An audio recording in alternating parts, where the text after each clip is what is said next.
of the rest of the field. We thought we lost a rider that could have done that in Cape Town. He was always the front runner and could stretch his legs to pull a gap. He kind of stepped out of the season for health reasons, but it looks like Damien Purificati picking up where he left off and building a massive gap ahead of the rider on screen now, Hein McMahon. Yeah, kind of what happened there, Carl, if you want the history of it, of course, going into the final race of the season at Red Star last year, Clint Seller had the one and only crash he had of the year, and that put him down, and that allowed Purificati to then take his maiden victory in this class over Seller, beating Seller literally on the track for the very first time. Then we went to Cape Town, and of course Seller then picked up that nerve damage issue in his shoulder, which wouldn't allow him to sort of pedal around on a motorcycle at the pace that he likes to travel at. So what happened there was he decided, no, I'm going to step out, see if I can get it fixed. Unfortunately, it's not 100% just yet, and I'm not quite sure even if Seller's going to be able to make it back out onto a motorcycle at any stage in his career again. We're still waiting for news on that. But Damien Purificati, though, stepped straight into that mantle, took the first victory coming out of Seller's retirement or stepping out in Cape Town. He took the first win. The second win went to Jason Lamb. Jason Lamb didn't make it up to Red Star Raceway, which allowed Purificati to take 2 wins at Red Star, and he's now on his way to a possible, that would have been 4 out of 5 races he's taken the number 1 spot in, which is not a bad effort there, considering the fact that he was up against Evil Knievel initially with Seller at the front end of this field. And of course, back-to-back champion now, I think, for 3 times in a row. Yeah, Damien Purificati doing a great job to step into those massive shoes. Clint Seller, he started on 4 wheels. Maybe we'll see him come back to 4. But for now, race 1 winner in the Sunbet ZX10R Masters Cup is Damien Purificati taking the win. Across the line in second will be Hein McMahon. But this is where the battle is. It's James Boston who comes across third, Trevor Westman in fourth. But here we see across the line, Henk Kruger comes across in fifth, Keith Agliotti in sixth, Adi van Dalen moves his way up into seventh, Peter Dalport in eighth, Reginald Seeley comes across in ninth, and in 10th place will be Renatus van Niekerk. But Greg, it looks like we lost the rider towards the end there, unless I didn't see him. He was up there in the top 3 at the start. Just trying to pick up and see who it might be. He has lost it. The name has escaped me, which is why I'm trying to scroll through I'll have a look and see as they come down there, and I'll try and pick it up. Our list, yeah. Here we go. So there's unofficial results there. Damien Purificati taking the win over Hein McMahon, James Barson, Trevor Westman, Henk Kruger, Agliotti, Van Dalen, Peter Dalport, Seal, and Renatus for your top 10. If you look at classes, Class B going to Purificati ahead of Henk Kruger, and then Byron Rothkoll in 11th place for the 3rd place. Class A, Hein McMahon, Trevor Westman, and it was Keith Agliotti for the top 3 there. And then Class C, James Barson taking it by a long way over Reggie Seal. And then Johan Leroux in 3rd place. Good to have Johan Leroux back on track and back on a motorcycle after his little bit of a step out for a while. But JLR, of course, is certainly a stalwart in this class. And as I said at the beginning of the commentary, our oldest competitor in this category is Johan Leroux. So well done to him. Fantastic effort there to get a 3rd place on his return. And of course, we now head into the day's racing. We didn't really get a chance to give you a heads up as to how things have all gone so far, but Sunbet ZX10R Masters Cup kicked us off here. It is a bumper program, as you can see there. Up next, Extreme Supercars driven by Dunlop. They've got a 12-lapper coming your way. We've got Astron Energy Polo Cup. We've also got, of course, 3 rounds of that Extreme Supercars today at Zwartkops. We've got the South African Touring Cars and SATC Super Cup. Investchem MSA4s, the Volkswagen Rookie Cup, and then Gazoo Racing's SA Cup as well. That's basically the first races of the day. Then we get into the second races kind of just before the lunch break, and then into the second and third races after lunch, all the way through up until about 5:30 this afternoon, as we wrap things up here from round 3 of the national side of the ZX10R Masters Cup, which you've just seen, of course, but of Extreme Festival in total as well. So magnificent effort to have everybody here once again, and looking forward to now, of course, a big battle in amongst the Extreme Supercars. A couple of new contenders coming to play, and it looks like we're down in pit lane standing by to have a quick chat there to Ricky Jonacaro.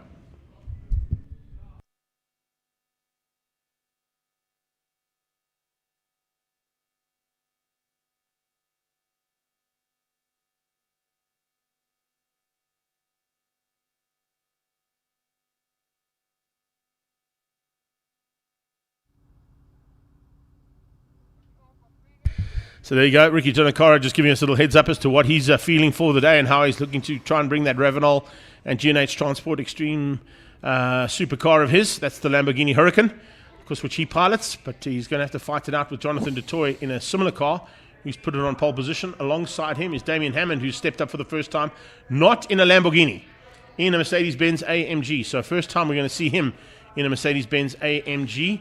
And then just ahead of him is his brother Gianni, who's just snuck through there as well to go and fight it out. So you've got... All right, so we're going to go back to Ricky Giannacaro there for the second time. Let's see if we can pick up on what he's feeling for this first race. Well, we're hoping to bring it home in the top 5. We qualified 5th. I'd like to try and get a little bit ahead of my brother, but we'll see. It's been a good day, nice weather, so track conditions suit us. Let's see. I mean, we can only hope to keep it on the black stuff and bring it home safe and sound.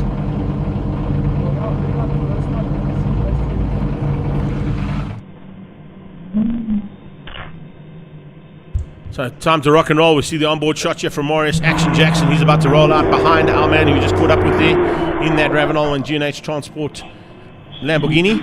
The Pink Panther. Let's have a look at Cape Town round quickly. The previous highlights from the first round of Extreme Supercars. And of course, it was also a nice big field that joined us down there. A couple of wild cards in the mix as well.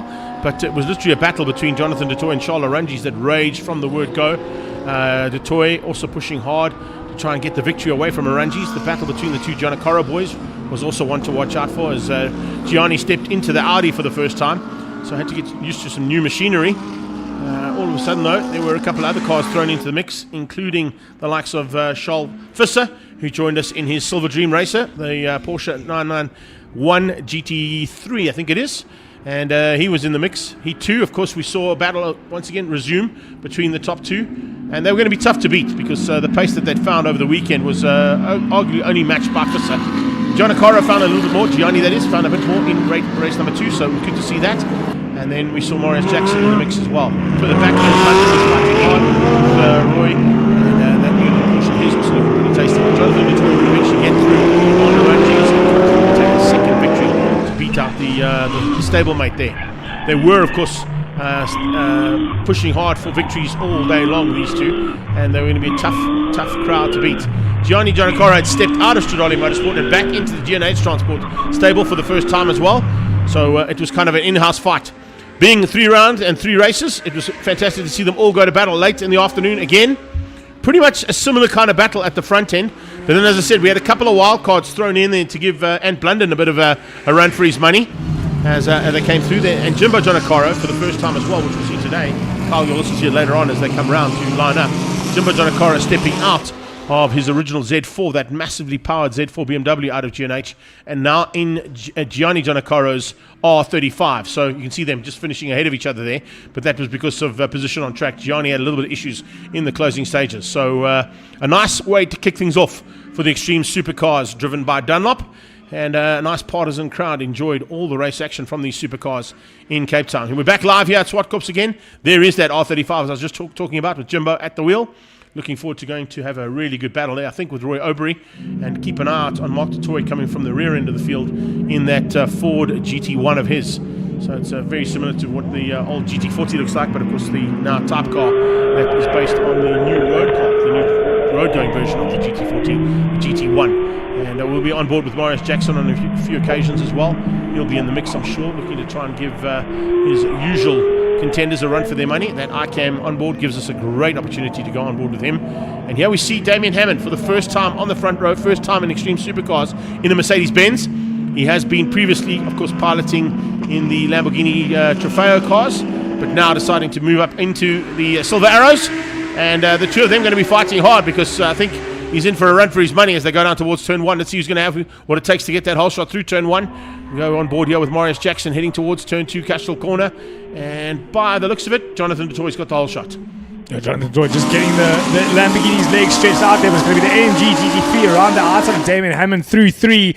It's going to be a difficult move to make happen into turn 4. Charles Arangis, though, going to try and capitalize and go past with Jonathan Du Toit into 4. There's the AMG up on the curb behind the Lamborghini, but he's unable to get past Hammond because Hammond still attacking around the outside of 4. He's going to go outside up into 5. Hard on the brakes to go. It's one of the hardest braking points on this track. And still, after being side by side through 1, 2, 3, 4, and 5, the two of them still side by side.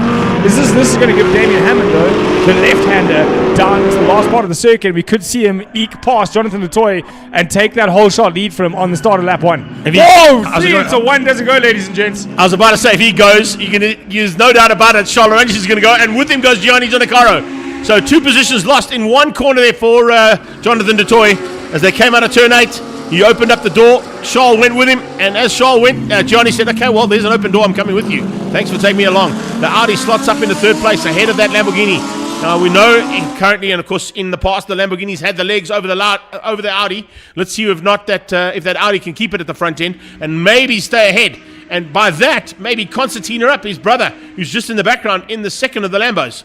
Yeah, for a second I thought you were going to say the Laudi Audi, but it is the Laudi Audi. It's up into 3rd place, and it looks like it's going to be attacking the GT3. I see a yellow flag up into 5, hoping for Damien Hammond that wasn't there on lap 1. There it is. There's one of the cars off to the side. So Anne Blunden unfortunately unable to continue this race, so that yellow flag wasn't there when Damien Hammond was going around the outside to get the lead through turn number 5. But on the back of Jonathan Latoy again, we saw this the last time we were at Zwartkops. A little bit of liquid just leaks out the back there. Looks like a bit of water out the right-hand corner of that Lamborghini of Jonathan Latoy. But he's in 4th at the moment, looking to get himself back up into the front pack and looking to get past Gianni Giancarlo. We're looking back though from Damien Hammond as he tries to build a bit of a gap on that other AMG GT3 Evo of Charles Lorenz. Latoy squeezes out and makes his way up the inside of turn 2 into Cashel Corner. So a little change up there between the two of them, and exactly what I thought might happen. Late dive there from Latoy to get through on Gianni Giannicaro. Giannicaro going to try and stay with him. Ricky going to go along for the ride, but hasn't quite got the same kind of pace as those top 2 cars ahead of him. They head to the top of the hill. I think the first 4 cars, if I'm not mistaken, those are the GT3 cars. Remember, Ricky Giannicaro runs in Class A, so slightly different category there. In fact, Gianni Giannicaro also Class A, so apologies on that. So Gianni and Ricky fighting for Class A honours, and then GT3 is back here, that is a hill. Corey Hill in 35 in 6th place at the moment in the other Laudi Audi. I think it's what they're going to be called from now on. Yeah, the Laudi Audis. As the Laudi Audis come through, Corey Hill doing a great job in that number 35 LMS GT3 Evo. But Jonathan Latoy is going to have his work cut out for him to get himself back onto that lead lap. He's done, back onto that lead group. He's done a 1:09, but still with a pass. The front two doing 1:07s. We've seen Jonathan get close to those 59, so now would be the time, if he has some of that extra pace in him, to put the hammer down and close that gap to the 2 AMG GT3s out in front. But on board now with Marius Jackson in the 80, looking to get himself back into a bit of a fight here with Cara Hill, and hopefully close the gap to Ricky Giancarlo in that pink Lamborghini Hurricane GT3. Through turn 4 they go. On the loud pedal and up the hill into the hardest braking point of the circuit. Here it is with Marius Jackson just past 100 meters. Hard on the brakes. Trail brake into the apex to get it close. Use the front brakes to rotate the vehicle into turn 5. They go here as well. Looking to close the gap and make sure he can have a bit of a fight with these 3. We've got 3 fighting in the front and possibly 4 that might fight it out for Class A honours here in the Extreme Supercars. Marius Jackson must be thinking to himself, hang on a second. The last time I was in the car, I was in the Audi, there was an Audi in front of me and it had a hill in it. This time it's a different hill. It's not Paul, it's Cara. So Cara doing a super job at this stage, looking for a chance to stay just ahead there of the second of the Audis as they come down into Cashel Corner. But Jackson, of course, spending most of his time here. This is all seat time for him. Learning a car, learning how to drive the car. Good lap there from Jonathan Latoy. And got down onto the 1 minute flat there for the first time. We've got a couple of cars on the flats now. 60-second flat from almost the first 4 cars there by the looks of things.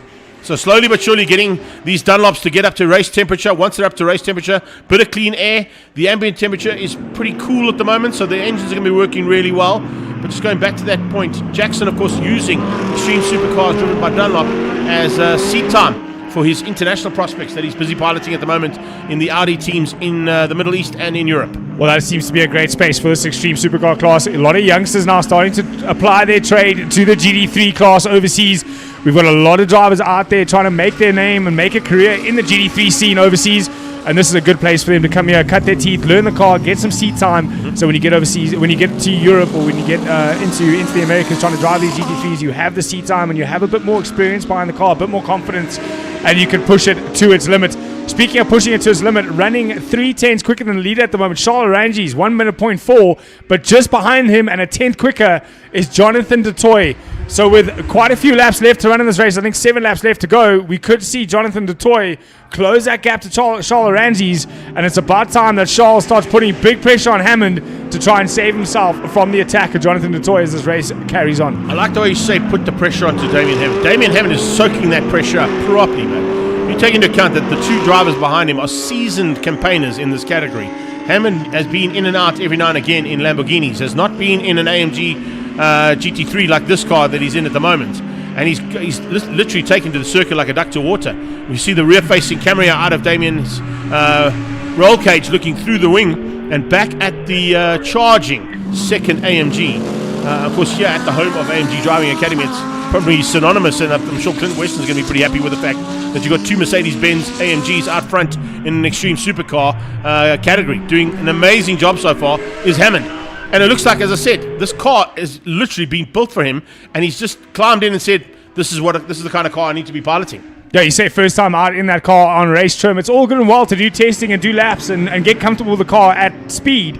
But the biggest thing to get comfortable with a new car especially is the racecraft, is where to make the pass, how good are the brakes, are you comfortable in what the car's going to do if you're pushing the limits to get that overtake done. And we saw in that opening lap from Damien Hammond, he is more than comfortable enough in that car to put the hammer down and attack when necessary. We saw him go around the outside of Jonathan DeToy through that first lap to take that lead, and that requires a lot of time in the seat. So Damien Hammond putting the work in, the team putting the work in behind that Liqui Moly AMG GT3, get him comfortable, get him confidence, and get him, we speak of confidence. Cara Hill out of shape there, out of turn 8.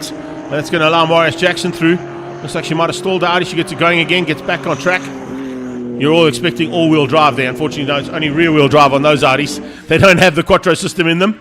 Otherwise, they'd have a massive advantage in GT3s. But rear-wheel drive, Audi back on track.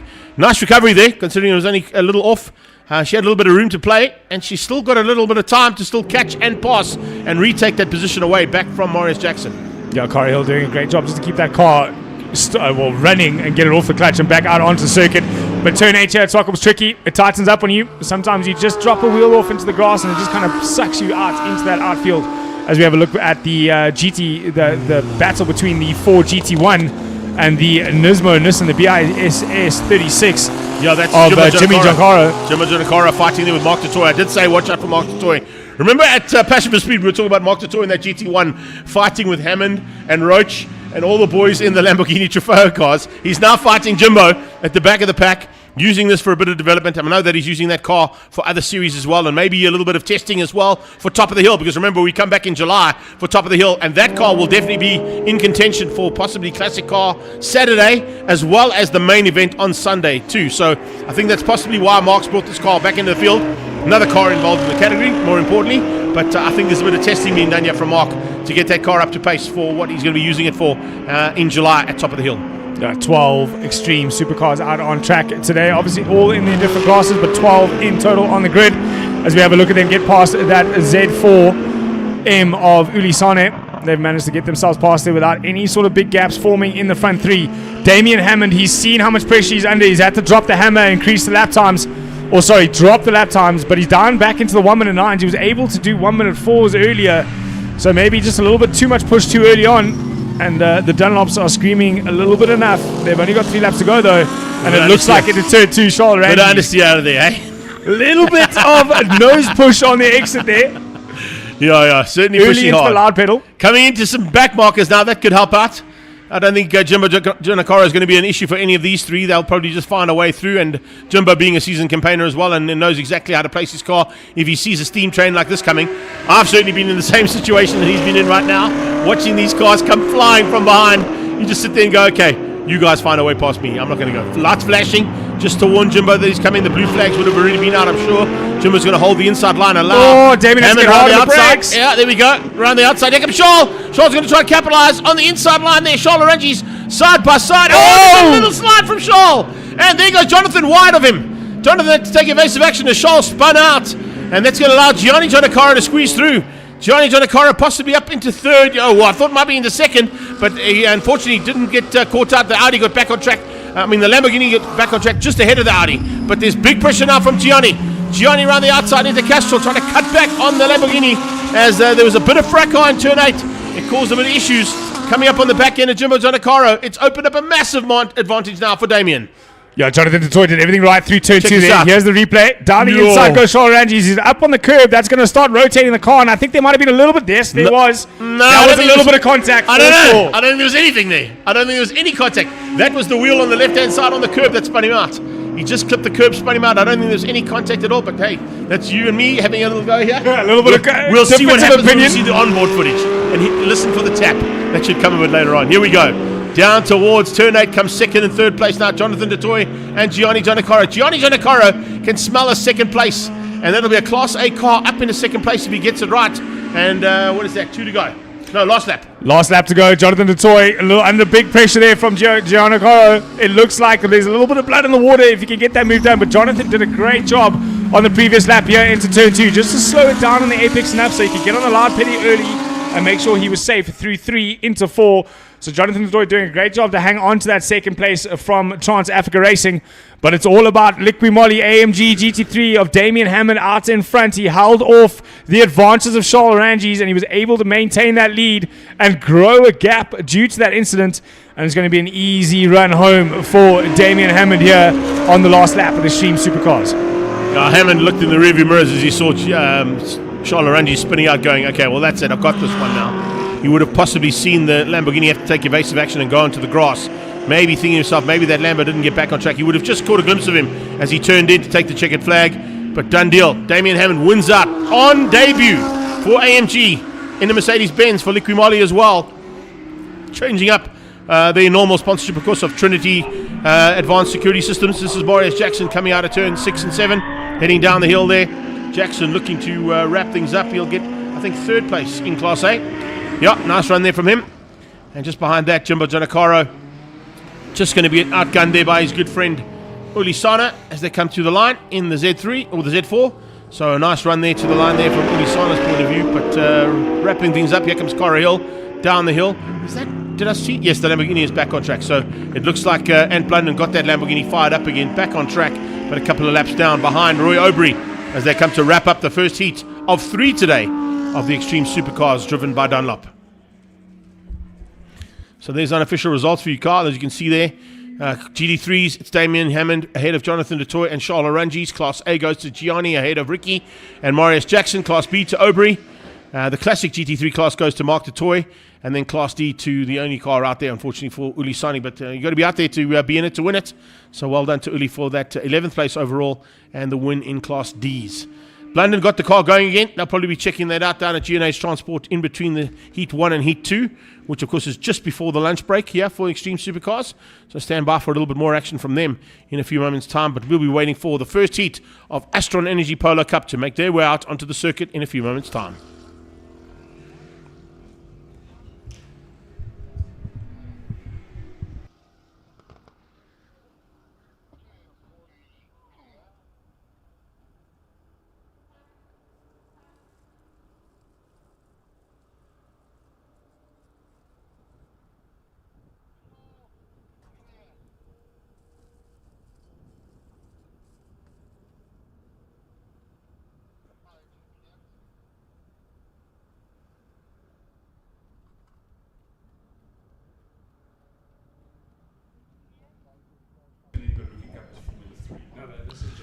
So as we see the cars down in pit lane at the moment, we're going to catch up quickly with Charles Smallberger, who was at the front end of the fight almost all of yesterday. Let's see what his plans are for today. Charles, race 1, round 3, what you expecting? A good start and to move up a bit. I'm not quite happy with the Superpole yesterday, but yeah, we've got the car underneath us. Time to go fight. Excellent, well good luck, we'll see you. Thank you. Alright, shot, man. Thanks, Charlie. Yeah, it looks like G-Man working hard down there in pre-race. Going to try and catch up with a couple of other drivers. I think he's making his way across there to maybe to Jaden Goosen as well in the AA car as we stand by there. I know Sean Hepburn's watching there from the sidelines. He'll be pretty happy with the pace that Jaden found yesterday. Incredibly, though, and we're going to talk about it, of course, as they roll out, but we've still got to get through a whole bunch of other of the pre-race activities before we get into how things line up for this first heat of Astron Energy Polo Cup. But there's a new man on pole, and we're going to chat to him. Let's go and find out how Maro is feeling after getting on pole position after the Super Pole yesterday afternoon. Mario, round 1. What are you expecting? Let's go racing. Incredible job there. I was about to say from Mario Deleuze. I don't think we're going to get into it so soon, but as they roll out, we're just going to look at the highlights from Cape Town as well. But a phenomenal, actually from Red Star Raceway, I think it's previous round. But up next, Astron Energy Volkswagen Polo Cup.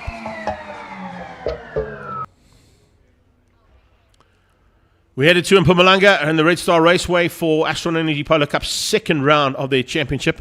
A phenomenal effort from Hannes Schippers so far. The whole season sees him start from the front row and on pole position after stealing away the Super Pole on the Friday afternoon at Red Star and making it another start to a possible perfect weekend for him again. The dentist from Bedford View and Dane Fern Dental Services doing a superb job to keep the rest of the pack at bay. A little bit of off-track excursions there early on for some of our youngsters in the background there. Saul Jacobs Jr.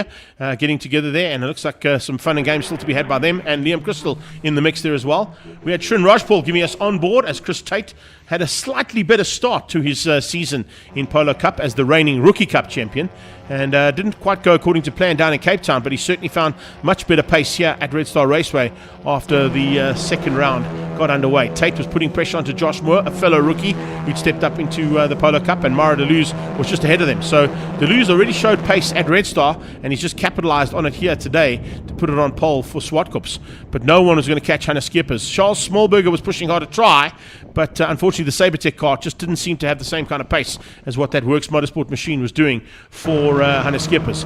In the background we had a little bit of action as well as they started to get up close and personal with Jacobs Jr. trying to make up some ground. Josh Moore sending Nirav Singh across the grass and through the chicane. Nirav would come back on just to stay ahead of Moore, only just, and maintain a battle that would literally rage right till the closing stages.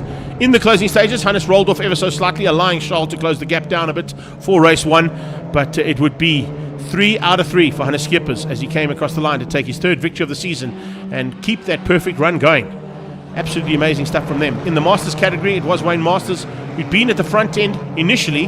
He'd fought hard with Derek Smallberger, who'd got ahead of him at one point in the race when they were mixing it up a little bit with the Cup category class, but he managed just to keep it ahead and stay in the top position once again in the Masters category. You can see that little gap in the grid there between the Masters and the main Cup class. The Cup class got underway again for race 2. Better start from Charles Smallberger, looking to try and squeeze across, but Skipper saw him coming, just placed his nose at the B pillar, not to allow an opportunity. But then in the background, Srin Rajpal got a little tap from behind, got sent sideways, and then got tagged by Mara Deleuze's teammate, who ended up on the inside there, Liam Crystal. Crystal unfortunately out of the race with that tag, and Srin Rajpal got back and going again, but he was right at the back of the pack, which is a difficult place to be in, particularly at Red Star, where it is a little bit more difficult to pass. A lot tighter in the second race than what we saw in the first race, though, as you can see. Tate up into that top 6. John Kruger was looking for a way through early on to find a position higher up in the Masters category and get ahead of Derek Smallberger, as Charles Smallberger, his son, or his nephew I should say, is pushing on, his son I should say, not his nephew, pushing hard to try and stay at the front end, getting mixed up with all the Smallbergers in the house. There's the cheeseburger, the Big Mac, and then there's the quarter pounder. It's the quarter pounder at the front there fighting with the dentist. That's how it goes. Nice run from Roshan Goodman as well. He did a fantastic start to the season for Team Red, and he's up in that top 3 hunt at the championship as well. So nice to see big changes in the championship there for Goodman as he puts it into the front end and looks for a chance there to be at least on the top step of the podium once this season. But if this man continues with the way he's going in the championship, he's going to be a tough man to beat at every single circuit. And of course, he's coming here to the home of Works Motorsport now at Zwartkops to continue his perfect run as another victory was taken at the end of the day for the Astron Energy Polo Cup. Third place, great battle between Mara Deleuze, Jaden Gerson, and Roshan Goodman, eventually ending up with Goodman just ahead of the other 3. So we're back live here at Zwartkops now, Carl, and they are ready to go. Small gap, as you can see in the grid there for the Masters. It is Derek Smallberger on pole, ahead of Wayne Masters and John Kruger. But we are under starters' orders now, and almost time to perfection there in terms of the highlights. Straight into race 1. 30-second board, the fastest 30 seconds you'll ever see in any motorsport. Bernard Robinson, though, we're on board with her, but I don't see the grid in front of her. It looks like she's that's not stuck where she's supposed to be starting in from. the pits at the moment. So unfortunately, Bernard Robinson won't make it out for the start. We've got a green flag, but no lights out. Yeah, but remember, this is So the warm-up. look- Right? Still a the warm-up warm-up lap. lap. Yeah, they've got to Yeah, go so- one lap under warm-up, and then hopefully Berlin can get out of Team Red Racing's pit box. which of course is up near AMG. That's a long way to come to get to the grid in time. Hey, they can do a lap in a minute odd, so I'm sure she can do half a lap. And hopefully. So if you are driving yourself into the circuit at the moment watching the live stream, just be careful if you do see a Polo Cup if car. If you see a AF Fans Team Red Racing Polo, just move out the way. Yeah, just let her through. She's got to get herself to to the grid. There on the left-hand side, we see the karting circuit that is on the left-hand side of the main circuit as well. But as they head up through 3 and 4, on the front row, it has to be said, good work there from Mario Deleuze, just showing credit to how good that Rookie Cup Academy is. Mario Deleuze, a recent graduate from that Rookie Cup. We've got 2 others, or 3 others. Bernard Robinson, also one of them, in the field here in Polo Cup. So just got Tate, Deleuze, Berlin, Morrow, and Josh Moore. Right, 5 of those graduates from the Rookie Cup up into Polo Cup. So just showing the strength of that Rookie Cup field. Here is one of those Rookie Cups, Josh Moore, in his Polo Cup. Also one of the graduates that's stepping up, one of the youngsters, straight out of karting into an academy car, and from there on the grid in Polo Cup. Yesterday had a nightmare in qualifying, as you can see. Just nowhere to be seen. He's got a massive mountain to climb. And here at Zwartkops, this way around, it's not top of the hill, it's the other way around, so they're going down the hill this time. So it's going to be a little bit more easy, because at least it's downhill. As they come through there, though, keep an eye out on this man, Srin Rajpal, looking to make up lost ground after he got tapped out, as you saw in the highlights. And hopefully he'll be able to get that dub core and Works Motorsport machine of his up, at least behind his teammate, who of course is in that black and yellow BDA and DDS services machine. The AA car of Jaden Hussen also found some great pace yesterday afternoon and got ahead, just to stay a couple of hundredths of a second ahead of Smallberger. As I said, Trin Rajpal, Roshan Goodman first of the Team Red cars. He's up ahead of the Ninja, Nirav Singh from Kyle Army Exhausts. His best qualifying this year so far in 7th place. And then Dean Ross just behind that in the Norbrake car. So we're in for a bit of an epic fight here. We heard it from Charles from the Citizen talking over our shoulder here, and he's not in a car this weekend. He's over our shoulder reporting for Citizen Motoring. But he said this is where the chaos starts to reign, when Polo Cup hits the circuit. And well, that's what happens when you take 15 carters and put them up against 15 drivers of Polo Cups for the last 3 years. There's going to be a little bit of argy-bargy, a little bit of hip and shoulder. They're all going to fight over the same piece of tarmac. But there's only so much tarmac available to these 23 drivers, and these cars are so close together. We said a shocker qualifying for Moore, but it's just how close this field is. Yeah. A couple of tenths off the pace in quali, and you're going to find yourself deep in that mid-pack, and that's generally where... Sorry to say, the rubbish does tend to happen. The concertina, the falling over each other, the tripping into it, the incidents do tend to come from that mid-pack. But hopefully we see no incidents here. And great racing. The lights are out. The racing is on. Through turn 1 they go as we wait for the start of the Masters. Mario Deleuze looks like he got the whole shot by the looks of things, but look at the pressure already from Hannes Kiepers. Squeeze him out down towards turn 2, Castile corner. Can hear the Masters over our shoulder, just outside of our window, heading towards turn 2. It is Srin Rajpal in the mid-pack, looking for a way through there on Nirav Singh and Rajpal side by side, just behind Jaden Hussen, who is literally linked wing mirror to wing mirror, coming out of turn 3. It's 3 through turn 3. Nirav Singh on the inside line there. 3 cars literally side by side, heading onto that back straightaway. That was an amazing shot there from our aerial material man. That was superb to see. Charles Smallberg on the outside of Jaden Hussen, and it's Hannes Kiepers on the outside of Maro. Maro just has to give way a little bit as Kiepers gets ahead and takes the lead up towards turn 5. Yeah, Mario Deleuze was on the inside there, but the gap was getting closed, so he switched it up and went for the outside to get that move done. This tripping over each other, he closes the door there, rub nose. But all that's done is brought Mario Deleuze back into the clutches of Smallberger. Smallberger and Hussen, a little bit more experience around this circuit, going to be looking to try and find their way past early and get in there. Josh Moore getting a bit of hip and shoulder to the outside there. No one here is scared to use those wing mirrors to make a little bit of space out on track.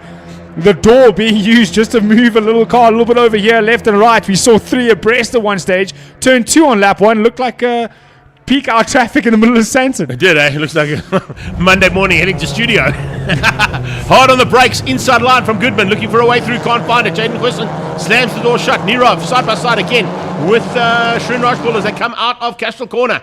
We go on board here with our nomadic project man, and look at this brilliant stuff heading through and over the top end of this Polo Cup field. It is so awesome to see them come flying through. Josh Moore has made his way through. I think it's on Liam Crystal that he was fighting with, if I'm not mistaken, further back in that pack. It was Moore and Crystal who were literally linked wing mirror to wing mirror, as you spotted. Oh, and there's someone sideways onto the dirty stuff, just in the dust. Missed who it was. And if we come out of that dirt, we might be able to catch the back end of it as they come on there. There's Tate diving through on the inside of Nirav. He finds a way past. It's not over yet, though. Nero going to be looking for the inside into the following turn 5. He's gotten it done. Tate was late to the brakes and went in deep. Another one of our rookies as well, Josh Moore behind Emsley there.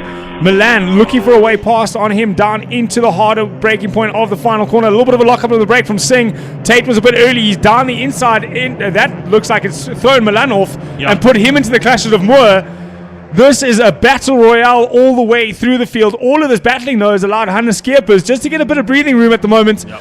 But, Greg, these cars all equipped with push-to-pass, if I'm not mistaken. Yes, they are. And remember, the top 3 in the championship get a couple less push-to-pass mechanisms available to them because of their championship standing. So it gives an advantage to the drivers behind them to use that Liam Crystal off again. So that's the 3rd time we've seen him go into the dirty stuff. Liam battling a little bit at the back end of the field there, but hopefully he'll get it all sorted out as we go back on board and looking from the aerial material. Now head on into turn 4, watching this little fight unfold. Dean Ross was the 3rd of those cars involved in that battle, and Dean Ross just losing out a little bit of ground now to Josh Moore as they come through turn 4. As they head up to the top of the hill, also keep an eye out on Milan Emsley, who's just going on the defensive to keep Chris Tate close to him, but unfortunately he lost out there, and Nirav Singh has got through as well. So Nirav and Tate have made their way through on the 2nd of those Team Red cars of Milan Emsley. But as you said, Carl, look at this. Already about, 2-3 car lengths over Maro. So Hannes Skeepers is doing exactly what he's done at the first 2 rounds and got to the front end and is trying to get away from the rest of the pack and hang on to what has only been spoilt once by not getting the Super Pole, a perfect season so far. Yeah, at the moment, though, that little 2, 3, 4 car length gap is not going to be enough in Polo Cup. The cars are super close together. There's a long round from turn 2 all the way through 3 up to 4 that where slipstream can work. So 2, 3 car lengths, not quite enough in Polo Cup. Jaden Clausen was looking like he wanted to attack the back of Charles Smallberg at the start of the previous lap. But again, they just start to settle down a little bit in the front there, Greg. But I'm sure as the race progresses, as tyres heat up throughout this race and the setup starts to come to show, we'll see these cars get a little bit closer together. Talking close together, though, it's not over between Singh and Tate. I'd like to know who's got the late race pace right now, because that's the guy that you want to put your money on. Because the way things have gone so far, it was a frantic start to the proceedings, and looks like everything's starting to just cool down ever so slightly. Remember, we've got nice ambient temperatures of 18 degrees Celsius here, so that's ideal for the engines. It's good for the brakes as well. Not quite as good for the tyres, because it means that the track is not quite up to its normal track temperature, so it takes a little bit longer for those Dunlops to come into play. But when they do, then they start to fire. And now into lap number 4 of 8, the halfway stage, they will certainly be up to pace. And Pierluigi Mussolini in the FSS car trying to close the gap down and bring Cyril Jacobs Jr. along for the ride. It was an intense opening lap to Polo Cup. It started to settle down now, but we do see this generally in race 1. We don't see this in race 2 or 3, though. It always gets a little bit more hammer and tongs as they get further on into the day, and the points for the day get a little bit less throughout the event. But Hannes Skeepers, he's taking it all within his own stride. 11.7. Mario Deleuze unable to close the gap. He matched him, though.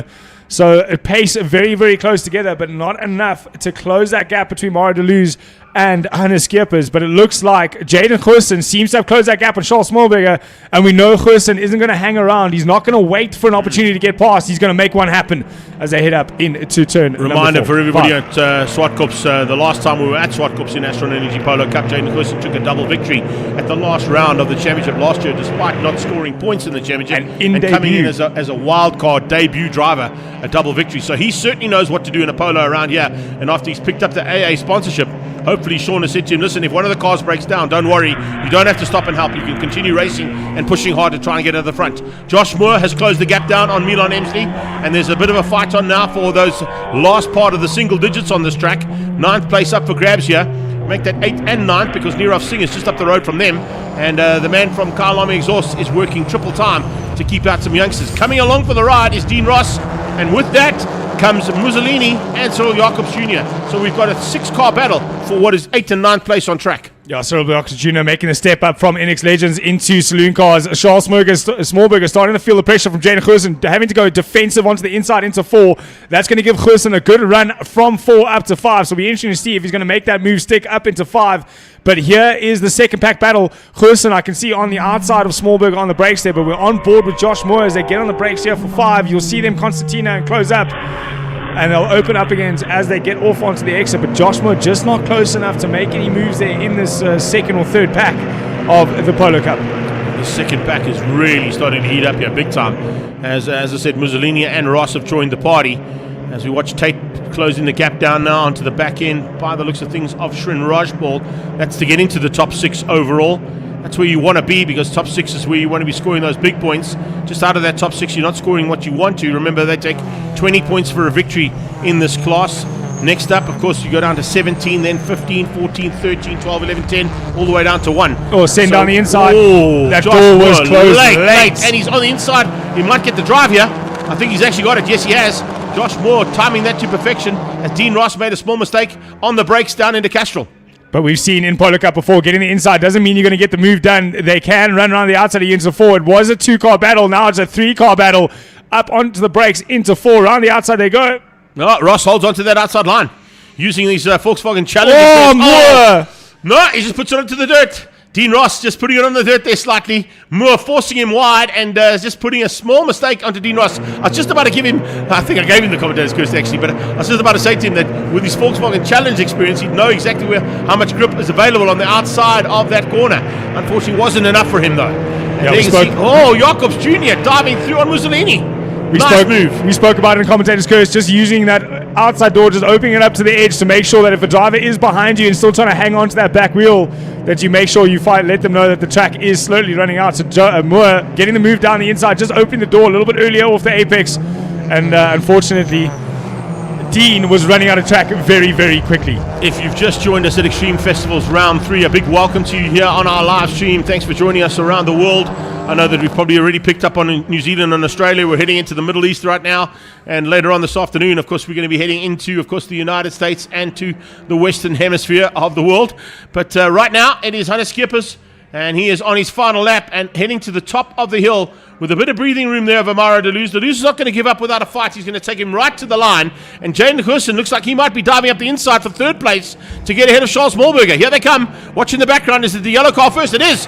Hurson has got through there on the Sabertech car and moved up into 3rd place. So what a start here from Jaden Hurson, coming back to his home track and using the advantage of that home track to great effect to stay up into 3rd place. Can he keep it all together? It looks like he might be able to, but no one is going to catch Schippers. He's going for his 5th win in a row.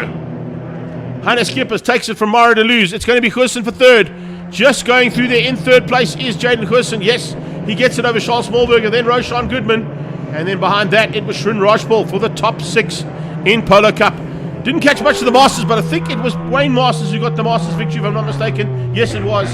Taking it there over Derek Smallberger and John Kruger. Mixed up there with, looks like, was it? Yeah, there we go. Mike Babaglia just behind that. And then Ilya Mussolini. There's unofficial results. Schippers, Deleuze, Hurson, Smallberger, Goodman, and Shrin Rajpal, your top 6 in the Masters. Down in 14th, Wayne Masters taking it over Derek Smallberger, John Kruger, Mike Babaglia for Paybar, and Ilya Mussolini in the second of the FSS cars, down in 20th overall. What a start. Dude, I wanted to start the show earlier on, but we had a little bit of a glitch in the matrix there. But I was going to say, we've got probably one of the biggest motorsport weekends in the world this weekend. We started with Extreme Festival practice and qualifying yesterday. We've got Extreme Festival today. Last night was qualifying and first practices for F1. We've got Indy 500. We've got the Coca-Cola 600, and Monday Isle of Man TT starts. Can you get any bigger in motorsport in the world right now? I don't think so. Don't forget, there's still the world of GT3 and endurance that also kicks around coming up in the next couple of weeks. So there's going to be a lot of motorsport throughout this month. But right now, we're here at the National Extreme Festival at Zwartkops International Raceway. That was the Astron Polo Cup, and they do not disappoint. These are the youngsters in the Polo Cup series, busy cutting their teeth, getting ready to hopefully move up into what we call the Super Polo or SATC category. This is where the youngsters groom their ability, and that is where we are going next. It is the South African Touring Cars and SATC Super Cups that will be our next, and hopefully we see a lot of these youngsters cutting their teeth in the Astron Polo Cup, seeing them making the move up into SATC and Super Cup. Yeah, we certainly have, and it's a really great stepping stone to go into the Super Cup class from here. Of course, last year's champion from Polo Cup, Rory Atkinson, leading the championship coming into this round after taking 2 wins at Red Star Raceway. He took 2 second places down in Cape Town. So he started his season relatively well at the front end of the field, but Jason Newsmore, Tyler Robinson, and Judd Berthold all giving him a run for his money. And most notably of those three, I would have to say, is Tyler Robinson stepping up into what is the Super Cup class here in South Africa, and then taking herself, along with Brad Liebenberg, across to the German version of Super Cup, and finishing up in the top 10 on the international stage at the first round at, I think it was Oschersleben they were at, eh? They go to Nürburgring next weekend.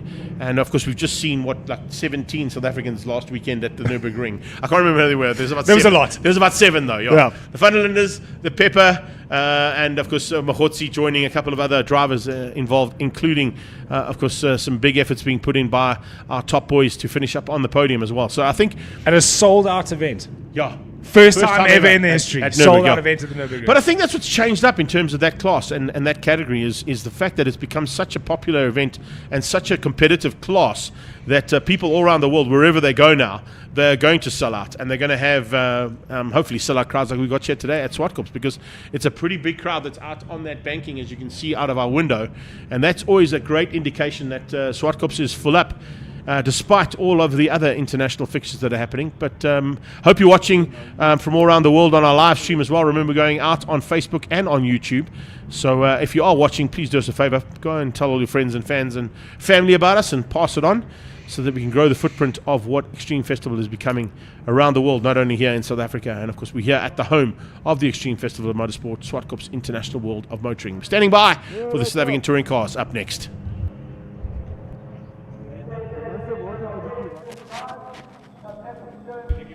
Looks like we're going to catch up with Jason Newsmore down in pit lane as well. Let's find out exactly what his plans are to try and catch Rory Atkinson in the Super Cup class. Race 1, round 3, excited, what are you expecting? Yeah, the first job done is getting it on pole. Team have done a great job. Now it's all over to me.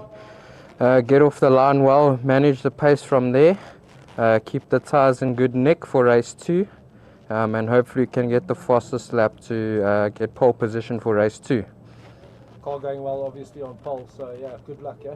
Thank you. Yeah, car's very good. Team have done a great job, and yeah, thank you to Nathan's Motorsports. Excellent, well, good luck. Thank you. Nice to catch up there with Jay and find out exactly how he's feeling. Remember, he took the first 2 wins of the season in Cape Town, and it was Rory Atkinson with the 2 second places. It was kind of shared honours almost in the second round of the championship at Red Star Raceway. And of course, I'm sure we're going to get a chance to have a look at how things happened at Red Star Raceway. But before we do that, let's catch up with our championship leader in the Super Cup class, Rory Atkinson.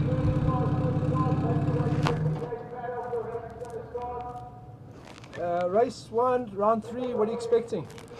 Yeah, just got to get off the line. I'm starting second, so just got to try and get Jason off the line and see what we can do in the first lap. See if we can get into the lead, and then let's head down from there. But yeah, let's see what happens. Car going well, obviously, put on second. Yeah, car's feeling good, feeling strong. So yeah, head down and focused. Excellent, well.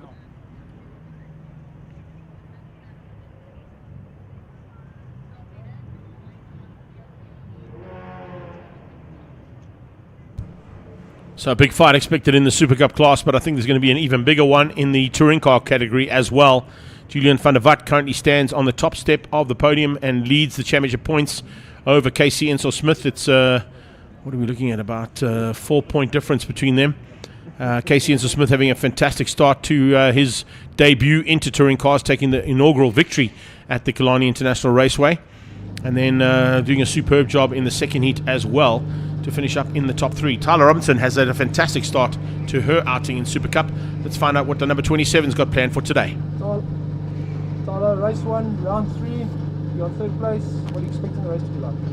Honestly, you can never have too many expectations because anything can happen. I'm just hoping for a clean race, you know, some good dices, and to come back in one piece, hopefully staying in the podium position or going up. The car obviously going well. Yeah, the car is really great. Team Red has done an absolutely wonderful job. My car's looking as nice, as beautiful as usual with my Row Oil Sparko and Team Red livery. So yeah, I think it's going to go well. Awesome. Looks like our Super Cup class are pretty fired up as we stand by now for the South African Touring Cars and Super Cup to make their way out onto the circuit. As we do that, let's catch up exactly as things happened at the previous round at Red Star Raceway. As I mentioned earlier on, some big fights in the two races that we had there. Touring cars headed down towards turn 1, and Keegan Campos making a welcome return. Didn't stay long though, because him and Robert Volk, the two debutants for this season, but of course season campaigners in previous seasons, both ended up on the sideline and off the circuit completely. Robert Volk breaking the third of the Volkswagen GTI 8s completely and was not able to make his way back onto the circuit. Campos was able to do so, but had to go back into the pit lane to have some damage and repairs done to his car. The Super Cup class got underway really nicely with a massive turnaround in terms of pace coming out of Nicky Vistanos, but Vistanos would have to try and get into that top 3. There is a bit of damage. That was one of the reasons why we had the two cars going off there, and it was Casey Smith who got together with his fellow WCT golf man Robert Volk, and then of course Keegan Campos getting involved in the fracas that ensued behind that sent them both off track in turn 1. Jason Newsmore started to make his way to the front end pretty rapidly, trying to find a way to catch Rory Atkinson, who'd opened up a little bit of a margin, and in between them was Tyler Robinson, who had a fantastic start. Ross was watching down the long back straightaway and keeping an eye on the progress of both Loosemore and Tyler Robinson in his rearview mirrors. Casey Smith was trying to make up lost ground, catch the man who would eventually go on to take his victory out of the same team, WCTs, and the Volkswagen Golf GTI 8 of Julian van der Walt, who would go on to take the first victory and lead things out in the championship as well. With that, Rory Atkinson would move himself up into a little closer to Jason Newsmore's lead, but not quite the championship lead just yet, as he came through for the Super Cup victory a little bit further back in the pack. We're back live here. No, we're not. We're still at Red Star. It looked like we were live. Beg your pardon. Second part of the proceedings there for the Super Cup and Touring Car category. This time they all try to get through turn 1 relatively unscathed, except for a big charge coming from the reverse grid. And we didn't speak much about the Toyotas because they had some massive problems on the day there. And both Michael van Rooyen didn't quite come together there with Jason Kutsia. Kutsia not quite getting to grips with his car either. In Super Cups, as they came out of the start, we went to the front end, the two BMWs initially at the front end. Schofield hanging on for a little while. A little bit of water or something coming out of Schofield's car onto Keegan Campos' windscreen. Would just give him a little lack of visibility initially, but that would be soon sorted out as he got to the front end and got some clean air. Julian van der Walt was coming through the field pretty rapidly as well, trying to close the gap down, along with Casey Smith with a bit of a repaired front end of that car. Looking to try and squeeze through there on Schofield in the Fly Saf Air BMW. And the two of them have eventually dropped to the back of the pack, leaving the fight at the front end to be taken on by Van der Walt and Casey Smith. Loosemore once again was found wanting, looking to try and find a way to catch the man out front, and it was going to be a difficult task for him. It was going to be a difficult task for him, I should say, to catch Rory Atkinson, who was pretty dominant at the Red Star Raceway. Same thing could be said by Keegan Campos in the second heat. Look at the gap he was able to pull in the closing stages, and when the flag came out, he was quite a long way up the road from the closing in two Golfs, and eventually would go on to take and secure that final victory of the day. Atkinson would go for the double, 2 out of 2 for him, and the second places would be shared there by Tyler Robinson and by Jason Loosemore. Loosemore this time just ahead of Robinson, who had to finish up a bit further back in the pack, and would have to settle for third in the championship overall as we come to today's proceedings, and we come back live here to Zwartkops for the start of race 1 of South African Touring Cars and Super Cup. So as they line up there, you can see the Super Cup class. Vistanos, probably the find of the season, I have to say. The pace that Nicky Vistanos has found over the last couple of races has been pretty spectacular, but it is the Renegade Racing man out on pole position for today, Jason Newsmore, alongside his arch rival in the championship, Rory Atkinson. As we watch and stand by for the race start proceedings to do, the fastest 2 minutes of your life about to get you going. Julian van der Walt, Casey Smith on the front row. So we've got Golfs on the front row, looking to push hard and stay ahead of Jason Kutsia and Michael van Rooyen, the two Toyotas behind that. Then we go to two BMWs of Keegan Campos and Andrew Schofield, but in the mix there with them, of course, as they start their warm-up lap, will be Robert Volk. And Robert Volk has got it all to do, because he came back at Red Star Raceway and he did literally about 200 meters, ended up on the grass with a broken car and could not continue any further than that. So the work that's been done now, I'm sure, by WCT in between here and what they had to do up on the hill is going to be a bit of a frantic one to fix that Golf GTI 8 of his. But I'm sure if it's on pace, Robert Volk, being a multiple champion in this category, will be at the front end pretty quickly. Yeah, let's not forget the single-seater the single-seater results that Robert Volk has had international as well. Then we've got Casey Angel-Smith also cutting his teeth in the single-seaters. Julian van der Vat, huge amounts of experience internationally, both in saloon cars and in single-seaters. Michael van Rooyen, absolute machine when it comes to the level of experience he's had in touring cars in Southern Africa. So a massive, massive amount of experience throughout the top of the SATC grid. But also, just behind that, though, this is where the youngsters step up from Polo Cup into the Super Polo. And hopefully we see some of that talent moving up through the fields and up into the SATC class as well, as they will get themselves up to temperature. Tires warms, brakes warm, mind warm, and eye in for this race one of the SA Touring Cars SATC Super Cup. I like you put that I in, yeah. There's no I in T, mate. But there is in Super Cup, isn't there? No, there isn't. No, you just got to put your eye in. Get your eye in, boys. There is in touring cars, though. There is in touring cars. Yeah. There is an eye in touring cars. Yeah, here we go. Let those touring cars to the front end as they come through there. You'll also see Casey Enzo-Smith has gone to his original colours as well. Yep. Not running in the original WCTT colours. So that's one of the reasons why you kind of looked at that field and went, hang on a second, where's his car? It's pretty easy to spot. You can probably spot that car from the moon. It's so bright. So Casey looking to try and use his the luck of his own colours now to maybe change his luck and steal a victory here, as he did in the very first outing in this car. And looking forward to that battle. We Buy Cars has jumped on as well with WCT, as you can see, joining that front pack, and Julian van der Vat as his solo sponsor too. As that 30-second changes to 5, 5 goes to lights on. We're about to go to lights off. And there we go, touring cars down towards turn 1. Casey Enzo-Smith getting a good drop off the line there. So did Keegan Campos. Campos has made up about 2-3 positions as they go through turn 1. Flying down towards turn 2, Castro Corner. Here come the Super Cup class. Loosemore with the whole shot. A lot of movement from the supercars up into turn 1, and it looks like a bit of fracas into turn 2 between the SATCs. Angel Smith losing out there down into third place, and it looks like Julian van der Vat under big pressure. Oh, big move from Nicky Vastanis down the inside into turn 2. He's managed to make it stick, but he's going to have to run the run all the way through 3 and 4 and maintain that inside line as we go back to the SATC. Julian van der Vat has lost his position to Jason Kutsia as they head up the hill into 5. Michael van Rooyen. Michael van Rooyen, it's Michael van Rooyen, yeah. Look at that. The number 1 car is out front, and he's looking to try and hang on to the lead.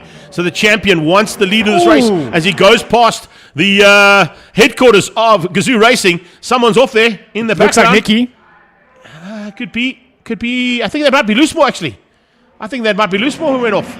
We'll have to keep an eye on that one. But as they come down onto the brakes, 2 Toyotas into what is now second and third. So Kutsia up into third place behind Michael van Rooyen, closing down on Van der Vat as they complete the first lap here of 8 laps of this first heat. Yeah, Jason Kutsia looked like he just forced the issue a bit there with Casey up into turn 5. Casey trying to slow it down as the dice for the lead happened in front of him. And Jason just capitalizing that on that move to get himself into third place and behind his teammate Michael van Rooyen, as Julian van der Vat is taking big pressure here in the opening stages of race number 1. We go back to the Super Polos, and you are right, Greg, that's not Nicky Vastanis. He's there. It looked like it was Jason Loosemore that's gone off at turn 4. No, Loosemore is there. I did pick him up. Sorry, apologies there. I didn't see him right at the front end because he's pulled such a big gap. So Jason Loosemore is the car who stayed out front. Here he is. I think it might be Rory Atkinson. It could possibly be Rory Atkinson who's run off as they come through here. Atkinson or Paulo Larrera, one of the two that have gone off at the back end of the pack. But let's see. No, there's Atkinson. He's about 5th place on track. So he must have been involved there at some point as they come through, just picking up on the cars, squeezing through the back. There's Loosemore. 2nd place will be Judd Berthold. 3rd place will be Nicky. Vastanis is ahead of Tyler. Tyler's ahead of Franco. Franco's got Atkinson. Then you can see it's Roberto Franco. Paulo Herrera coming through the back end, and then Rick Herrera behind him as well. But I didn't quite see who that car was who came off right at the back of the pack. So we'll have to keep an eye on that one. But certainly a car off at turn 4 in the dirt, as we saw. Didn't quite get the number or a shot because there was just so much dust. And because that's indicative of coming to Zwartkops in winter. Do not run wide and expect the cameraman to try and pick you up. You're not going to see you. Or run wide, and the competitors won't be able to see what's going on in front of them either as they go through turn 4. Still the 2 Toyotas chasing down the VW of Julian van der Vat. Julian van der Vat also sporting a new livery this weekend out of the WCT stable. Yeah, he's in the We Buy Cars livery there, the dark grey of that with Clayton Smith as well, called Casey Enzo Smith running the Clayton Racing African Heat and Chemical Logistics back car.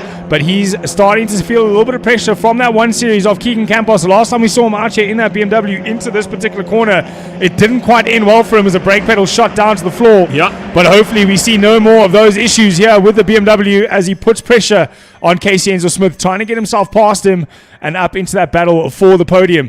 But right now, the battle for the podium held off by these two. It's Michael Van Rooyen and Jason Garcia. Do we see team orders, Greg? No. Definitely no team orders in Gazoo Racing. It's every man for himself at this stage of the championship. Maybe later on in the year, yes, definitely. Depending on how the championship standings go, there may be an assistance required by the teammates, but that, of course, would be in almost, I think, in every single team they'd be asking for that. I think the only team order that would have been given to these guys is not take each other out. Fair and clean racing, if we can, gentlemen. Keep it all together and try and keep both Toyotas on track, because it is our home circuit, and we'd love to get some Toyotas on the main podium by the end of the day. The 1 Series BMW just looked at the inside there of Casey Enzo-Smith. He wasn't quite close enough, so I think that was just to unsettle Casey and make sure he was aware that Keegan Campos is there and putting the pressure on. But right now at the front, it is all about Julian van der Walt, the 2 Toyota Corollas from Gazoo Racing, looking to get themselves closer to the back end of Julian. They want the Toyotas out in front of the VWs. It's a big manufacturer battle between these two. As we go back to the Supercars, is Nicky Verstanis holding off Tyler Robinson at the moment for 3rd place in the Super Cup class. Loosemore leads it out from Judd Bilton. What a drive from young Judd. He's only just made the step up into Super Cup and doing a great job to hold on to 2nd place there. We go further back as the Origin Oils car looking for a way past there on the combined motorsports entry Super Polo there. I do like this Jared Rousseau. Jared Rousseau starting to put the pressure onto the back end there, and looks like Polo around and Rousseau having a bit of a fight of their own. Verstanis, as I said, probably the find of the season so far. He was kind of mid-pack to nowhere in 2025, and now a seasoned veteran, I'd have to say, at the front end of Super Cup. Keeping out both Tyler Robinson and Rory Atkinson, not an easy thing to do. Tyler Robinson coming out of huge success in Germany only a couple of weekends ago in a similar kind of Polo Cup category class that runs. Of course, the car is all built here in South Africa and exported back to Germany to run a Super Cup class in Germany now. Volkswagen Motorsport behind that in a big way. And I believe, having spoken to the COC and a man we had earlier chat with, and we'll get him a little bit later on in the week, Eric Schultz telling us that Volkswagen Motorsport are now back and supporting the full Super Cup class again in full flight, which is a great thing to hear out of the pit lane as you came to Zwartkops today. Oh, okay, so and a big pressure now from Keegan Campos. He made a mistake on the entry into 2 that ruined his drive up into 3, and Keegan smells blood in the water. He's definitely going to be all over the back of Enzo-Smith there. Just behind that, though, Robert Volk looking racy at the moment. These are 2 very experienced drivers in the SATC category, looking to find their way past the youngster, the debutant in his first season of SATC racing. A little bit of rubbing his racing on the exit there. Nothing wrong, it is touring cars. Both of those cars, of course, having to make up lost ground from the off they had in race 1 at Red Star Raceway. So it was Keegan, welcome back to touring cars at Red Star.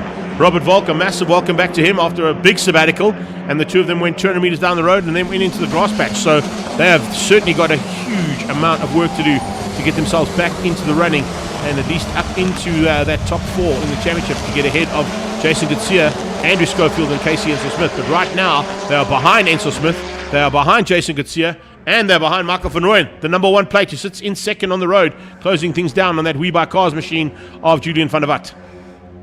Julian van der Walt doing a great job just to hang on to that gap. 106.2. He's actually, when I say hang on that gap, he's not hanging the gap. He's actually starting to increase it as we head in with 4 laps left to go in this race.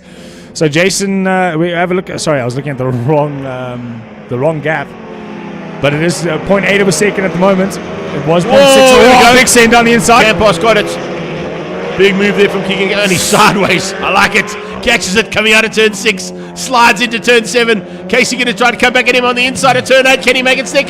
Will he end up in the grass again? No, this time he hangs on. Just keeps Casey Enzo-Smith out.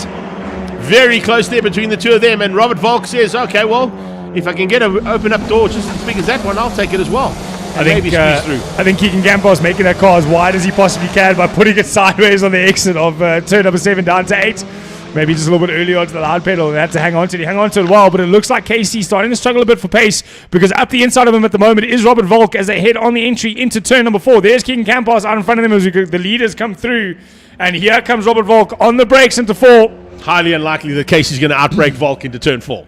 Definitely not. There we go. Confirmation of that. Oh, Jared Rousseau off.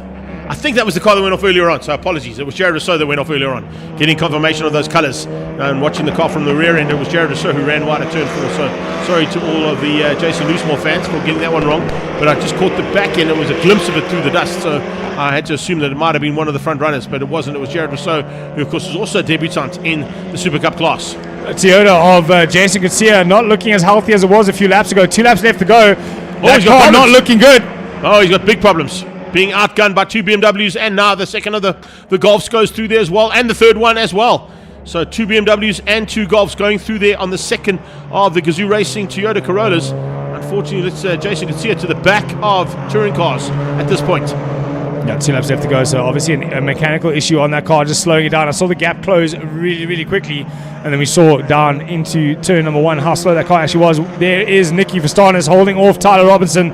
Rory Atkinson with a real turn of pace at the moment. He's the only one able to match Jason Loosemore in the front, but he's only got a lap left to go to catch that battle, and I think that's going to be a hard ask in a class like this with the time so close.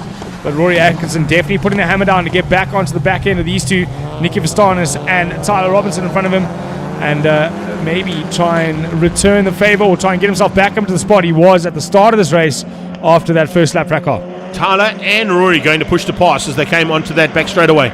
So you saw the hazards come on there. That's the push to pass mechanism being engaged on these cars in the Super Cup class. As they come across the line, touring cars now just controlling things from the front end. An amazing drive so far from Julian van der Walt. He really hasn't been bettered by anybody at this point in time, and he's on his penultimate lap. He's got 2 to go after this. So heading into basically the first win. And you can see just how hard they're pushing hard and looking at opportunities here. Coming up on some back markers as well. The WeBuy Cars car absolutely flying at this point in time.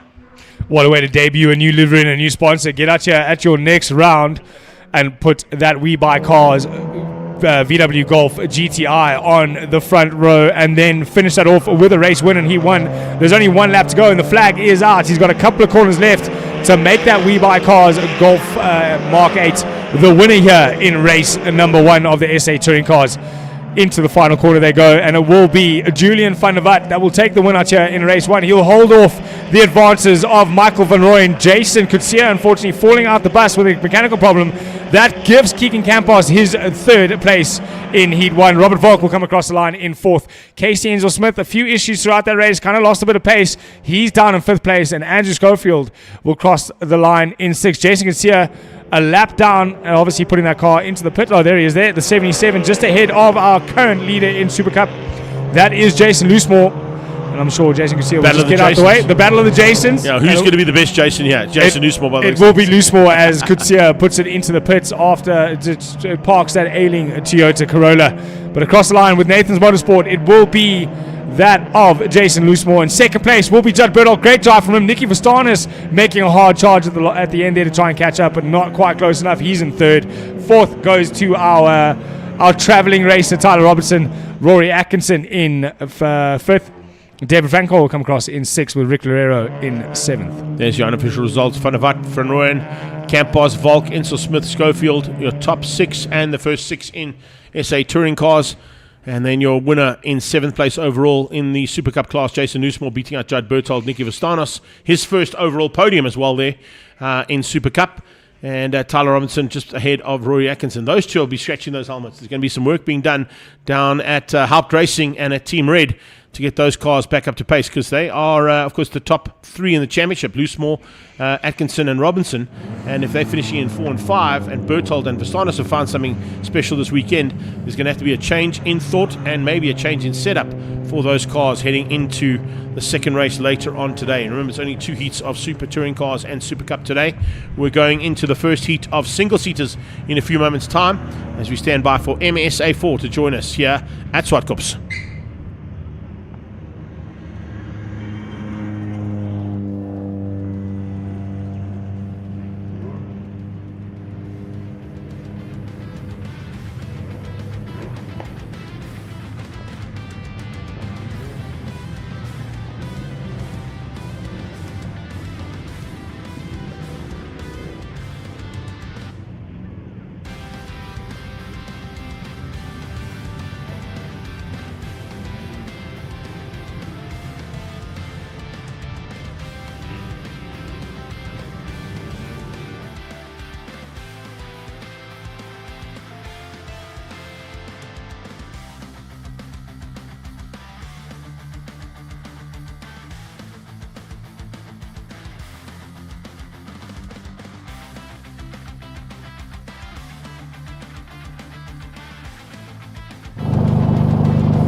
Yeah, I mean, we had a decent quali, second.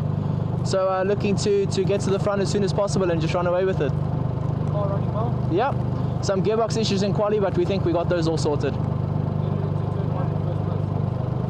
That's the plan, yeah.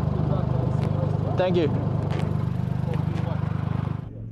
Always good to catch up there with Michael Besaidenote, of course, looking to try and hunt down the lead of this championship at this stage. Really, really difficult for him because he's having to fight it out with Akil Alibai and Karabo Malamela. So looking forward to seeing exactly what happens there between Michael Besaidenote and Akil for the lead of this championship for the first heat today of our MSA4 championship, proudly sponsored by Investchem. Nice to see a big crowd out here as well, as always. They've come out for some fantastic race action.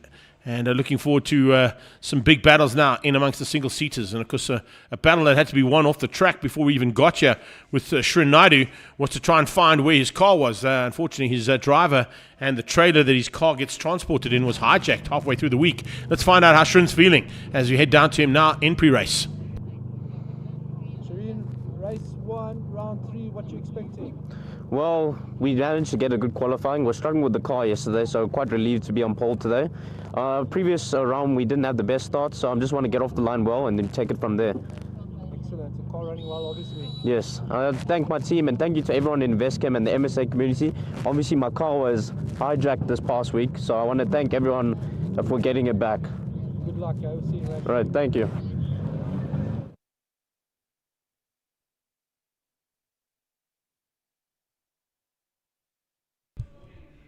As I said, fantastic effort there from the motorsport community as a whole to try and find Shrin's race car as we get ready now for Investchem, Formula Ford and Kent category and the MSA4s combined. Previous round was at Red Star Raceway. We were there on the 18th of April and it was a case of the Akil Alibai show because he really found some incredible pace around the Red Star Raceway and was a difficult man to try and beat. As you can see off the line, got off nicely. Besaidenote took a little bit of strain. Karabo Malamela wasn't able to quite get off the line as quickly as what he'd like to have done and drop back down into third place, leaving the fight in the back end with the likes of Shrin, Renzo Ribeiro, and making a debut as well was Keegan Campos, who came and jumped into the car and have a little bit of fun and games. Fantastic to have him there. Of course, he only made it out for the first heat, and that was in Cape Town, and didn't make it out for the second round here in Red Star Raceway, but we were expecting to see him back in a race car.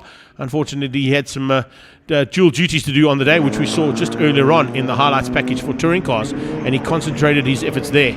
Akil Alibai, though, was concentrating on getting away, and the Kokoro machine was absolutely flying. No one even in the same state as him around the Red Star Raceway, because he just found some incredible pace. Further back, Liam Palerme was having a fantastic run and looked like he was going to be a difficult man to beat in the second pack of cars. Front end of the Kent class, always a good one to watch out for. And yes, Ian Schofield was the man who was leading things out there over Nick Van Wheelie. And nice little run to the line. But eventually it was Akil Alibai who would come through for the win and take the first victory of the day for MSA4s. Winning things out over Michael Besaidenote. And he'd be looking for a chance to try and get to the front end in race number 2 if he could. As we got underway with race number 2, an 8-lapper around the Red Star Raceway in Delmas. There's another fantastic start from Akil, who got the drop and led down into turn number 1. On his tail was Shrin Naidu, and Shrin had found some slightly better pace in the second race there. Looking forward to the Production X car being a little higher up as they went down into the battlefields of Red Star Raceway. Tricky corners, a lot of them are 180. They come back at you completely. Further back, Renzo Ribeiro was starting to put the pressure on, closing things down there on the Huawei car, who had a big dive down into the hairpin to get into second. And unfortunately, a tangle coming together with Shrin and putting that Production X car onto the grass on the outside of the hairpin. And that would drop him right to the back of the pack. In the pack, though, continued fights. We saw the 3 lady drivers having a fantastic run in the Red Star Raceway liveries. And Gianna Pascal, Anastasia, and Simpiwe all getting much better and quicker in their respective cars in that pack of MSA4 category contenders. Schofield would lead things out once again in the Kent class. Renzo Ribeiro having some problems right in the closing stages, unfortunately, in the metal use spares machine, but no worries whatsoever for the Kokoro Racing Machine. And I tell you something, Akil Alibai is a tough man to beat, and he will be looking to try and come through from the second row of the grid here at Zwartkops, though. Didn't quite go according to plan at Zwartkops for qualifying for the man who took the double victory at the previous round at Red Star Raceway. There you can see him starting from that second row. Alongside him is the 58 car, and looking for a way through there will be Ken Swartz.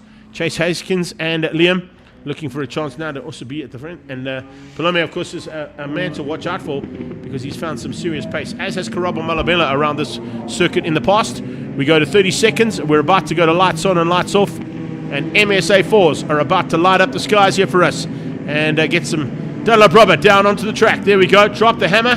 Bit of smoking from some of those tires. And whoa! Is that Liam? It is. Liam is stalled on the grid. And that is not the way he wanted to start things out there. That is for sure from what is about 6th place on the road, heading down towards turn 2. Someone's off the track as well, running wide out of turn 1. So we've got one man stalling on the line, somebody running wide out of turn 1 and dropping right to the back of the pack. A massive move there from Karabo to get himself up into, it looked like 6th place on the start there, but Liam Palone, they're trying to get that car off the grid. You don't want to end up with a safety car situation because that car is still stuck there. They've got half a lap to get that car moved as they head up into turn 4. There's cars everywhere, and it's the Kokoro Racing Academy of Akil Alibai looking to move himself up into 2nd place on, it looks like Mikhail Bazednot. He's got the run up into 5. On the brakes they go. And it looks like Akil Alibai able to get that Kokoro Racing Academy car up into the front. Ooh, a little bit of argy-bargy in the background. 27 out of shape there. Not what you want to be doing on that little point in time. That's Adam Kaji, who got slightly out of shape coming out of turn 5. But it was actually a big move from Akil Alibai on Shirin. Shirin Naidu, you'll pick up slightly different livery on that car. It also caught me out. It's the white cowling over the engine cover that's slightly different. So some big maneuvering happening through that field as they come through to complete the first lap in anger. Guido looking for a way past on Karabo. Remember, Karabo moving his way up the field. 3 cars into 1, doesn't go on the exit of 1. That looks like an Awaya entry. Yeah, I think that might be Guido. Guido might have been sent sideways there to the back of the pack, so that's not what he wanted. Dropping to the back of that pack. No, that's not Guido. That would be one of... so safety car. There we go. That was Bianco Furi, unfortunately, that was sent out onto the outside Bianco. there. Yeah, the SC has to come out. Car stuck on the inside of the track there at the on the main straight. You don't want to be coming through there in anger with the car stopped on the side. Hopefully the track. lead cars will slow down slightly to the Toyota Corolla through there. It is a quick little GR Corolla that Pretoria Toyota has given us here. But confirmation of that, yes, it was. So the 9.5 car there stuck on the grid, stalling literally at the start. So that was a big problem there. And I think that's the reason why they've had to build a safety car out, is they need to try and get that car out of harm's way, if possible. It is in a safe place right now, or safe-ish place, I would say, right now.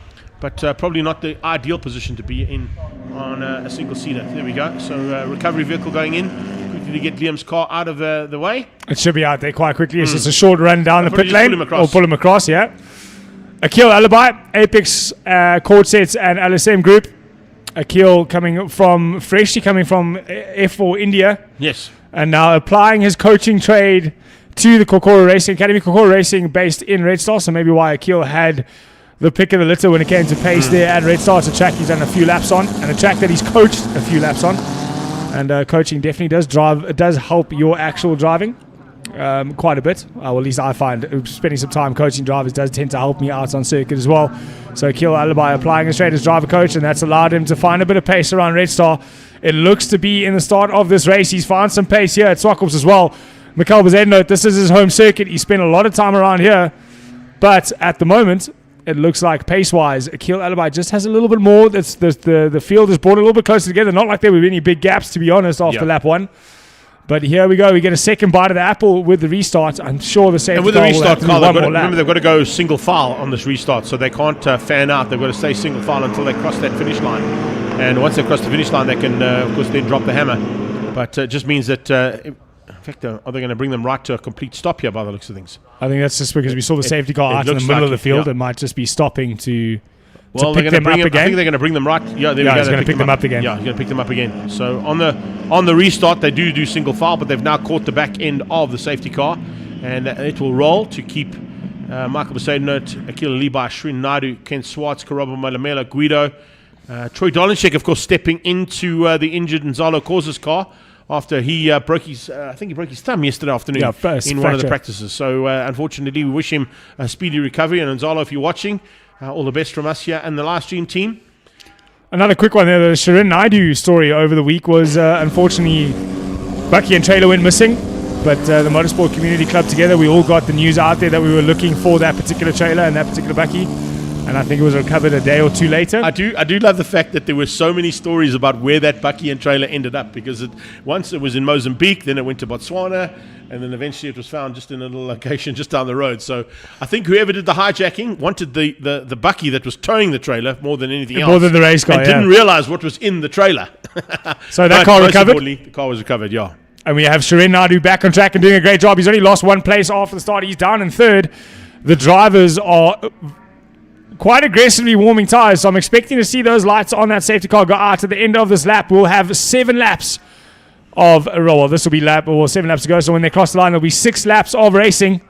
A quick sprint race for the MSA4s. This is where the youngsters come out of karting into single-seaters. This is their first step into single-seaters in South African motorsports.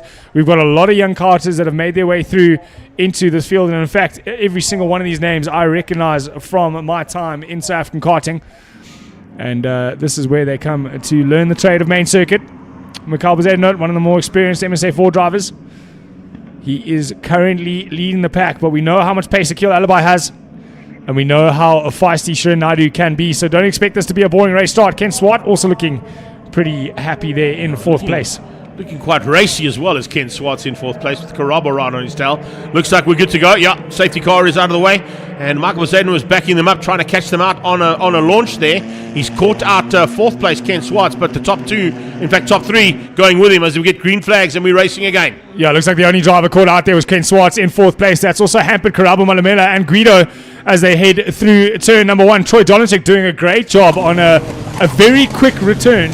Being told that today will be the day that he gets into a car. No seat time, no track time before this. Has he been in the paddock though? Or I think he works with. Okay, he's working with Nzalo. Yeah, with Nzalo as a driver coach. Otherwise, it would have been a quick overnight flight from Cape Town to get him here in time. Remember, he was 2 years ago's what was then Formula 1600. Oh, he went into turn 4 there with a lot of speed. The back end just almost swapping around, and it was good to catch it, but he's got the run up on Guido up at the 5. Let's see if he's got a full send moment in him. Speak of full send, here comes Akil Alibi and Mikhail Bezeno. Mikhail Bezeno goes for the switchback. Alibi quick to defend Shuts the door. What a move for the race lead here in race number 1. Yeah, brilliant stuff there from Akil to get through, and Alibi now losing, getting some ground between himself and Mikhail Bezeno. That's what you'd like to do right now. Not always an easy thing to do. How evenly matched do you want these first 5 cars to be? Watch this across the line. There is literally, I think, half a second between the first 5. Nothing in it, and F1, eat your heart out. Akil Alibi, though, he's just made the pass. He's already pulled 2 or 3 car links on Mikhail Bezeno. Oh, big step from Karabo. He licked that stamp. Danny Rick, who are you? But Karabo Malamela absolutely sending it down the inside into turn number 2. Yeah, there was a massive move there. It was kind of expected, but Ken Swart saw it coming. I think he gave him a little bit of room. Remember, they are teammates in the other category. They race in the BMW M Performance Racing Series on the regional side of this championship. But no love lost at the moment. He's not letting it go around the outside. Side by side, up the hill towards AMG. Here we go. And change up. There we go. Troy Donachek has got through, and Guido's dropped down one position, but Karaba holds the inside line. And look at Donachek. How late do you want to be on the brakes? He literally went up the exhaust pipe and through the gearbox of Ken Swartz to try and get onto the back end of him. He's closed that gap down. Possibilities of an overtake down towards turn 8 here. Is he close enough? He's going to have a look. Donachek is late on the send, didn't quite get there. Nzalo Khoza, that's how you drive your car. Absolutely insane on the brakes from Troy Donachek. Not to take anything away from him. He's done a great job in the MSA4 over last year and this year. But Troy Donachek, what a return for the man. Down onto the brakes in turn 2. He's looking for the inside again. He's not looking to hang around at all. He wants to get into that front pack. The front pack starting to spread out a little bit. It's now a battle between 4, 5, and 6. Karabo, Kent, and Troy Donachek as the rest of the field comes through turn number 2. But Akil Alibi starting to stretch his legs and just showing the value of this class. He spent time in a F4 in India.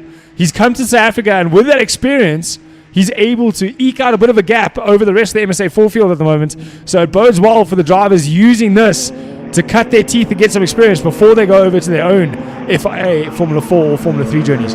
The Formula 3 and Formula 4 journeys, of course, are pretty much starting to open up for South African drivers with a win coming out of young Garth Jared Wawerski yesterday and this morning. So big changes up in single-seater racing, and the way people are looking at South African drivers again. There is certainly some big teams looking at what we're doing here at MSA4. This is the reason why MSA4 has been brought into the Extreme Festival, and the change up in terms of the setup, it's on a very similar vein and a similar setup to what the Formula 4 category run. The cars look the same, they feel the same, maybe not have the same kind of power, but at least it is as you said, a stepping stone for young drivers to make their way into international tracks in the future and possibly pursue their single-seater careers. Yeah, South Africa making the choice to go with a chrome moly tubular chassis to keep the cost down. They stepped away from the carbon fiber, but it doesn't take away from the handling of the car and take away the feeling of the car. It's allowing these young drivers, as Troy Dolenchik looks for a way down the inside. Ken Swart wise to it. He goes deep to the inside and he covers it off. Troy late on the brakes, runs himself wide, and that gives Guido the position back. Guido, one of the drivers from Namibia who spent a bit of time last year in the FIA Champions of the Future Academy karting wise and did very well with a few podiums in that there, but now he's made the step in the main circuit and doing a good job to get himself past the mistake of Troy Dolenchik. Maybe a little rusty there from Troy. Former South African champion in single seaters. He got the opportunity of winning that championship and then went on to continue his studies before he came back into a race seat. By the time he got back into the race seats, he also looked at the option that my fellow commentator has gone in terms of training and coaching young drivers, and with that, of course, has been working hand in hand with Nzala Khoza to try and get him up to pace and the kind of pace that you can see that is required to run at MSA4 level. And even a former South African single-seater champion is finding it a little bit more difficult to get to the front end. He's sitting down in what is now 7th place on the track with a field of really seasoned campaigners and, of course, some serious experienced driving happening at the front end as well in single-seaters from our top 3. Well, let's take nothing away from him, though. He's just kind of stepped into the car, no experience, no testing, and he's able to keep himself up with the front group. This front group is incredibly quick, led out at the moment by Akil Alibai from Apex Quartets and LSM Group. He's doing 103.8 at the moment, 104 deads for the rest of them, but a 3.6 for Shirin Naidu as they cross the line to start the final lap. Akil Alibai got a lot of breathing room, doesn't even have to think about defending on this final lap, but Mikhail Bezedno looks like he's going to be under pressure soon from Shirin Naidu. As I say that, down the inside through turn 2 goes Shirin Naidu. And I think he's going to make it stick. If he can hold that inside line, and he's got enough on the brakes for turn 4. Remember, it's just a roll-off. It's not really a braking point for these cars. They just come off the loud pedal for a bit of comfort and then back on the loud pedal through there. I don't think any of them came off the loud pedal. Definitely not the Huawei car of Besaidnout keeping it buried around the outside so that he's got a chance of squeezing around the outside into turn 5, and it worked perfectly. Exactly what he needed to do. Carry the quarter speed through 4, keep it up to 5, and go defensive into 6. Malamela on the charge. He comes around the outside, looking for a way through on Shrin. Could steal 3rd place away from Shrin right here. They get real close, almost locking wheels as they came through turn 7. Awesome stuff here from Akil Alibai. Take nothing away from the victory, but have a look in the background as that second pack comes across the line. Oh, so close. Is it going to be Karabo? Michael Besaidnout, and then Karabo. Karabo's hung on to keep out Shrin. So squeezing through there in the closing stages, Malamela steals 3rd place away. Somebody go and get the police and get hold of Karabo Malamela right now. That's not how you do things, Bruce. What the hell? The last corner, and he dives up there and steals that 3rd place away from Shrin. The level of bravery from those two drivers. They went through 7 and 8, well, 6 and 7 side by side, wheel touching down into turn number 8. Neither of them willing to get out of the loud pedal. Great driving from the two of them. Just enough space given. And if you want to see how to get two cars at MSA4 level with open wheels around corners like that side by side, that is the way to do it. Great racing from all of them. Akil Alibai, Michael Besaidnout, and Karabo Malamela, your top 3 ahead of Shirin Naidu, Ken Swartz. Great effort there from Guido Bedoli to hang on to top 6, beating out Troy Dolenchik, who stepped in to take over for Nzalo. Chase Haskins, of course, there in 8th place ahead of Gianna Pasquale. First of our ladies, she beats out Renzo. Anastasia in 11th place, and a good run from Adam Kaji to beat out Bianco. Furi in 13th, lucky for some. So from MSA4, we go into our rookies. So from single-seater rookies, we go into saloon car rookies. It's Volkswagen Rookie Cup. They'll be on standby down in pit lane. Sebastian Venkov, the man who put it on pole position this morning in qualifying.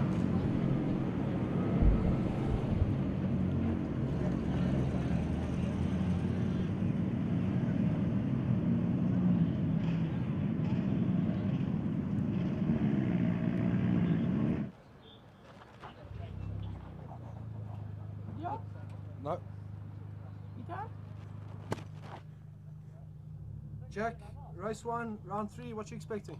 Yeah, hopefully for a good start, and then maybe if we can get the lead, then control it. I know it's very hot, so it's going to be very intimidating.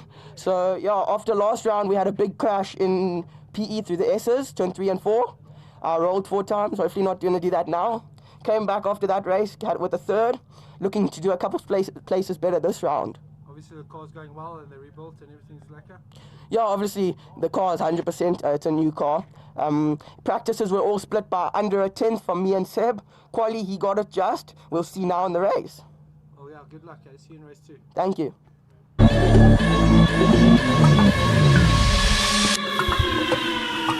So out of Jack Attack there to Jack Moore into Volkswagen Rookie Cup, standing by for them to roll out onto the circuit. This is what happened at the previous round. Of course, theirs was in the magnificent city of Quebec, where we head next time out. And remember, it's highlights of just the first heat here of the Volkswagen Rookie Cup. Jack Moore getting the drop on the field into turn 1, and he would try and hang on to the lead of the race as much as possible, keeping out Sebastian Diaz. Kian Duamu coming out of nowhere, literally from both mine and yours point of view, Carl, I have to say. I haven't really known exactly where this guy's come from, but all of a sudden stepping up into this Volkswagen Rookie Cup championship and has become a big season campaigner. Then it all went wrong.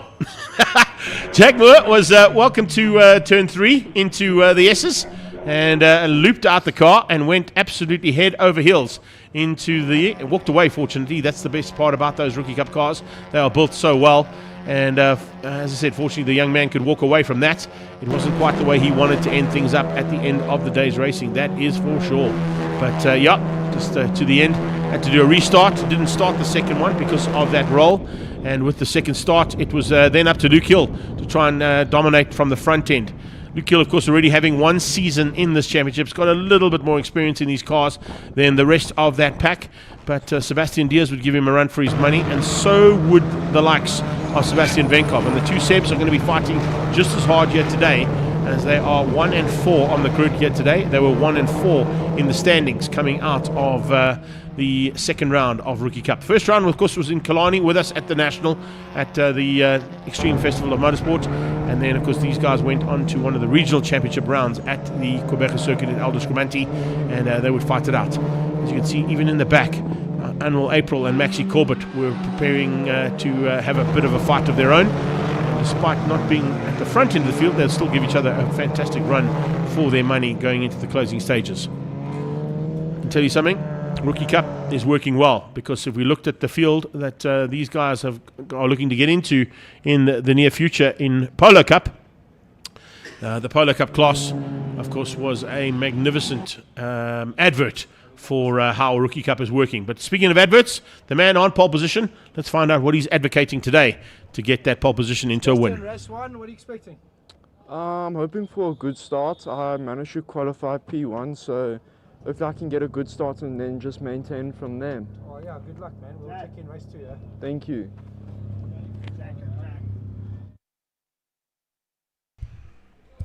So Seb Venkov, as I was going to say, continuing my thoughts before we went to his interview, just showing... Is that Brad? Is that Bad Brad? That is Bad Brad. Bad Brad Liebenberg. Yeah, we're going to have a chat to him later on. One of our coaches Yeah. from the VW Rookie Academy. Knows what he's talking about in terms of a front-wheel drive single-seater. But going back to the advert that I was talking about before we went into the interview there, the advert for Rookie Cup, of course, is what's happening in Polo Cup. 5 drivers out of Rookie Cup stepping up, and all 5 of them in the top 10 already. So it just shows you just And one how of them well challenging for victory in Polo Cup. So and absolute pole position today as well in Mara. So if that isn't an advert for what Rookie Cup can do for young drivers in terms of the VW stable and moving throughout the ranks, there it is. On pole, Marluz, second place in Heat 1. Great drive from him. He came from this class last year. He was competing with, fighting it out quite a bit with Luke Hill and Moore. Now he makes the step up to Polo Cup. Don't be confused. There is a Moore in the grid, but it is the younger brother, Jack Moore, that's racing in the VW Rookie Cup this weekend. And this weekend trying to keep it on all 4 wheels. This weekend trying to keep it on all 4. He doesn't want to emulate Greg again. No, don't want to do that, eh? I know Greg says 2 He wheels is rolled better. the car. I only tipped the car onto its roof. So I was referring to you always saying 2 wheels is better than 4. 180, not 360. But yeah, 2 wheels is better than 4. 2 wheels moves the soul. Not when you have 4 wheels. Yeah, when you got 4 wheels, you got to try and keep all 4 All four, wheels yeah. on the black stuff. Not like Jack did there coming out of the S, as you can see. And that was a pretty spectacular roll, actually, to be honest. But there we have it. It is Extreme Festival of Motorsport here at the home of Extreme Festival, Zwartkops International World of Motoring. And there are all the classes we're covering today. Up on track at the moment, Volkswagen Rookie Cup, heat number 1. 8 laps of action coming away. Sebastian Venkov on the pole ahead of Jack Moore. Luke Hill also putting in some good effort there, but look at the times, Carl. I think it's a 16.8 to a 17.8 that splits the 7 cars, if I'm not mistaken. 16.924 for pole, 16.960 for second, 17.209 third, 17.334 for fourth. Absolutely nothing, which is great. 0.4 of a second separate the top 4 like drivers. I do like that. That's the way we should be doing it. A little add to the back of the field, though, is Matt Shorter. Quick enough to be in 5th place, but he'll be starting at the back as one of the coaches in the field. And it's nice to see that, because that was the original. That was the original sort of planning on the Rookie Cup, was to put a couple of coaches into cars because it would give the guys a chance to learn racecraft. You can't teach racecraft unless you're in the car with the drivers that you are coaching from the sidelines. So that was the original plan. But of course, the uptake in terms of drivers and wanting cars from Volkswagen Motorsport didn't allow for the coaches to have their own cars available to them. Because remember, on the first outing for Rookie Cup, you had Daniel Rowe, Machotsi, and Brad Liebenberg all teaching from the inside of cockpits and showing these guys the way around in the initial stages of Rookie Cup. On the grid they go there. We saw the big boss, Mike Rowe, out on the front there having a chat with Brad Liebenberg. Eric Schultz keeping an eye on them. He is a COC for them today. They'll know him from karting as well, which is a nice feel. Mm-hmm. Step out of a kart into a car. The last thing you want to learn is a new COC as well. So luckily that is staying standard for a lot of these drivers. They know him. The 30-second board is up. We wait for the lights to go on. I'm not sure if there will be a warm-up. Nope, warm-up flag. There's a warm-up lap. They get 1 lap to get some heat in his tyres and brakes. Well on the sideline there as well, coming all the way from Nürburgring last weekend. Good to see him back here into his coaching role for Rookie Cup. And they leave next week again. Yeah, back to Nürburgring. Back to Nürburgring for another outing with the German Super Cup class going that way too. So Brad Liebenberg and Tyler Robinson will be flying the flags high once again for South Africa. There's not many people in the world that can say they got passed by Max Verstappen, can they? And Jonathan Machotsi is one of them. He's one of them. Because we watched that. I watched a lot of that coverage from that 24-hour, and I did see a stage when a Super Cup Polo was passed. Or I don't know if they used a Super Cup Polo. They used a Golf GTI. It's a Golf, yeah. They used a Golf GTI. It's a Golf HR GTI. A TCR, I think, is what it was. And I saw a moment on screen where Max got past him in the faster GT3 car. So that must have been an absolute surreal moment. Green hell is that's why it's called the green hell. It's hell. It's hellish. But to go and fight it out for the length of time that they did and still be competitive and still try and win your class, your respective class, remember, when you're fighting overall honours and you've got the likes of that AMG that Max was in, it's a hard task, that's for sure. But one that I think he reveled in. His upfront on social media was all about gaining as much experience as he can, soaking in as much of the experience as he can and learning from the drivers around him as part of his team. And I think it's partly indicative of what actually happened. So I think he's in for a good possibility of some more of the same heading into that championship and future prospects with that team. Are we seeing a little bit of tactics here? Jack Moore just slowing down the field. Sebastian Vettel is going to get to the grid quite a bit earlier than the rest. Mm-hmm. So I don't know if that was a little bit of a tactical decision there from Jack Moore. Not a bad plan. Maybe a bit of advice given to him from his older brother. There's Jonathan Machotsi. We were just talking about him in the VW Motorsport. I want one of those tops. Those tops are lovely. Hint it, nudge, nudge. So here they come.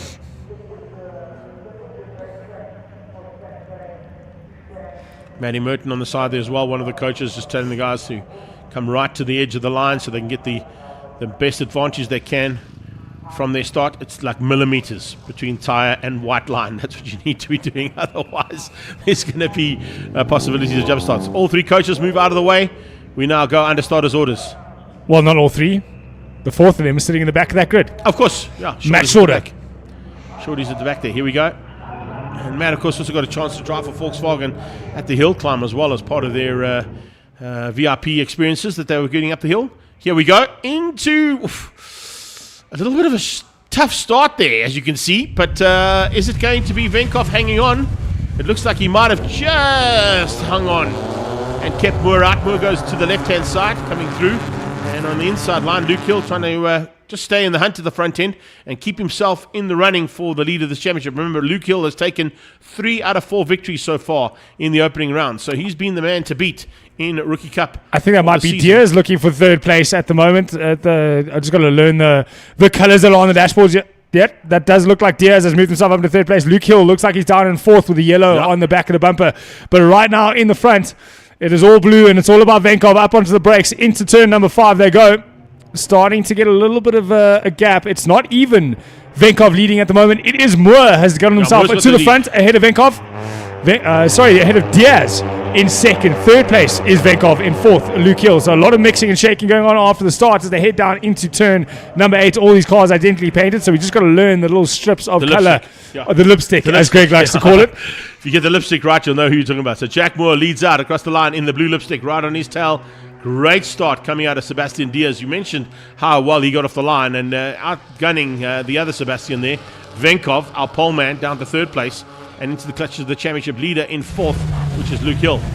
Kian Duomo is in 5. Maxi Corbett just ahead of Matt Shorter. And I think Shorter got off the line a little bit harshly. It wasn't quite on the kind of pace that Matt Shorter would have liked to have had, but probably not used to this car in terms of a start. That'll probably be the first start that Matt's ever done in one of these cars. Hello! Meerkat on the track. Yeah, heads up. Listen, we had, George, the Canadian Beaver last night in qualifying and free practice 1 for F1, and now we've got one of Zwartkops' locals in the house. Moses, the majestic meerkat. I think that might be a mongoose, if I'm not mistaken. Mongoose? Yeah, mongoose. As opposed to meerkat, but I'm not gonna worry about that too much because if he doesn't get out the way soon, he's not going to be much of a goose left. Talking about getting out the way, Jack Moore trying to get the hammer down and get away from Diaz. Diaz has closed that gap. Venkov holding up Luke Hill a little bit now. Luke Hill needs to get himself past Venkov to get himself back onto the front group. His championship lead is diminishing lap after lap here in race 1. If he doesn't get himself closer into that podium, it's 2 by 2 by 2 here in the Volkswagen Rookie Cup. As they head on to start. 6 laps to go here in Zwartkops International Raceway. And it's Jack Moore leading it out from Sebastian Diaz. Sebastian Venkov just holding on to third there, keeping Luke Hill at bay. But Luke Hill definitely does seem to get the run out of 2 slightly better than Venkov. And it does give him the opportunity to get up underneath that bumper through 2, through 3, and possibly make a move up into 4. But I think that gap just a little bit bigger than it needs to be. 6 laps to go, though. We can see these 4 will tighten it up as the race goes on. The problem you got right now, Carl, is what we should have mentioned right at the word go. These are all identical vehicles. So to try and find the advantage, it has to come from your setup and what you're allowed to do on that setup. Which I think is only tyre pressures, if I'm not mistaken. And then, of course, the other thing is racecraft. So your racecraft comes into play now. And some of these guys have come from karting. Some of them have come out of other programs of motorsports. Some of them have come into this from Volkswagen Challenge. And, of course, NX Legends with Sebastian Venkov, who does an amazing job in that category. And he's also one of the front runners in NX Legends. So he would have had a little bit of tutoring from Devin Robertson and the team like that. So I think there's a very good possibility that even yours truly would have had a little chat. Yeah, well, he came out of my stable in 2024. We ran in the Young Lions Academy with Torben Roos. He finished second that year, Torben Roos winning out that championship in the Young Lions. But coming from my stable and then moving into the Polo Cup category and continuing in Legends with father and son racing, Jimmy Tibbett. So great job from Venkov there, making the step in the front wheel drive cars. We've seen a lot of drivers do that from NX Legends to front wheel drive and showing what he's learned there as he goes around the outside. Who was that? That looks like Shorter. Looking for a way past. Just showing the other drivers how late you possibly could brake. Corbett running wide there slightly as he went into turn 2. Just maybe just overextending himself slightly on that the stopping pedal. Didn't quite go according to plan. Jack Moore continues to lead things out as they come onto the back straight away and into turn 4. Going back into this field of drivers as well, we've got Venkov who's driving in NX Legends, Sebastian Diaz, Jack Moore, and I think Kian Duomo at this stage, all using additional practice time in Volkswagen Challenge, ATE Volkswagen Challenge. So there's a couple of classes where these guys are sort of getting that extra seat time to learn the racecraft. Because as you said, you can coach a driver as much as you want. You can show him the way to do things. You can talk about how things go. But until you're actually in a race like we're seeing from these 3, the racecraft strategies and where to place your car, where to brake, how to get round, how to find a way around cars is very difficult. Yeah, it's something that you can't teach. You can only learn it. But a lot of these drivers competing in all sorts of different categories to keep the race, to keep themselves in the seat. And seat time is super important for a young driver, especially when moving into a new class. Jack Moore doing a lot of karting. Sebastian Diaz does a lot of shifter karting. Luke Hill, father importer of Praga karts, spend a lot of time on the karts as well. So a lot of these drivers doing other series as well to keep themselves sharp as they get onto the brakes into turn 2. Around the outside, Shorter goes again.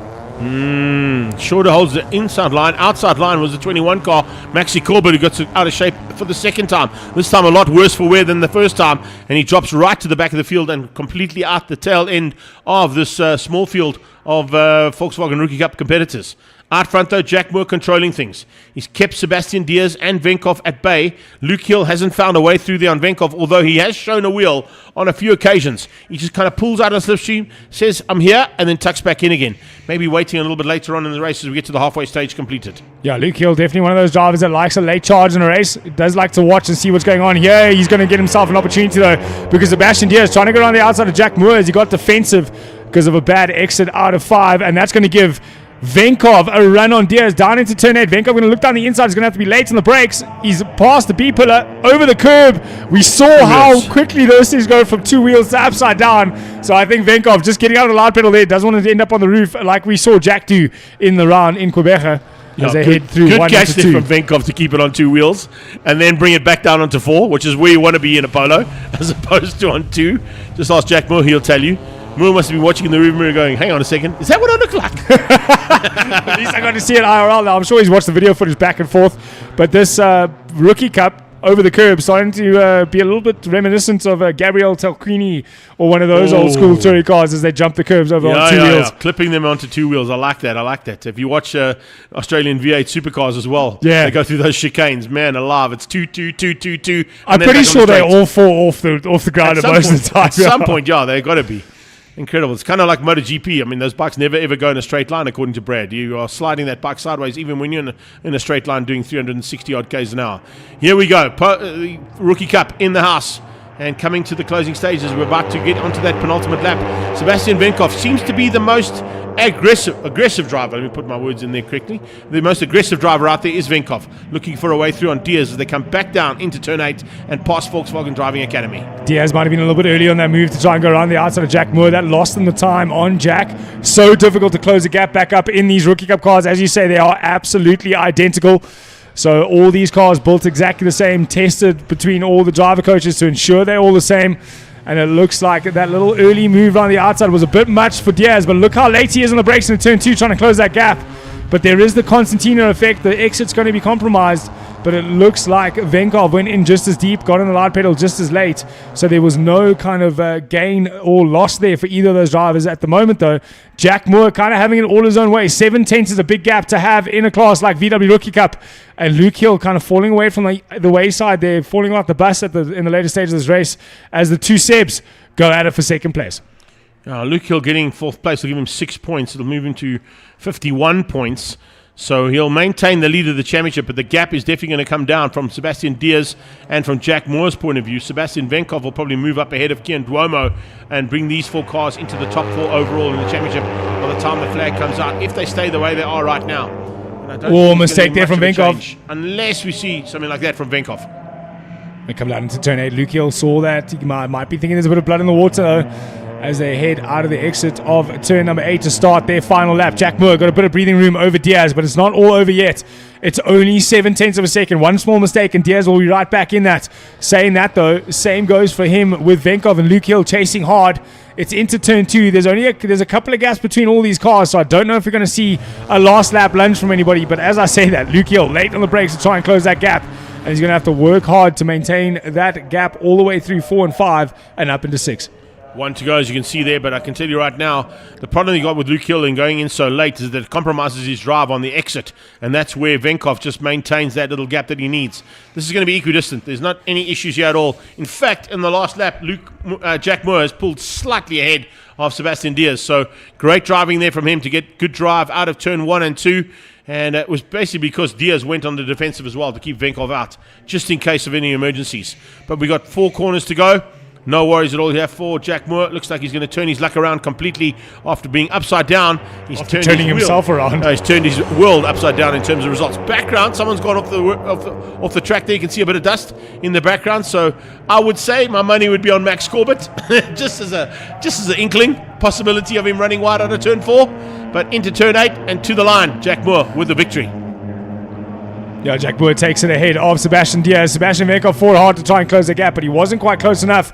4th place goes to Luke Hill from Steel 4, Praga and CMTA. Kenyan Dua, he'll come across in 5th place, just ahead of Max Shorter. And in 7th place, Max Corbett tried his hand at Rallycross, but let's see what he does in race number 2. I'm sure he'll be closer up to the front there after having a chat and going over the data with one of the top VW driver coaches in that stable. There are 4 of them to choose from, so I'm sure he's got a lot of experience he can use there. Yeah, imagine if they chuck somebody else in the car for the second heat. I'd love to see Brad or Machotsi back into the car here for the second heat, but we'll wait and see where that goes. But there you go, unofficial results. Moore from Diaz, Venkov from Hill, Tuomo from Shorter, and Corbett makes up the 7 cars in Volkswagen Rookie Cup. I wouldn't mind an additional coaching car, and we take a Loosemore, an Atkinson, a Robinson. Oh yeah, that'd be nice. Someone from the other VW classes, will give them a go in the Rookie Cup Joker. Why not? And let them go race with the youngsters, teach some racecraft, let them learn, get the elbows out, maybe a bit of hip and shoulder.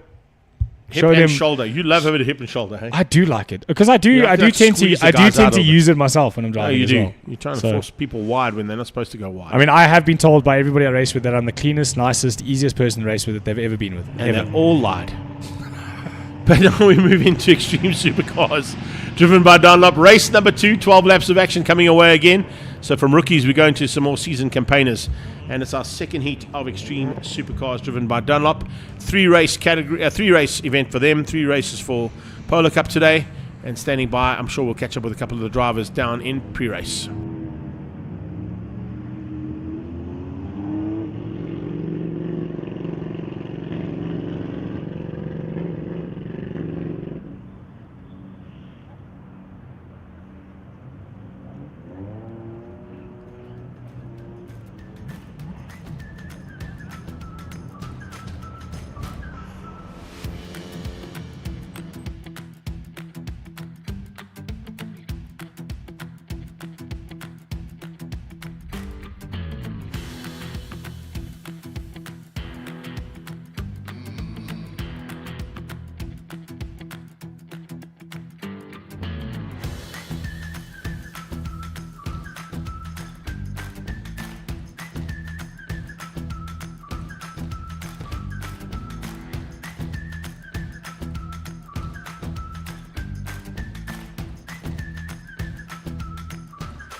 So it looks like we're going to get any interviews there for race 2 of the Extreme Supercars driven by Dunlop. I saw our cameraman Gareth there doing the moonwalk. I think we looked like put Billie Jean in there. He'd be able to pull that one off quite nicely. The cars are rolling out of the pre-race area.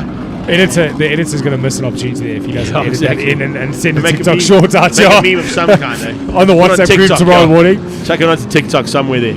Billie Jean is not our cameraman. He's just a girl that pretends he can use a camera. I don't know, I'm just using words there. Yeah. Anyway, let's get into Extreme Supercars. It is the second heat of the day for them, and it turned into quite an epic battle at the front end in the first one, with Damien Hammond winning on debut in an AMG GT3 for the first time out for Liqui Moly. And the Hammond Racing, what do they fall under again? I can't remember what their race stable is called again. Sam Hammond. Hamlin, that's it. Hamlin Racing. I was also like, as you did. Samlin. I lost it as well. Samlin Racing, correct. It, yeah, normally in Lamborghinis, they had quite a few of them out here. They've still got them. They've still got them. They had 3 out here last year. At Passion for Speed, they had 3 out, and we kept mixing them up. Well, I did. Yeah, because there was Nathan, Damien, and Sam in one, and then Yes. you had Wayne Roach in the other one. So there's a whole bunch of them playing around, and those are the what do they call it? The Gallardo Trofeo cars that they've got. There's the other Ravenel Lamborghini that we saw park it up at the entry of turn 5. Hopefully we see it do the full amount. It's Anthony Blunden. He's in the Lamborghini Hurricane Super Trofeo, so not a GT3 car, that's a Super Trofeo car. So a nice mix of... We can't even call these endurance cars anymore because the GT3 spec used for DTM now, short racing format. So But they can be used for a both. few That's- iterations. That's the cool thing about it, is a lot of these guys do use them in both sets of championships, and they do fight them in endurance as well as in sprinters. This man particularly, this car he doesn't use in his endurance championship efforts, but his ones are mainly overseas. Marius Action Jackson, and always a great man to have an onboard camera with there. The iCam video telematics machine coming into play as he heads down into turn 4, showing you what it looks like in a GT4 spec. I think he's in it, or is he the GT3? I can't remember if he's in the GT3 spec car. Cameras It is a never GT3 really it is a show. GT3 spec car. It Cameras is. never really show justice to the change in elevation up that rise up into turn 5, and as you come up on the brakes at the 100-meter mark, suddenly the track flattens away from you while the car's unsettling on the Lovely. brakes. It's quite an interesting corner to get through. Also, a really good passing opportunity for these cars. We saw Hammond go all the way around the outside of Jonathan DeToy in the first race on the first lap, up until this point where he was able to get the move done and stuck through turn number 7. But Jonathan DeToy, he's on pole again for race number 2. Damien Hammond in second. Charles Rangi's in third. We saw the three of them go at it, hammer and tongs, throughout the first race. Cara Hill making a great start in the second heat. She's all the way up in 4th place. Marius Jackson in 5th. And Anthony Blundell in 6th. Mark DeToy just behind them in his John classic O'Hara's GT3. right at the back of the pack as well. That's a bit of a concern there for Gianni and for Ricky. I'm not quite sure what happened there. All three of them together. While they've had to drop right to the back. Jimbo there in as well, and Ulisana. So it's GNH Transport starting from the back of the pack, right behind every other car in the field as they head towards turn 1.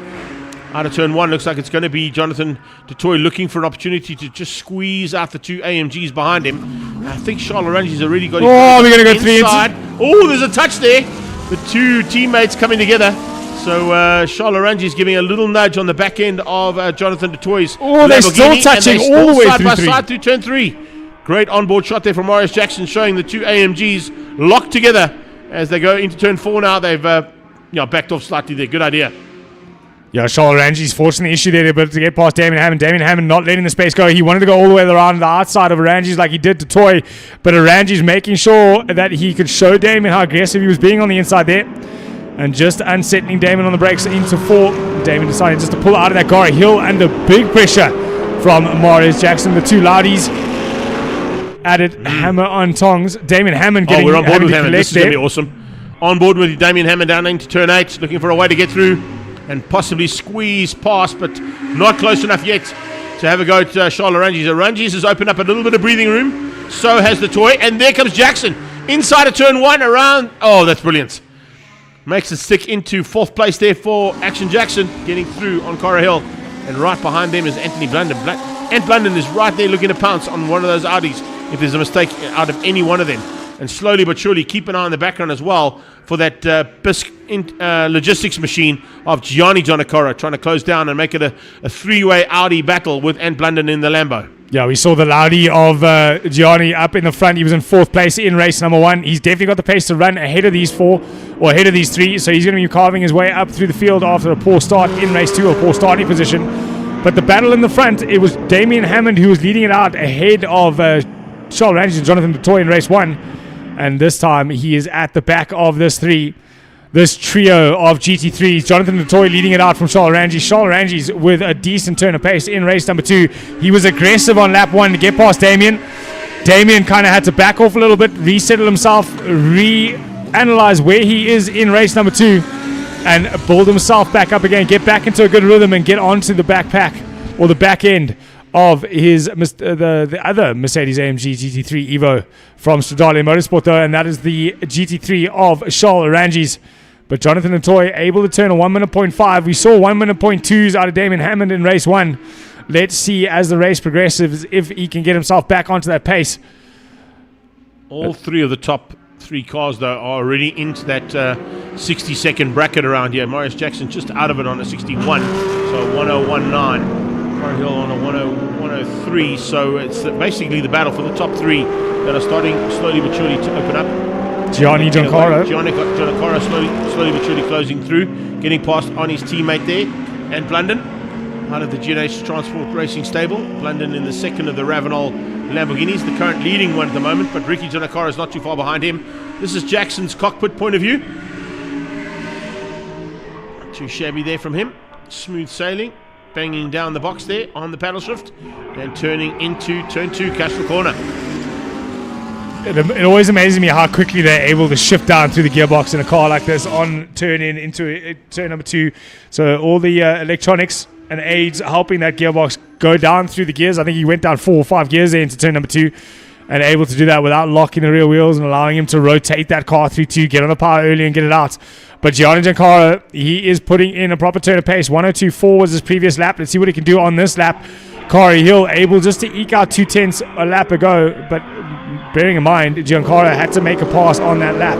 So let's see what kind of pace he does have now that he's cleared the Super Trofeo of Anthony Blunden. And you can see Ricky Giancarlo also getting through there on Blunden now as well. So Blunden dropping to the back of the pack in the battle between the GNH Transport Racing category machines.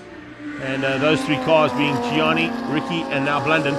101's coming out of Damian Hammond, so he's dropped back slightly. I don't think Hammond is going to have the same kind of pace here in race number 2 that he had in race number 1. Maybe a change up in track conditions. Maybe they went with slightly different tyre options. Tyre pressures could have changed up slightly. A 1 minute flat there out of Gianni Giancarlo, doing exactly what he should be doing. Gianni, of course, able to run in the 1 minute flats in race 1, and he's closing down on Hill and on Jackson. So a 3-way fight between the Audis, and for 5th place on track. Imminent. In fact, 4th place on track. Imminent. Yeah, currently lapping almost 6/10 quicker than the 2 in front of him. So we will expect Gianni to be on the back of them very, very soon. On board one of those drivers this is Marius Jackson, Action Jackson. We get to see the hard work being put into that steering wheel by him throughout this Zwartkops International Raceway. I do love the fact that we can see from the inside of the cockpit as well as from the front-facing camera that camera option gives us. Pulling away slightly now from Cara being caught rapidly by Gianni. GG will be pushing hard. He knows that he lost out a huge amount of ground there, having to start from the back of the pack. I'm not quite sure why they started from the back of the pack, but anyway, we didn't get that information. I think that might have been a second lap from quali. They broke out at times, that's what it was. So that's why they had to start from the back. Getting that in my ear, thank you. So breaking out, going under the 101s is probably why that Class A Audi, and he's just done it again. He's just done it again. 101 so race 3, we'll see him at the back. Yeah, 101 is the breakout time, and Gianni's gone down into a 1 minute flat. Here we go. Close up at the front end. Jonathan Dedoy and Charles Oranges right on top of each other now with 7 laps left to go. Damien Hammond made a couple of mistakes a few laps ago, and he lost over a second on the gap to Jonathan Dedoy's 1.6 off Charles Oranges at the moment. So he's kind of fallen out of this fight unless Charles Oranges starts making more mistakes like that while chasing down Jonathan Dedoy. They may be teammates, but I don't think there will be team orders here. Was that a mistake though? Because it didn't slow him down. He put excessive 2 wheels on the use curve. of track limits. Yeah, excessive use of track limits, and might get a track limits warning. Have we had Freddie Spencer here, but I don't think Freddie Spencer's going to be worrying too much about that one. But right now, it didn't really slow him up. Damien Hammond hanging on for 3rd place here. It's the first time we've seen the Porsche, actually, of Roy Aubrey out on track. Good to see that one. The man from Haval Edenvale doing a superb job there in his 911. One of the many derivatives of the 911 Porsche that are racing around the world. 911.2. Yeah. And if I'm not mistaken... second in Class B. Yes, second in Class B, I was going to say. Second in Class B behind Blunden. Blunden leads out at the moment, so nice run there from him. Jackson continuing on his merry way here, up into turn 5 and 6. And expecting to see any second now on the right-hand side. Possibilities of that yellow GNH Transport and Bisc Logistics car of Gianni Giancarlo, maybe squeezing him through and moving up. So here we go. Into the closing stages. 5 laps left to go. Is Aranji's going to have a go here? These are stable mates. They're both out of Stradale Racing, but of course a combination and a collaboration between Stradale Racing and Trans-Africa Racing with the Oyster Catcher Lamborghini out front of Jonathan Dedoy. But that Ravenol AMG, this time getting the better of the Liquimolli AMG of Damien Hammond for 3rd. Gianni Giancarlo right on the tail of Jackson as he closes up now. There we see Blunden coming out of turn 2. And this is Jimbo Jonakora coming out of turn 1, also out of Bisque Racing Logistics and the G&H Transport stable. This time also behind Mark du Toit, who's found a way past in the Transavia Racing GT1. The classic GT3 for GT1 of Mark du Toit, putting some laps in, getting himself ready for King of the Hill here at Zwartkops Raceway in June, if I'm not mistaken. Top of the hill in July, yeah. Top of the hill in July. So he's going to have to do some work in that car. I think it's just, as I said, it's preparation for that. We saw him at Passion for Speed getting that car ready, or actually at the final round of Extreme Supercars at Zwartkops. Preparation for what we saw him do in the new class of a Prio 6, where he fought it out amongst the Samlin Racing Lamborghinis. So certainly knows what to do in that car, and it's a competitive car. Take nothing away from it. It's not necessarily a classic car, or a historic car, I should say. It's a classic car, but maybe sort of a bit hard pressed to fight against the Lambos and AMGs at the front end. Yeah, I think a retro mod is not really something that's gonna compete with our modern GT3 cars.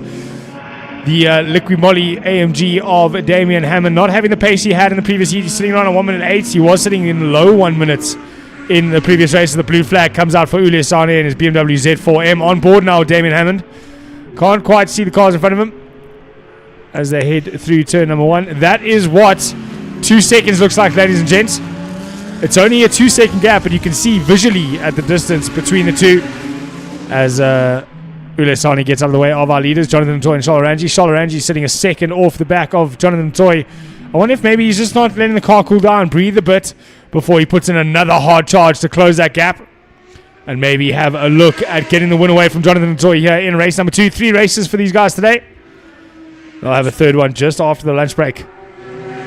Yeah, with two and a half laps to go now for these guys. We'll make that two corners and 2 laps to go. Good possibility that we may see a change up here between Charles Laranjis and Jonathan du Toit. Remember, they fought it out literally down to the wire for the championship last year, so Laranjis will certainly be looking to try and outgun the number 1 this time. Ricky Jonakora has caught the back end of Corrie Hill as well, so some good maneuvering there from Rix to make his way through from the back of the pack up into what is going to be a sort of possibility of a top 6 or top 5 maybe, depending on where Gianni and Marius Jackson end up. Jackson at this stage fending off the attack from GG just up the road there for 4th and 5th place. Yeah, it's a bit of a loudy battle because behind that it looks like it was full send on the inside of turn 2. It was late. It looked like it was seen though by the MJR Audi in front of him. Marius Jackson just opening the door to ensure that there was no contact. But Gianni Giancarlo putting the pressure on hard with 2 laps left to go. Just behind that, Cara Hill having to defend from Ricardo Giancarlo. So it's a battle of the Loudies here in the Extreme Supercar class with only 2 laps left to go. Janacaros are going at it, yeah, that's for sure. All fighting for honours and fighting for slightly higher positions in their own rights in each of their categories. So it's a Class A battle here between Gianni and Marius Jackson. Jackson looking for his first victory in Class A. This will be the first time that we see Marius Jackson take an overall win in Class A over the Jonakora boys. If Gianni doesn't do anything about it, look at this. Dives up the inside. Oh, there's the attack. There we go. A little tap there between Gianni, Jonakora and Jackson. That's going to spin MJR car out. Oh, Marius won't be happy about that. I think he had the line there. Gianni might be in a bit of trouble, but that's of course not for us to decide. And he's going to get a penalty for breaking out as well. So Gianni could be in trouble twice here with the COC because of that breakout time that he's already put in to get up into what is now 4th place behind Damien Hammond. Well, the walls are thin between our office and theirs, so hopefully we can give you a bit of feedback. Oh, late to the brakes goes Charles Ranji. He's trying to get close for the final 2 corners here in heat number 2. But it looks like it's going to go all the way with Jonathan Toy unless that Mercedes AMG has got a set of brakes in it that can close up more than 3 car lengths. Down into the final corner they go. It's going to be Jonathan Toy that leads us out. And it looks like it's going to be Jonathan Toy that takes the win in race 2 ahead of Charles Ranjis. Damien Hammond is going to come home a distant and quite lonely 3rd place. But it's all about the Class A battle behind. It is Gianni Giancarlo who's managed to get himself past Marius Jackson, albeit with a little bit of controversy. He's gotten himself past. He's going to take the flag here as Class A winner on the track. Yeah, Cara Hill, that penalty for breaking out and possibly for taking out. Breakout and takeout is what we got here now. This one for Jonakaro. We'll have to bring that one up maybe in the prize giving later on. To Gianni Giannakaro for the breakout and takeout move. Are you advertising for skincare products I don't know, and hey. KFC at the same time? I don't even know. Breakout, takeout. Exactly. If you break out, you got to get some takeouts. So GD3s, 1, 2, 3. It's Detoy from Arunjis and Hammond. Class A is right now Gianni Giannakaro, but after a little chat with the COC, that might change. And that possibly moves Cara Hill into the win for Class A ahead of Ricky Giannakaro and Marius Jackson. If Jackson gets the position back, he might move up ahead, depending on how the COC says. And then Class B eventually taken by Roy Aubrey in the Porsche. Classic GD3s went to Mark Detoy, Blunden and Jimbo Giannakaro for second and third in Class Bs, and Ulisana the win in Class D. For race 2 of Extreme Supercars driven by Dunlop. Up next, we go from Supercars into some Super Toyotas, as it is now time to go into Toyota Gazoo Racing's SA Cup for the first time today. Their first heat of race action about to come onto circuit, and we're standing by to see exactly what's going to happen in between our 86ers and our dealer team. And that has been a battle that has raged literally from Killarney into Red Star, and what a battle we've had so far this season.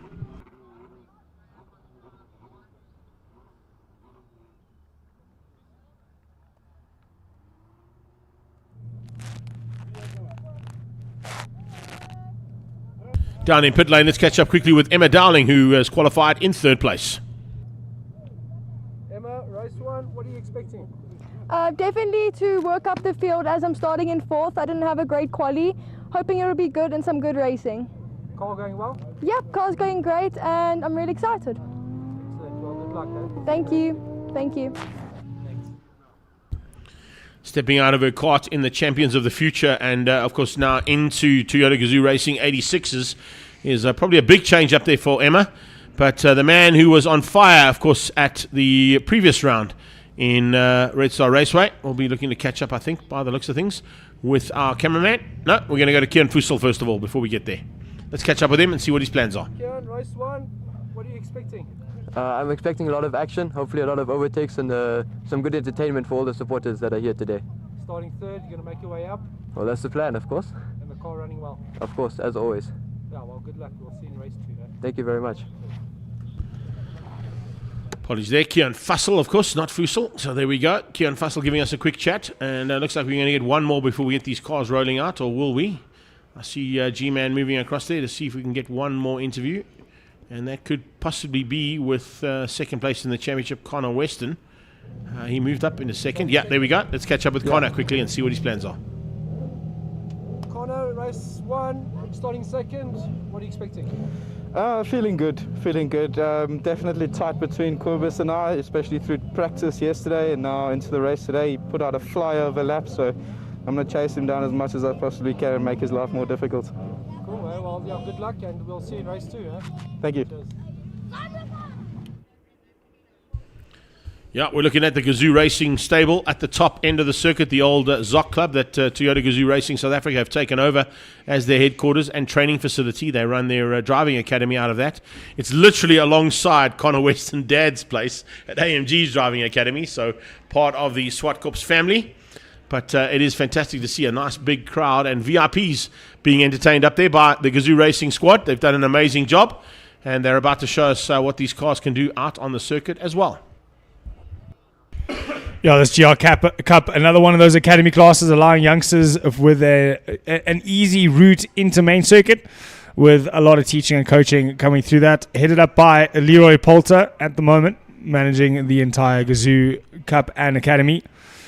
What a man to learn experience from when it comes to main circuit. Youngest ever production car winner, if I'm not mistaken, championship winner, and race winner, Leroy Poulter. And, of course, in his career as well, on numerous occasions, was up at the front end of the karting world finals and South African champion. And winner karting world finals, exactly. Rally winner, national rally winner, national off-road winner, Dakar competitor. So, in terms of experience, and there's no better person to learn from, a couple of the junior academy mechanics also making their way across the GR Cup as well. No way, Ray. Wrong way, Ray. Jared Ray being one of those. It's fantastic to see the amount of effort that Toyota Gazoo Racing have put into this class. And let's have a look and see how things went down at the highlights of Red Star Raceway's previous round.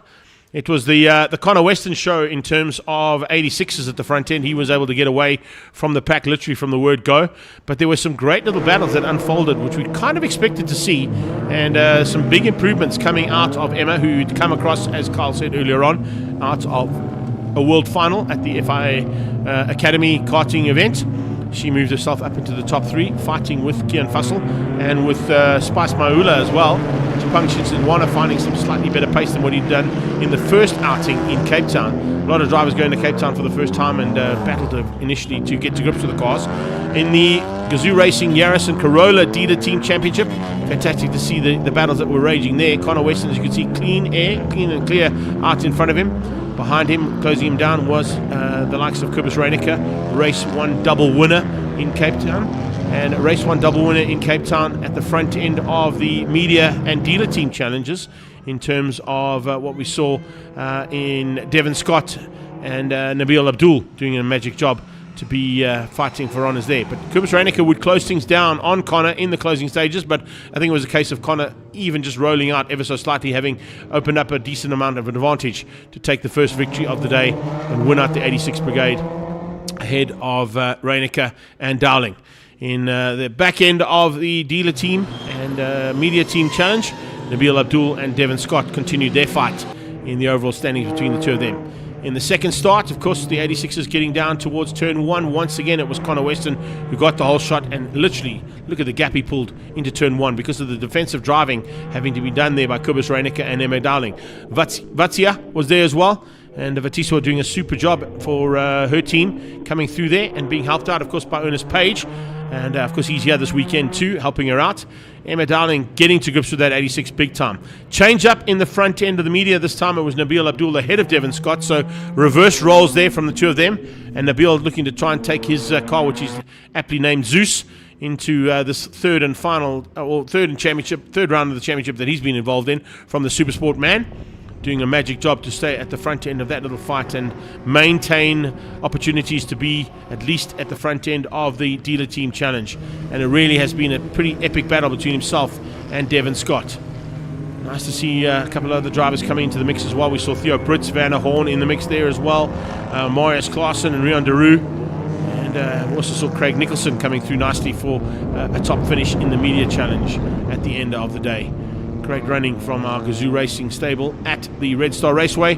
It sees Kobus Reiniger coming into this round with 1 point lead over Connor Weston in the 86ers, ahead of Emma Dowling, about 6 points back on them. And then Devon Scott leads out in the dealer team championship by 10 points over Vanna Fenter and Theo Brits. And if I got my corrections, there they are. Nabil Abdul with an almost 10-point lead over Craig Nicholson, Justin Ford, and Kumbi Mchakazi, up into fourth place, just ahead of Tay Mbiri. Tay Mbiri from Auto Trader taking a little bit of strain initially in this championship, but we expect to see some maneuvering from him in this championship and possibly a little higher up by the time they wrap up today's 2 heats of racing for the Toyota Gazoo Racing GRSA Cup. We're back live. Here they go up towards their rival driving academy on the left-hand side there. I can't really say I wouldn't even say they're rivals. They've got their own brands to look after, but it is fantastic to have the GR Racing Academy now based in the Zwartkops International World of Motoring. And as always, an amazing effort there being done by them, and looking forward to seeing what they can do now as they come down to the line and get ready to go for race 1. Kobus Reiniger, Connor Weston, side by side for the front row. Kian Fussell and Emma Dowling alongside each other. Then Spice Maula and Chipang Chinsinwana. And Miklos Hagi and Vatsiawa looking for a chance to get to the front end. But I think Vatiswa's got some work to do. Miklos probably got the most amount of work to do out of anyone in the 86ers at this stage, because he really has had a baptism of fire in that 86 category out front. Down into turn 2 they go. Double wave yellows through 1. Out of 2 they go. Now they're racing as we have a look at the dealer team, or the pack of dealer cars come through the start now into turn number 1. The Corollas mixed in with the Yaris's there. It's dealer and media cars out there together on one start as they head down into turn number 2. Quite a lot of Toyotas out there. Oh, big send down the inside from one of the Yaris's. Couldn't quite get the number off that, but unfortunately that's hampered him and hampered his exit. And we're going to see a couple of passes happen through 3 and 4 now amongst the dealer and media cars as they head up through 3 up to 4 and into one of the first passing opportunities of the first lap for the GR Cup and GR Academy drivers. Great drone shot there from our producer. Through 3 and 4 they go. Onto the brakes and hard into the power. That's the 108 of... let me just scroll through my list here. I've got quite a few. There are 3 categories here in one go. Oh, big move down the inside. That looked like a couple of cars making contact as passes would try to finish off. Some big manoeuvring happening through there, as you can see, trying to come through and look for an opportunity. Van der Horn, I think, was involved in there, the 33 car. Yeah. He's usually piloting Hiluxes, so he's used to going off track. Loves to do a little bit of off-track excursions if he can. So doesn't help his ability to get to the front end, though, unfortunately, there for Van. But we'll take nothing more away from contact him. there. Oh, there we That's go. Theo Brits that's gone off in the NMI Toyota, and unfortunately, that's put him on the sideline there with a pink lipstick. And he'll have to do some work from there if he can get the car back on track. But action aplenty there. Just getting some information fed through as well as we get into the first heat here of Gazoo Racing GR Cup. And these guys and girls are not holding anything back here, I can tell you. It is fantastic to see the action that's being provided. Nabil Abdul holding on to the front end of what would be the fight between the usual contenders in the media and dealer team championships. The 21 car behind there, Paul DeFoss from the Toyota Gazoo Racing Driving Academy. He's up in the second place. And Marius Klaassen just behind that, pushing hard to try and find a way through. But let's get back to the 86s. Still stuck on the outside there. No change for the 7 car, and that's a big pity. To lose that car so early on is definitely not what they wanted, and certainly not what NMR wanted, to see their car parked on the sideline. Remember what happens with this course as well, Carl, and for the education of people that are watching from the sidelines. The 86 Brigade is basically the Toyota Gazoo Racing Academy that allows their drivers that are involved in karting to come through into the rear-wheel drive 86s to teach them saloon car tactics. And from there, they can either move on to bigger and better things in touring cars or in the Super Cup class. Parked on the sideline, a bit of damage to that car. I can't quite see who it is, though, from the glare on the windscreen. But there's definitely some damage to somebody's car that's parked on the sideline. Looks like through there, we might be able to pick up on some DNFs at the back there. It's Theo Brits was right. That's Kumbi. It's Kumbi and Chikazi who's parked on the sideline. So there's the 2 cars who are sidelined at the moment. Theo, we know, is at turn 8. And I think Theo and Kumbi came together in that lap, that turn 8 contact. Yeah, so I think it was the 2 of them. A little bit of damage to maybe a radiator or something that caused that car to have to pull over. You don't want to overheat those cars. On board with one of our other lady racers is Fatiswa. She's in the 99 GR Academy car at the moment. She's sitting in 8th place at the moment, just behind Mikolos and Tsapang Shishinyawa. Safety car is out, and that will be to collect that Theo Brits car sitting on the outside of turn number 8. It's not in the greatest of positions, especially considering that's quite a decent passing opportunity for all of these drivers. And kind of expected to see the full course yellow, FCY. The French course yellow. Yeah, the French course yellow. No, or as we call it here at Zwartkops, French car safety yellow. car. SC. Safety car is out. So double yellows and the SC board coming out there. Just going to concertina this field up again. And that'll bode well for Emma Darling. She had lost a little bit of pace in the front 3. The top 4 as well as Vatiswa. She was just off that of Mikolos. So now this is going to bring the fight back in, and this is what karters love. You lose a bit of time. We don't get this opportunity in karting, but you do get in a main circuit. You've made a mistake in a couple of laps. You've lost a bit of time, but this brings it right back in. And you can get the hammer down and have almost a second bite of the apple for the next part of the race. The other big factor, of course, is that Constantine is the whole field. Yes. So there you can see a little bit of damage on the sideline. I don't think that's from the It's Toyotas. only an undertrain. But that's been there for a while. It has been there for a while. That's not because of what's happened. There we go. That's Kumbi getting back on track. Maybe he's got his car sorted. Oh, that actually looks like a puncture from what I can see. It could possibly be, but also or damage to the suspension. I think he was worried about the rain though, because he had his windscreen wipers on too. So maybe that was Kumbi just checking for rain. Rain is expected later this afternoon, according to the weather report. He was spraying the windscreen because of the dust. Oh, he's trying to clean the windscreen. Okay, just checking. Or maybe he went indicator because he's been testing cars that have got indicators on the left-hand side. Because remember, if it's Japanese indicators on the left-hand side. Yes, and if it's German, it's on the right-hand side. So maybe he's been testing some German cars in the week there for Kumbi on cars. Just having a go at him. And switch on the wipers instead. And who's parked? Is this our drone going a little low angle here? Low angle from the drone. This is quite cool from the drone pilot. Check that out. They're coming right up alongside. So we're going to say hello to our marshals. Hello, marshals. Our Orange Army. Doing an amazing job as always.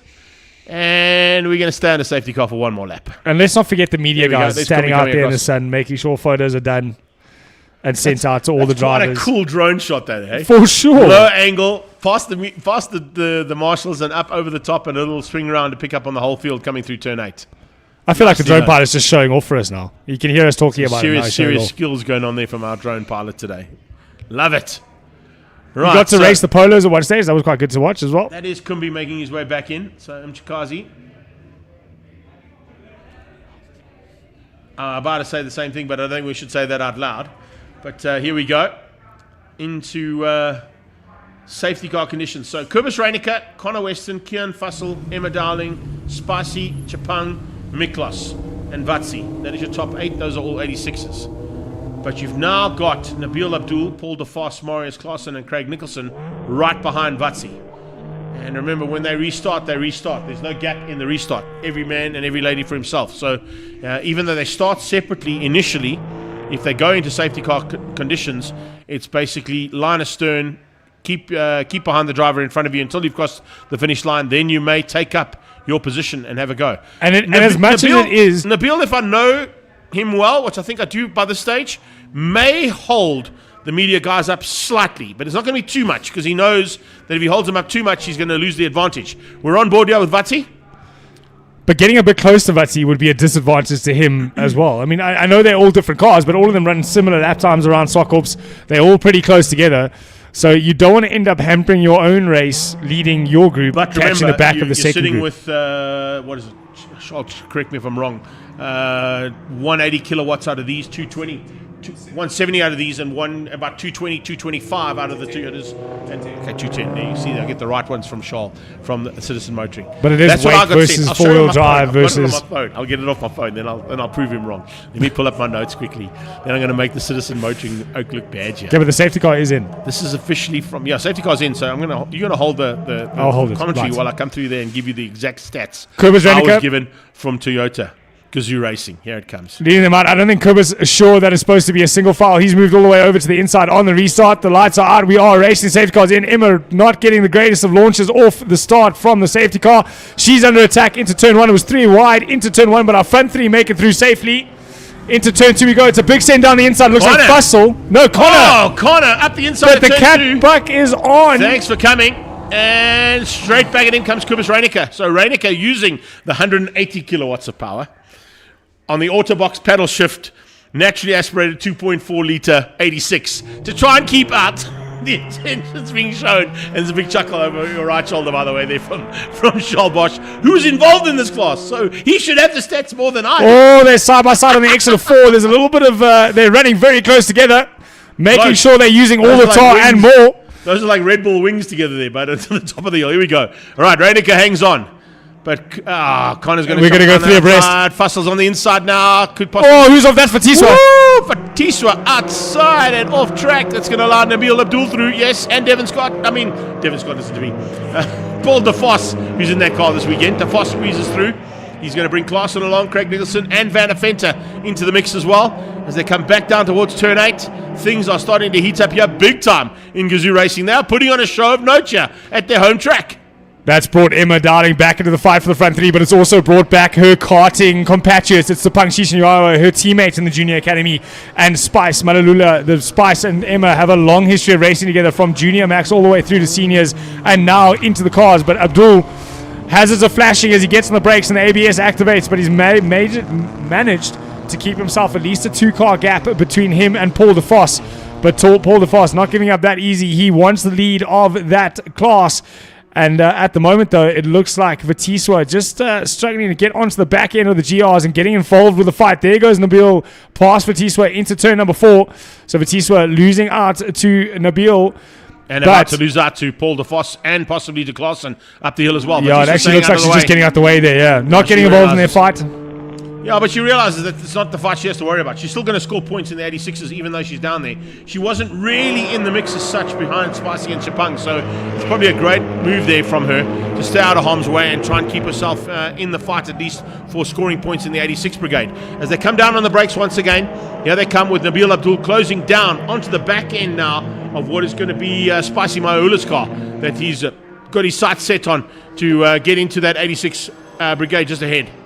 Yeah, Spice doing a great job just to find a new turn of pace. Cape Town, he struggled a bit first time out in the car. Red Star, he started switching on. Now at Zwartkops, the track, he knows a little bit better. He's starting to really get those lap times down. He's into the 15.6s, but our front runner at the moment, Kobus Reiniger, doing a 14 dead in the GR out in front in the 86. But it's all about the battle here between Paul de Vos and Nabil Abdul and Marius Klaassen for top honors in the dealer and media class.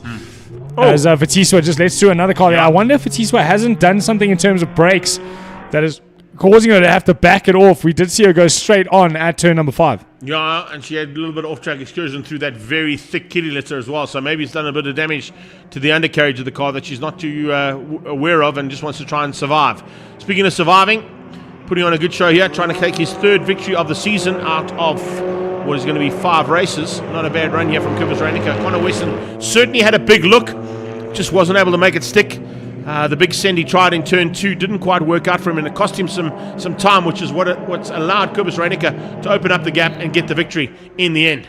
So he wins out over Connor Weston. Kian Fussell comes through for 3rd place. Dowling in 4. Chapang finishes up just ahead, and Nabil Abdul has squeezed through there, I think. Yes, he has, to get ahead of Spicy, and so has the Foss and Klaassen just behind Spice as they came across the line. Yeah, great racing from all of these Toyotas out there. It is difficult to get all the action with 3 classes competing in one circuit. So great job there from the producers to get as much of the action as possible. We saw racing throughout the field. I think we kind of got all of it, to be honest. Yeah, so that is testament to the job being done out there by the media team. Great job from all of them to get as much of the action as possible and racing throughout the field. This proving to do exactly what it needs to do. There is exposure through the media and dealer teams, but also an education for the academy drivers. Kobus Reiniger takes out the win ahead of Connor Weston.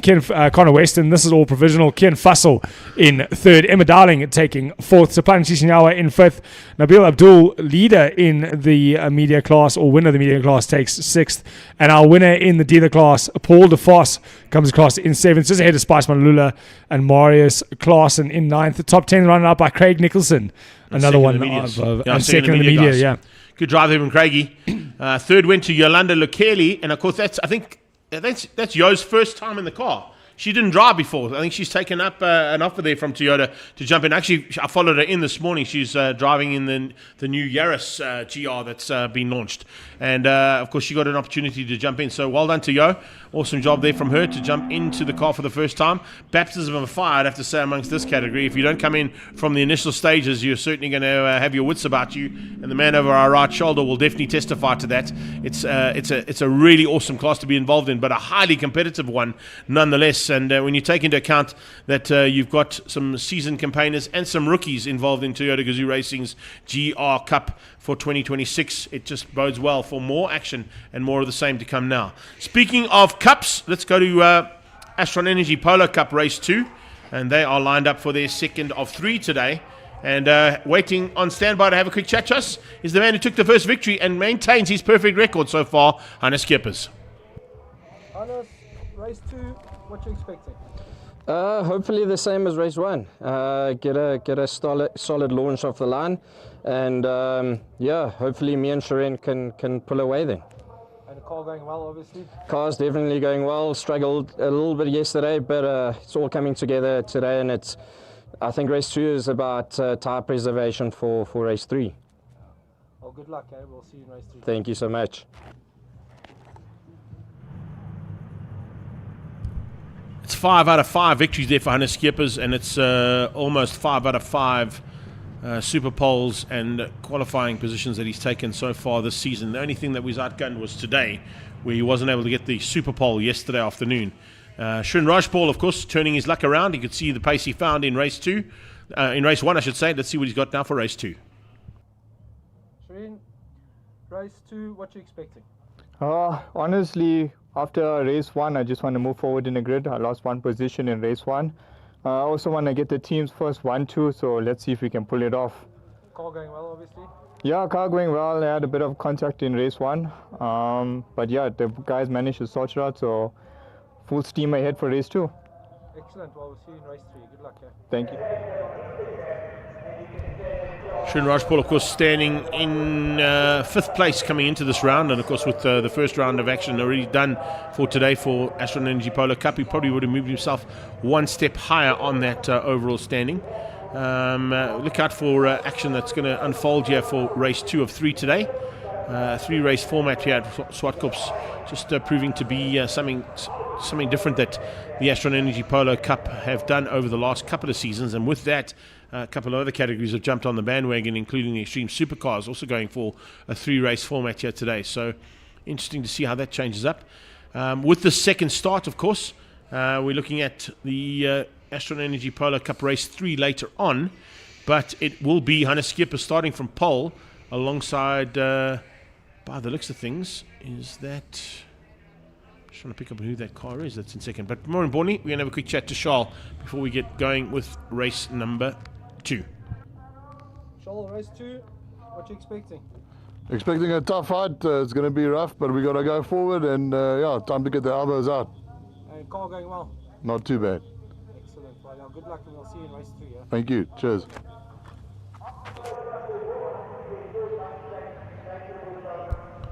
Always nice to see the, as our good friend Leon up there on top of us would say, the man up the Vala. Looks like a little beetle on the wall there as well. A little Shelby with a 7. Yeah, it's missing its 5. Not quite the Herbie version of the Beatles.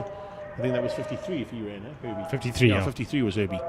So a little Volkswagen Beetle parked up on that back wall. But nice to see the fires going, youngsters on the sideline watching racing. That just bodes well for the future of motorsport in this country. We definitely need more of that. And, of course, Zwartkops and the Extreme Festival provide that.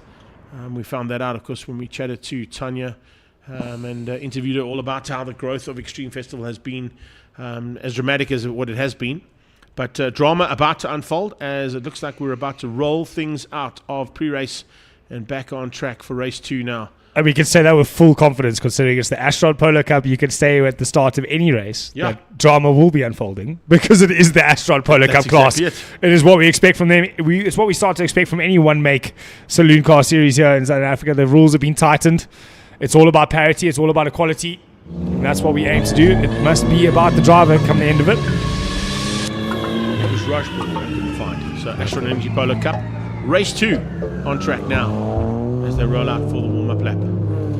So alongside Hannes Kippers was Shin Rajpal. So it's basically Works Motorsport 1 and 2 on the front row there. Mauro Deleuze behind them. Jaden Goosen, the third of those Works Motorsport cars, into the second row.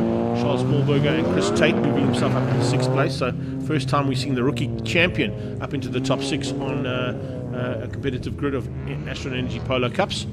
And then in the Masters category, if I'm not mistaken, Derek Smallberger will be starting from the pole position for the Masters. So big fun and games to be happening there with Wayne Masters alongside him, John Kruger, Mike Barbaglia, Richard van Heerden, Ilya Mussolini, and of course George Smallberger at the back end of the field there for the Shield-sponsored Polo. Richard van Heerden only just getting the pin removed out of his hand that he had to get put in after a shunt at Desi in the Cobra.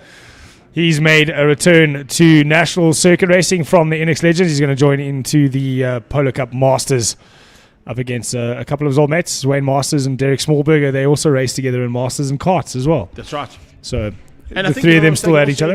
In Volkswagen Challenge too. Yes. He had a delve into front-wheel drive in Volkswagen Challenge.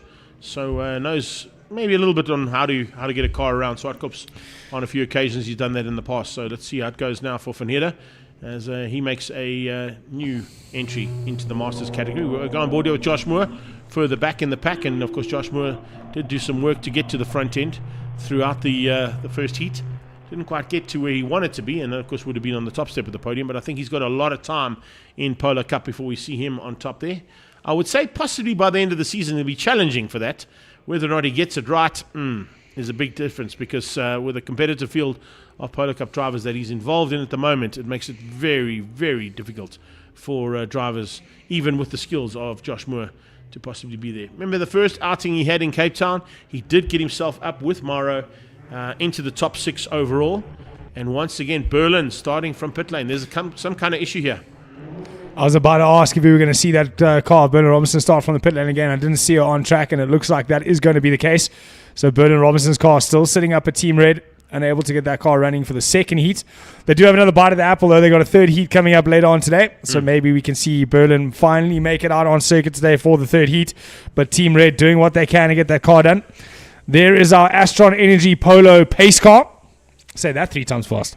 Astron Energy Polo pace car, Astron Energy Polo pace car, Astron Energy Polo pace car. How's that? Did you enjoy that? I did, yeah, it was good. I'm going to leave now. Okay, you can go now. See you later. Take care then. Let's see if we can find us some pizza. Ooh, yeah, no, I'll do that again for sure. So Skipper's on pole, looking for another victory and maintaining his perfect record so far. 5 out of 5 for him. Shren Rajpal, his teammate, will probably be looking to try and spoil that if he can. Although there'll probably be a little bit of Works Motorsport team orders there to try and work together and not take each other out. Try and avoid other cars coming through there. Yeah, I think new sponsors joining Nirav Singh this week, I believe, as well. I saw a little post from the Kyalami exhaust car team, a meat company joining that fray, which is always good to see. New sponsors getting involved at this stage of the championship.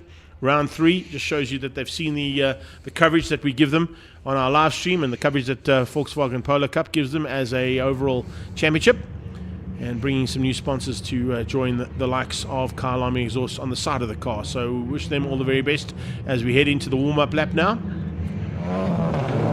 Maro probably looking to try and emulate the pace he found yesterday from 3rd spot on the grid. If he can find that, he could possibly give those 2 Works Motorsport boys a run for their money. He also sits with the advantage of not being one of the top 3 in the championship, so he does have a few extra push to passes to use in that of Hannes Skeppers. And I think Shren Rajpal in the top 3 as well. It was Skippers, Goodman and Smallberger that would have had less push to passes because of them coming into this round as the top 3. So a couple more at his disposal. Same for Rajpal, same for Gerson. Not for Gerson, yes for Gerson? Yeah, same for Gerson. So Gerson a little bit more push to pass at his available term. But the only thing we hope for is we don't see a breakaway. We want to see these cars battle it out full top honors throughout this race. The racing always leaves us breathless after watching a Astron Polo Cup event. And hopefully we get to see more of the same. Roshan Goodman's got some work to do from 7th. If he wants to maintain his 2nd place in the championship, it's not where he wanted to be, that's for sure. And especially considering that they're at the home circuit of Team Red Racing, he's got quite a mountain to climb there. Nirav Singh from just down the road at Kyalami, of course, in the Kyalami exhaust car, down in 8th place. And Nirav came into this round of the championship sitting in 10th overall in the overall standings. There you can see our drone shot, getting a shot of our cameraman working hard down at turn number 8. It's going to be a double shot there for our cameraman, working double time down there. He'll give you the turn 8 shot as well as the turn 4 shot heading down there as well if necessary. But just showing that we're looking to up the production every single time we come here. We've got the boom camera down at turn 2 and bringing on this really awesome drone pilot to be part of it. And then bring us onboard footage like this, where you go camera on camera. On board with the man looking out the front end of his windscreen at the same time, showing you just how the production has changed up here to bring you the action from Extreme Festival of Motorsport in South Africa. If you've just joined us from all around the world, a massive welcome to you. Hope you're enjoying this incredible bumper motorsport weekend. As we mentioned, lots of motorsport around the world. Canada, F1, United States, it's IndyCar 500 and the Coca-Cola 500 in NASCARs. We've got Extreme Festival of Motorsport National Championship Round 3 here at Zwartkops and the Alleman TT starting on Monday. So, if you're a motorsport fan, this is your weekend. And stand by for some more drama to unfold in the battle for 2026 honours of this incredible 75th anniversary of Polo in South Africa. Here we go. Lights out and racing. Down towards turn 1 they go, and looking for the whole shot will be Hannes Skeppers. He's got it. Shren Rajpal goes alongside him. And look at Jaden Gerson already trying to squeeze through there on the inside line, trying to find a way through there. Chris Tate went round his outside. So Gerson losing out down towards turn 2, Castrol Corner. It's Rajpal to 2nd, Works Motorsport 1 and 2. And Amaro Deleuze tucks into 3rd place, keeping out Charles Smallberger. So Smallberger just losing out there to the top guns in the front end of this field. Then you got Roshan Goodman, who's found a way through there on Tate. Tate also trying to bring along for the ride.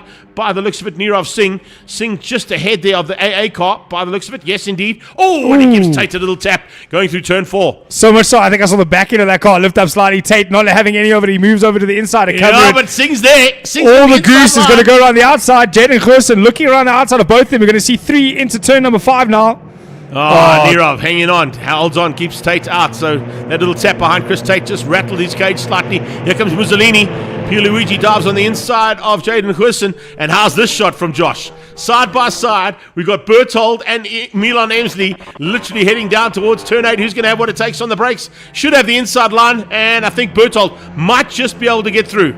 A little bit of dust blowing out there as we see them run out of track limits. Huisson right down the inside into turn 1. He just moves over to make sure that he knows that he's there, and it looks like he's gotten past on Mussolini. And just behind that, though, it looked like Singh managed just to hang on to that fight in the background. Looks Josh like Moore. So Moore's got himself up a spot there, or 2 spots, as they head out of turn number 2 up to the turn 3 and 4. But out in front, though, it's too late to go there because Emil isn't giving up yet. That's the mid-pack. That's the mid-pack. And here comes the back end of the field as well, with Liam Crystal starting to make his way, try and find a way into that little pack of drivers at the back with Saul Jacobs Jr. So Moore finding a way through there. Berthold round the outside. Then you've got, is that Milan Emsley? Yes, Milan Emsley. Now they come up the hill towards the breaking point and up towards AMG Driving Academy, on board with Moore, trying to close that gap down on Mussolini, who lost out and had the favour returned on him almost instantaneously by Jaden Huisson into turn 1. As he lost out in turn 8, he came back at him in turn number 1. There's Emsley there. He's just lost that spot to Berthold. So Berthold able to get past. He's now on the back of Moore into turn number 8. They go. Berthold, also one of the graduates from the Rookie Cup, if I'm not mistaken, but spending a little bit more time in Polo Cup than those who have joined this year. Down into turn 1 we go. Jaden Huisson looks like he's found a bit of pace. He's gotten himself away from Mussolini and onto this pack of Christopher Tate, Singh and Goodman. Down into turn 2 they go. He's nice and late on the brakes to see if he can close that gap, but he still needs to get on the power early enough to get the run up through 4 and get up into that slipstream and make it possible for him to make a move into turn 5 come the end of this lap. He doesn't have a lot of laps to move himself up the field. He's only got 6. So the AA entered car of Jaden Goosen. He's playing a bit of a duck, and now the Goose around the outside he goes into turn number 4. Tate hangs onto the inside line though and just blocks his pass. Watch for the cutback though. Up the hill he goes. Better drive. Solid. Oh, that's nicely done from Jaden Huisson, using the advantage of that cutback, and now gets the drive up the hill. So it's Skippers from Rushpool from Deleuze from Smallberger from Roshan Goodman, and then Nirav Singh, I think, just hanging on ahead of Chris Tate, and the battle there between him and Huisson. But I think Huisson might have the advantage in that battle. Well, Singh's got a little bit of a couple of supporters posting some comments here as the race is going on, so maybe that giving him a little bit more boost to his driving, able to keep himself in the front there and hang on to that position. As Kabir Singh wishing him the best of luck throughout the lap. Back to the Masters battle though. Smallberger. It's Smallbergers versus the Master. It's Wayne Masters. He's currently our master leader in the Performance Masters car, looking for a way past that of Smallberger. But Smallberger, been in Polo Cup for a very, very long time. He's got a lot of experience under his belt. And he spent a lot of time helping his son as well get himself up onto pace. And that has helped massively as Scholl sits in 4th place. But it's his dad leading out the Masters ahead of the Performance Master car of Wayne Masters. And pulling away slightly there from John Kruger and Mike Barbaglia for 3 and 4. So that's how the Masters stand right now. Let's go to that mid-pack battle as they come through turn 4. Watching once again for the Masters to come through there. Wayne Masters has closed the gap down on Derek Smallberger, the Big Mac of the family. Looking for a chance now to try and hang on and stay ahead of that Performance Masters car. There's a car slowing there. Is that Nirav? I think that might be Nirav that's slowing up there. That might be Didn't Nirav look like it. slowing up there. Getting well out the way, but onto the back. Oh, no, it's Berthold. I think it's Berthold. It's Berthold by the looks of things. He slowed up there, unfortunately, so losing out there in the background. It's Ross. No, Dean Ross, beg your pardon. Sorry, Dean Ross. I should have picked it up at the pay bar on the front of the car. Beg your pardon there. Dean Ross pulling to the sideline and off into pit lane. Milan Emsley making his way back up that position. He lost it early on in the race. He's gotten it done, but it's all about the battle in the front now. It's the Goldwagen car at the halfway stage. It is Sharon Rajpal looking to get himself back onto Hannes Kierpers. Mauro Deleuze, not quite having the pace he had in race 1 or in qualifying, just losing out on those 2 in front of him. But if they start tripping over each other, we've got 4 cars side by side on the exit of turn 2. Absolutely mental. That is Nirav Singh, Jaden Huisson, and Chris Tate all fighting for honours there, coming out of turn 2 into turn 3. But would we expect anything different from those 3? No, definitely not. So the first 5 cars are literally evenly matched. Then you got 4 cars fighting for literally hammer, nails, tongue, teeth, anything. I think maybe a left toenail will come out of that as well. It's just non-stop action between those guys. They are not holding anything back there to maintain opportunities to be at the front end of this one. And it's Nirav who holds on to the advantage right now over Huisson. But Goosen's been putting in a big charge throughout this race. He dropped off badly in the start. He dropped down, I think, 4 or 5 places from where he started, which was 8th. He's up 1 now into 7th. He's looking to make his way up into 6th place. We know how much pace Goosen has around the Zwartkops Raceway circuit. He came here on debut, not scoring points, but was able to win a heat. And he's definitely got the run on him now through turn 1. He's going to be looking for the move down into turn 2 as we go on board with Josh Moore. Moore getting past Milan Emsley, moving himself up to the 10th, 1 place up, and he's now chasing down Mussolini as they head into turn 2. Jaden Goosen wasn't quite close enough to make the move just yet, so maybe just biding his time to try and do it around the back of the circuit where he knows he's quick. But on that as well, I think he went defensive on Tate. He now gets a drive out of turn 2 and tries to get on the inside of Nirav Singh. Maybe we went to push to pass there to try and find a way through there. Niravan's got him. Perfectly done. Fired out of turn 2, put the push to pass on and got through there on Nirav. Nirav now goes defensive on Tate. Tate just losing out there slightly in the last couple of laps, and Mussolini coming back in it for maybe a last-ditch effort to get into that battle for what is now 7th, 8th, and 9th place on track. Yeah, Nirav Singh now taking big pressure from that of Christopher Tate. Christopher Tate not scared to get his elbows out, not scared to race. He cut his teeth at karting, he cut his teeth in the Rookie Cup, and now he's here as the Rookie Cup champion, trying to show what he's worth in Polo Cup as they head down towards turn 8. He's nice and close. This could be an opportunity for him. But Jaden Goosen, there was the opportunity. Nirav Singh just moved slightly to close it off, but Jaden Goosen clever to wait till the exit of turn 2 to hit the boost button rather than hitting it through the apex, causing wheel spin and losing drive. So quite clever there from Jaden Goosen, and that just shows the experience and time he's had in the car, and also the help from a previous Polo Cup champion and front wheel drive superstar Lee Thompson. Certainly working well with that car is Lee Thompson and Jaden hand in hand. Definitely working well with 1.5 laps to go. That's how it stands. Skippers, Rushpool, Deleuze, Smallberger, Roshan Goodman, and Jaden Goosen, your top 6. Masters category, Smallberger, Masters, and Kruger. Van Heerden up into 4th. He's got ahead of Mike Bavaglia. So Richard Van Heerden now just getting to grips with that Polo of his. Maybe finding that first baptism of fire a little bit hair-raising. A little bit different to a backdraft Cobra. Just a smidgen, yeah. Slightly. Yeah, just a smidge different to what he's normally been used to. And of course, normally coming out of rear-wheel drive cars more than front-wheel drive cars is Richard. So maybe he's getting to grips with what needs to be done in terms of driving the car and turning the car with the same set of wheels. It's definitely a different driving style. It's definitely difficult to get a hold of. But we've only got, I think you did say, a lap and a half. So we should be going on to our last lap now. Yeah. And this battle between Mussolini, Tate, and Singh is nowhere near over. The three of them, literally, you can't see where Tate is. They are so close together as they head out of the exit of turn 8 and down into turn 1. We know Tate's good on the brakes into turn 2. We've seen him pull a couple of moves there today. But at the moment, it's all about this man. The Dane Fern Dental Studio, Hannes Skippers, the number 23, making his way through onto start his final lap and possibly take another win here in race 2. I thought you might get caught out with that shot because you get Dane Fern Dental Services, and as you turn around, you see BDS on the side. Yeah, no, it caught me. It caught me. He's got both. It caught me. BDS and DDS on the car. It must be a long drive from Bedford View to Dane Dane hectic Fern. drive, eh? Bedford View to Dane Fern. That's quite hectic. But anyway, he's got both of them, and they're doing a superb job. And the dentist is about to clean teeth here, clean everything, because he's absolutely flying. There is no one to catch this man. Like, I'm not joking. The only man who's literally shown him any attempt to get ahead has been Charles on one occasion in qualifying only, but he then went and outgunned him for Superpole, and now Maro, who outgunned him in Superpole, but of course Maro now sitting down in 3rd place. So there's really no answer to the race pace that Works Motorsport has found, not only for Skippers but for Rajpal too.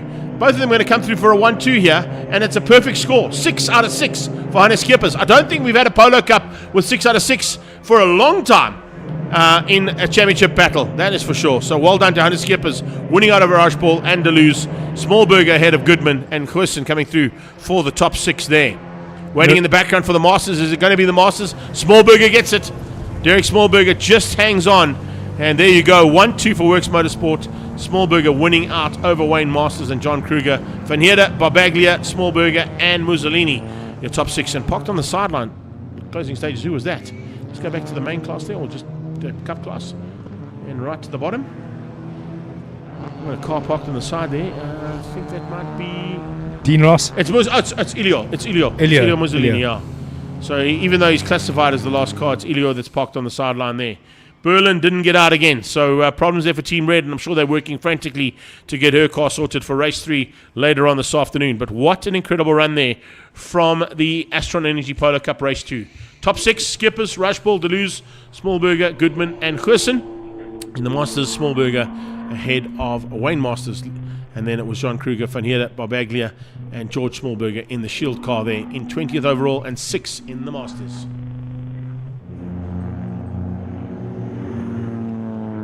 So there you have it.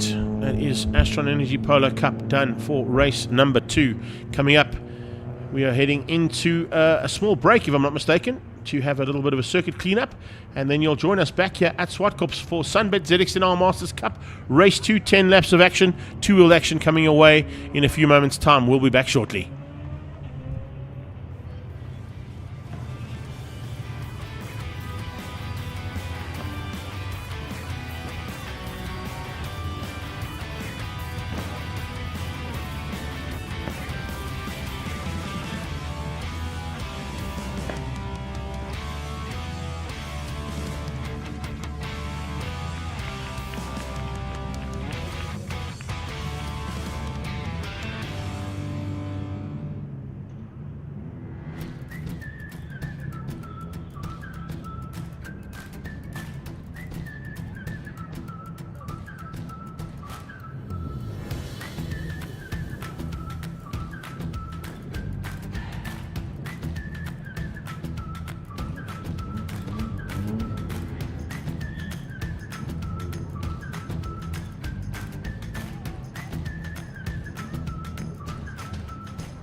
He's a John classic. Cora. He's a John classic Cora's right at the back GT3. of the pack as well. That's a bit of a concern there for Gianni and for Ricky. I'm not quite sure what happened there. All three of them together. While they've had to drop right to the back. Jimbo there in as well, and Ulisana. So it's G&H Transport starting from the back of the pack, right behind every other car in the field as they head towards turn 1. Out of turn 1, looks like it's going to be Jonathan Dutoy looking for an opportunity to just squeeze out the 2 AMGs behind him. I think Charles Orange's already got his Oh, we're going to go inside. Oh, there's a touch there. The 2 teammates coming together. So Charles Orange is giving a little nudge on the back end of Jonathan Dutoy's Oh, they're still Lamborghini, touching and they're all the way side through by 3. side through turn 3. Great onboard shot there from Maurice Jackson, showing the 2 AMGs locked together as they go into turn 4 now. They've backed off slightly there. Good idea. Yeah, Charles Orange's forcing the issue there, but to get past Damien Hammond. Damien Hammond not letting the space go. He wanted to go all the way around the outside of Orange's like he did to Toy, but Orange's making sure that he could show Damien how aggressive he was being on the inside there, and just unsettling Damien on the brakes into 4. Damien decided just to pull out of that car. Hill under big pressure from Maurice Jackson. The 2 Loudies added hammer on tongs. Damien Hammond getting we're on board with Hammond. This is going to there. be awesome. On board with Damien Hammond down into turn 8, looking for a way to get through and possibly squeeze past, but not close enough yet to have a go at Charles Oranges. Oranges has opened up a little bit of breathing room. So has the Toy. And there comes Jackson inside of turn 1 around. Oh, that's brilliant. Makes it stick into 4th place there for Action Jackson, getting through on Cora Hill. And right behind them is Anthony Blunden. Ant Blunden is right there looking to pounce on one of those Audis if there's a mistake out of any one of them. And slowly but surely keep an eye on the background as well for that logistics machine of Gianni Giannacora trying to close down and make it a 3-way Audi battle with Ant Blunden in the Lambo. Yeah, we saw the Laudi of Gianni up in the front. He was in 4th place in race number 1. He's definitely got the pace to run ahead of these 4 or ahead of these 3. So he's going to be carving his way up through the field after a poor start in race 2, a poor starting position. But the battle in the front, it was Damien Hammond who was leading it out ahead of Charles Orange and Jonathan Dutoy in race 1. And this time he is at the back of this trio of GT3s. Jonathan Dutoy leading it out from Charles Oranges. Charles Oranges with a decent turn of pace in race number 2. He was aggressive on lap 1 to get past Damien.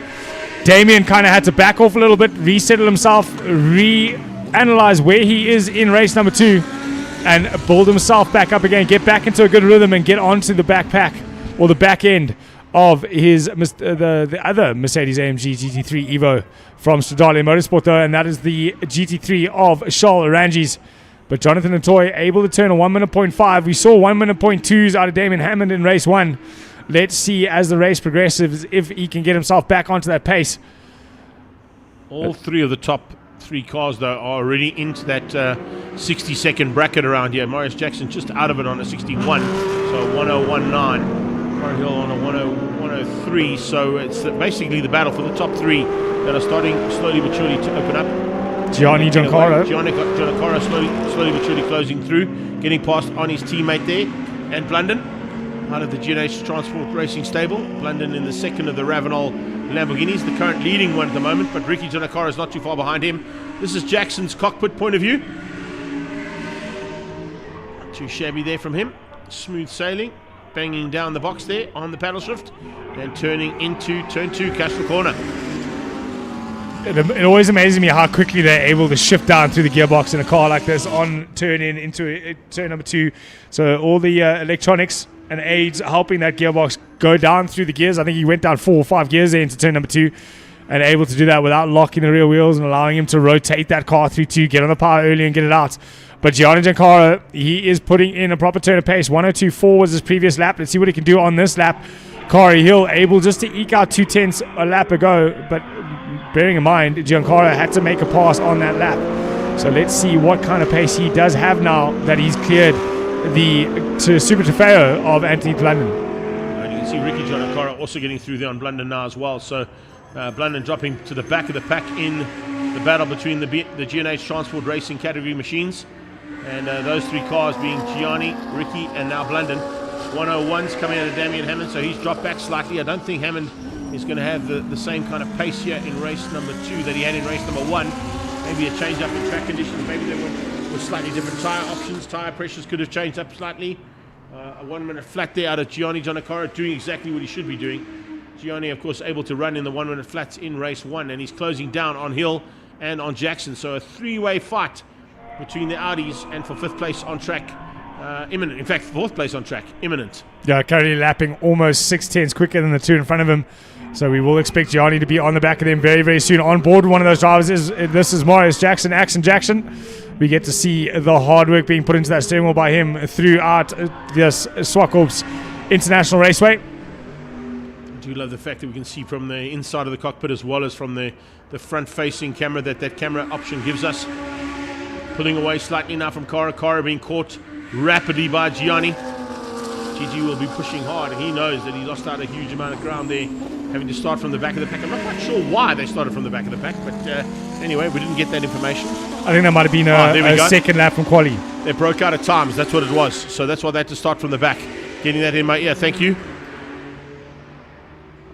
So breaking out, going under the 101s is probably why that Class A Audi. And he's just done it again. He's just done it again. 101 so race is the 3, we'll breakout. see him at the back. Yeah, 101 is the breakout time there, and Gianni's gone down into 1 minute flat. Here we go.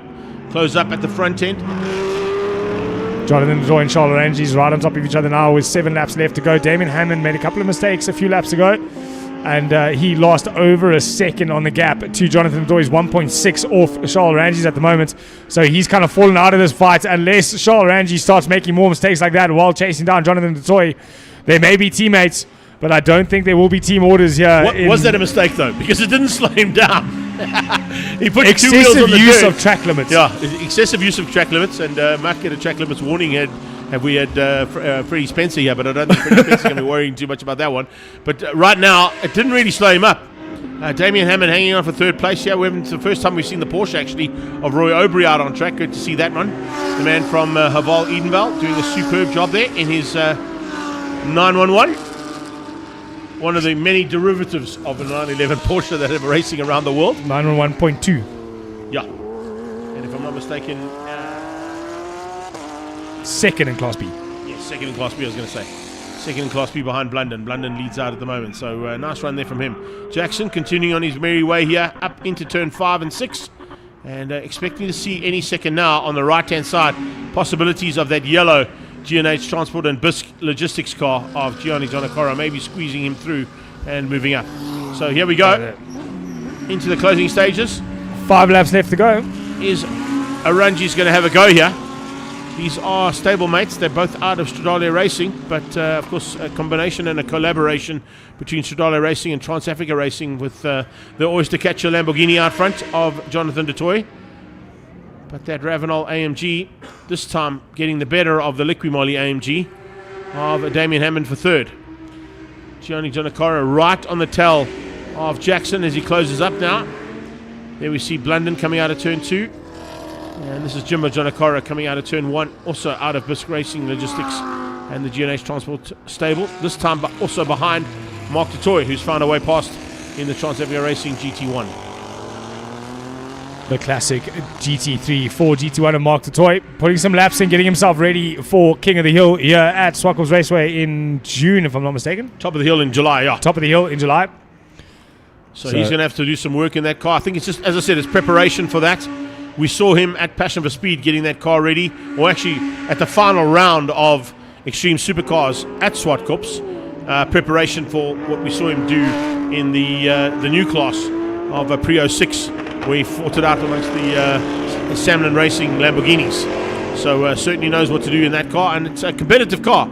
Take nothing away from it. It's not necessarily a classic car, or a historic car, I should say. It's a classic car, but maybe sort of a bit hard pressed to fight against the Lambos and AMGs at the front end. Yeah, I think a retro mod is not really something that's gonna compete with our modern GT3 cars. The Liquimolli AMG of Damien Hammond not having the pace he had in the previous heat. He's sitting around at 1 minute 8. He was sitting in low 1 minutes in the previous race. The blue flag comes out for Uli Sane and his BMW Z4M on board now with Damien Hammond. Can't quite see the cars in front of him as they head through turn number 1. That is what 2 seconds looks like, ladies and gents. It's only a 2 second gap, but you can see visually at the distance between the two as Ule Sani gets out of the way of our leaders, Jonathan Toy and Charles Rangi. Charles Rangi sitting a second off the back of Jonathan Toy. I wonder if maybe he's just not letting the car cool down, breathe a bit before he puts in another hard charge to close that gap. And maybe have a look at getting the win away from Jonathan Toy here in race number 2. 3 races for these guys today. They'll have a third one just after the lunch break. Yeah, with two and a half laps to go now for these guys. We'll make that two corners and 2 laps to go. Good possibility that we may see a change up here between Charles Arangis and Jonathan du Toit. Remember, they fought it out literally down to the wire for the championship last year, so Arangis will certainly be looking to try and outgun the number 1 this time. Ricky Jonakara has caught the back end of Corrie Hill as well, so some good maneuvering there from Rix to make his way through from the back of the pack up into what is going to be a sort of possibility of a top 6 or top 5 maybe, depending on where Gianni and Marius Jackson end up. Jackson at this stage fending off the attack from GG just up the road there for 4th and 5th place. Yeah, it's a bit of a loudy battle because behind that it looks like it was full send on the inside of turn 2. It was late. It looked like it was seen though by the MJR Audi in front of him. Marius Jackson just opening the door to ensure that there was no contact. But Gianni Giancarlo putting the pressure on hard with 2 laps left to go. Just behind that, Corrie Hill having to defend from Ricardo Giancarlo. So it's a battle of the loudies here in the Extreme Supercar class with only 2 laps left to go. Janakaros are going at it, yeah, that's for sure. All fighting for honours and fighting for slightly higher positions in their own rights in each of their categories. So it's a Class A battle here between Gianni and Marius Jackson. Jackson looking for his first victory in Class A. This will be the first time that we see Marius Jackson take an overall win in Class A over the Janakara boys. If Gianni doesn't do anything about it, look at this. Dives up the inside. Oh, there's attack! There we go, a little tap there between Gianni Janakara and Jackson. That's going to spin MJR car out. Oh, Marius won't be happy about that. I think he had the line there. Gianni might be in a bit of trouble, but that's of course not for us to decide.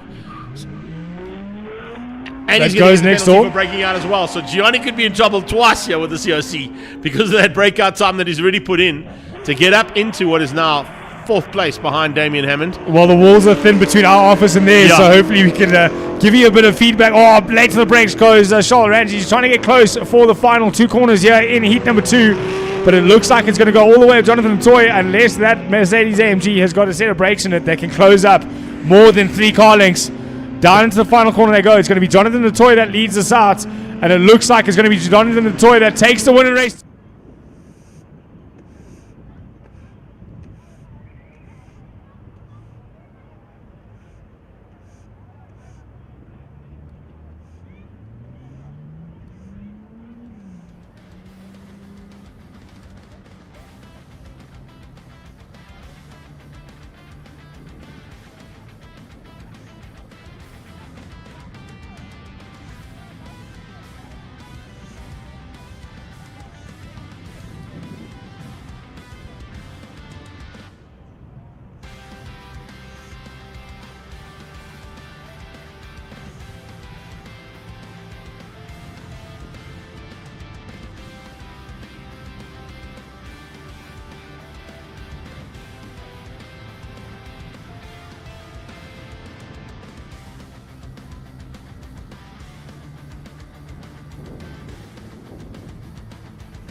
some big improvements coming out of Emma, who had come across, as Carl said earlier on, out of a world final at the FIA Academy karting event. She moved herself up into the top 3, fighting with Kian Fussell and with Spice Maula as well. Punctions in Wana finding some slightly better pace than what he'd done in the first outing in Cape Town. A lot of drivers going to Cape Town for the first time and battled initially to get to grips with the cars. In the Gazoo Racing Yaris and Corolla Dealer Team Championship, fantastic to see the battles that were raging there. Connor Weston, as you can see, clean and clear out in front of him. Behind him, closing him down, was the likes of Kobus Reinecker, race 1 double winner in Cape Town. And race 1 double winner in Cape Town at the front end of the media and dealer team challenges in terms of what we saw in Devon Scott and Nabil Abdul doing a magic job to be fighting for honours there. But Kobus Reinecker would close things down on Connor in the closing stages, but I think it was a case of Connor even just rolling out ever so slightly, having opened up a decent amount of advantage to take the first victory of the day and win out the 86th Brigade ahead of Reinecker and Dowling. In the back end of the dealer team and media team challenge, Nabil Abdul and Devon Scott continued their fight in the overall standings between the two of them. In the second start, of course, the 86ers getting down towards turn 1. Once again, it was Connor Weston who got the whole shot, and literally, look at the gap he pulled into turn 1 because of the defensive driving having to be done there by Kobus Reinecker and Emma Dowling. Vatia was there as well, and Vatiswa doing a super job for her team, coming through there and being helped out, of course, by Ernest Page. And of course he's here this weekend too, helping her out. Emma Dowling getting to grips with that 86 big time. Change up in the front end of the media. This time it was Nabil Abdul ahead of Devon Scott, so reverse roles there from the two of them. And Nabil looking to try and take his car, which is aptly named Zeus, into this third round of the championship that he's been involved in from the Supersport man. Doing a magic job to stay at the front end of that little fight and maintain opportunities to be at least at the front end of the dealer team challenge. And it really has been a pretty epic battle between himself and Devon Scott. Nice to see a couple of other drivers coming into the mix as well. We saw Theo Brits, Vanna Horn in the mix there as well, Marius Klaassen and Rian Deroux. And also saw Craig Nicholson coming through nicely for a top finish in the media challenge at the end of the day. Great running from our Gazoo Racing stable at the Red Star Raceway. It sees Kobus Reinecker coming into this round with 1 point lead over Connor Weston in the 86ers, ahead of Emma Dowling, about 6 points back on them. And then Devon Scott leads out in the dealer team championship by 10 points over Vanna Fenter and Theo Brits. And if I got my corrections, there they are. Nabil Abdul with an almost 10-point lead over Craig Nicholson, Justin Ford, and Kumbi Mchakazi, up into fourth place, just ahead of Tay Mbiri.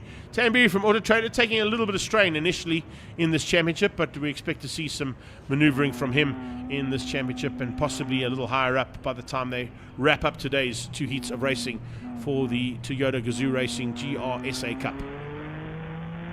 We're back live. Here they go up towards their rival driving academy on the left-hand side there. I can't really say I wouldn't even say they're rivals. They've got their own brands to look after, but it is fantastic to have the GR Racing Academy now based in the Zwartkops International World of Motoring. And as always, an amazing effort there being done by them, and looking forward to seeing what they can do now as they come down to the line and get ready to go for race 1. Kobus Reinecker, Connor Weston, side by side for the front row. Kian Fussell and Emma Dowling alongside each other. Then Spice Maula and Chipang Chinsanwana. And Miklos Hagi and Vatsiawa looking for a chance to get to the front end. But I think Vatiswa's got some work to do. Miklos probably got the most amount of work to do out of anyone in the 86ers at this stage, because he really has had a baptism of fire in that 86 category out front. Down into turn 2 they go. Double wave yellows through 1. Out of 2 they go. Now they're racing as we have a look at the dealer team, or the pack of dealer cars come through the start now into turn number 1. The Corollas mixed in with the Yaris's there. It's dealer and media cars out there together on one start as they head down into turn number 2. Quite a lot of Toyotas out there. Oh, big send down the inside from one of the Yaris's. Couldn't quite get the number off that, but unfortunately that's hampered him and hampered his exit. And we're going to see a couple of passes happen through 3 and 4 now amongst the dealer and media cars as they head up through 3 up to 4 and into one of the first passing opportunities of the first lap for the GR Cup and GR Academy drivers. Great drone shot there from our producer. 3 and 4 they go. Onto the brakes and hard into the power. That's the 108 of, let me just scroll through my list here. I've got quite a few. There are 3 categories here in one go. Oh, big move down the inside. That looked like a couple of cars making contact as passes were trying to finish off. Some big manoeuvring happening through there, as you can see, trying to come through and look for an opportunity. Van der Horn, I think, was involved in there, the 33 car. Yeah. He's usually piloting Hiluxes, so he's used to going off track and loves to do a little bit of off track excursions if he can. So doesn't help his ability to get to the front end, though, unfortunately, there for Van, but we'll take nothing away from him. There. Oh, there we That's go. Theo Brits that's gone off. Side in the NMR Toyota. And unfortunately, that's put him on the sideline there with the pink lipstick.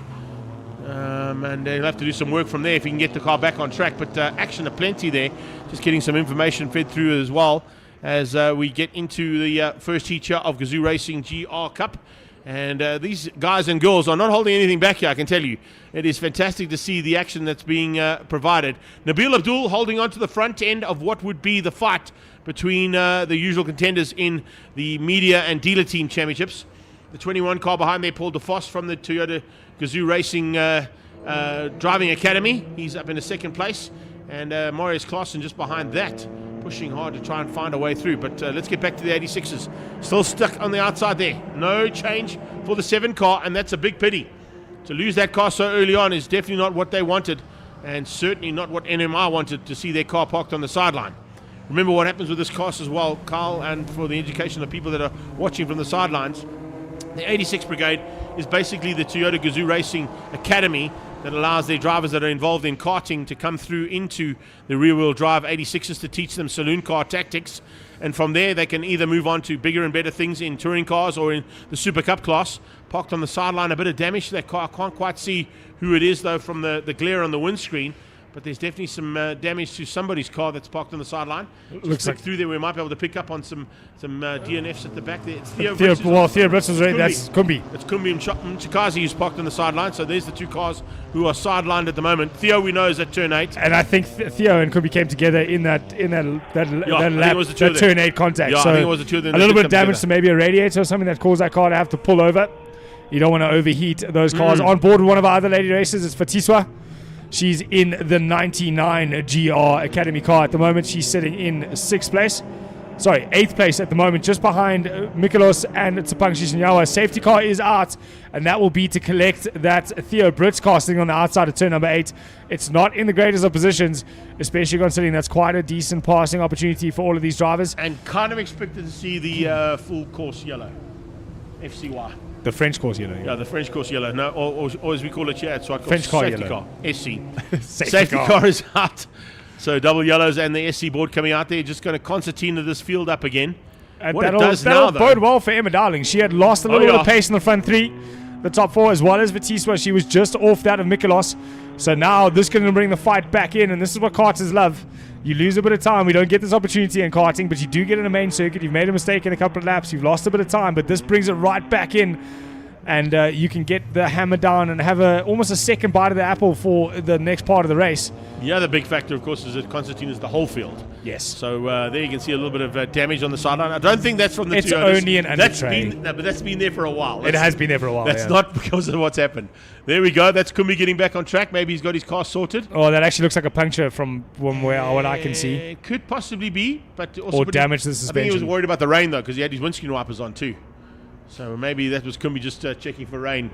Rain is expected later this afternoon, according to the weather report. No, he was spraying the windscreen because of the dust. Oh, he's trying to clean the windscreen. Okay, just checking. Or maybe he went indicator because he's been testing cars that have got indicators on the left-hand side. Because remember, if it's Japanese indicators on the left-hand side. Yes, and if it's German, it's on the right-hand side. So maybe he's been testing some German cars in the week there for Kumbi on cars. Just having a go at him. And switch on the wipers instead. And who's parked? Is this our drone going a little low angle here? Low angle from the drone. This is quite cool from the drone pilot. Check that out. Coming right up alongside. So we're going to say hello to our marshals. Hello, marshals. Our Orange Army. Doing an amazing job as always. And we're going to stay on the safety car for one more lap. And let's not forget the media guys standing out there in the sun, making sure photos are done and sent out to all the drivers. Quite a cool drone shot, that, eh? For sure. Low angle, past the marshals and up over the top, and a little swing around to pick up on the whole field coming through turn 8. I feel like the drone Nicely pilot's just showing off for us now. You can hear us talking about it now. serious skills going on there from our drone pilot today. Love it. Right, we got to race the Polos at one stage. That was quite good to watch as well. That is Kumbi making his way back in. So Mchikazi. I'm about to say the same thing, but I don't think we should say that out loud. But here we go into safety car conditions. So Kobus Reinicke, Connor Weston, Kian Fussell, Emma Dowling, Spicy, Chapang, Miklos, and Vatsi. That is your top 8. Those are all 86s. But you've now got Nabil Abdul, Paul DeFoss, Marius Klaassen, and Craig Nicholson right behind Vatsi. And remember, when they restart, they restart. There's no gap in the restart. Every man and every lady for himself. So even though they start separately initially, if they go into safety car conditions, it's basically line astern, keep behind the driver in front of you until you've crossed the finish line. Then you may take up your position and have a go. And as much as it is... Nabil, if I know him well, which I think I do by this stage, may hold the media guys up slightly, but it's not going to be too much because he knows that if he holds them up too much, he's going to lose the advantage. We're on board here with Vatsi. But getting a bit close to Vatsi would be a disadvantage to him as well. I mean, I know they're all different cars, but all of them run similar lap times around Zwartkops. They're all pretty close together. So you don't want to end up hampering your own race, leading your group, But catching remember, the back of the second sitting group. with, what is it? Charles, correct me if I'm wrong. 180 kilowatts out of these, 220. 170 out of these, and about 220, 225 out of the two others. And, okay, 210. There you see, I get the right ones from Charles, from the Citizen Motoring. But it is That's weight what I got versus set. I'll show you four-wheel on my drive phone. I've got it versus... on my phone. I'll get it off my phone, then I'll prove him wrong. Let me pull up my notes quickly. Then I'm going to make the Citizen Motoring Oak look bad here. Okay, but the safety car is in. This is officially from... Yeah, safety car's in, so you're going to hold the I'll hold it. commentary Right. while I come through there and give you the exact stats. Kobus I was Reinicke. given from Toyota. Gazoo Racing. Here it comes. Leading them out. I don't think Kobus is sure that it's supposed to be a single file. He's moved all the way over to the inside on the restart. The lights are out. We are racing. Safety cars in. Emma not getting the greatest of launches off the start from the safety car. She's under attack into turn 1. It was 3 wide into turn 1, but our front 3 make it through safely. Into turn 2 we go. It's a big send down the inside. Looks Connor. like Fussell. No, Connor. Oh, Connor up the inside But the of turn cat 2. buck is on. Thanks for coming. And straight back at him comes Kobus Reinicke. So Reinicke using the 180 kilowatts of power on the Autobox paddle shift, naturally aspirated 2.4 litre 86 to try and keep out the intentions being shown. And there's a big chuckle over your right shoulder, by the way, there from Charles Bosch, who's involved in this class. So he should have the stats more than I do. Oh, they're side by side on the exit of 4. There's a little bit of, they're running very close together, making Close. sure they're using all Those the are tar like and wings. more. Those are like Red Bull wings together there, but it's on the top of the hill. Here we go. All right, Reinicke hangs on.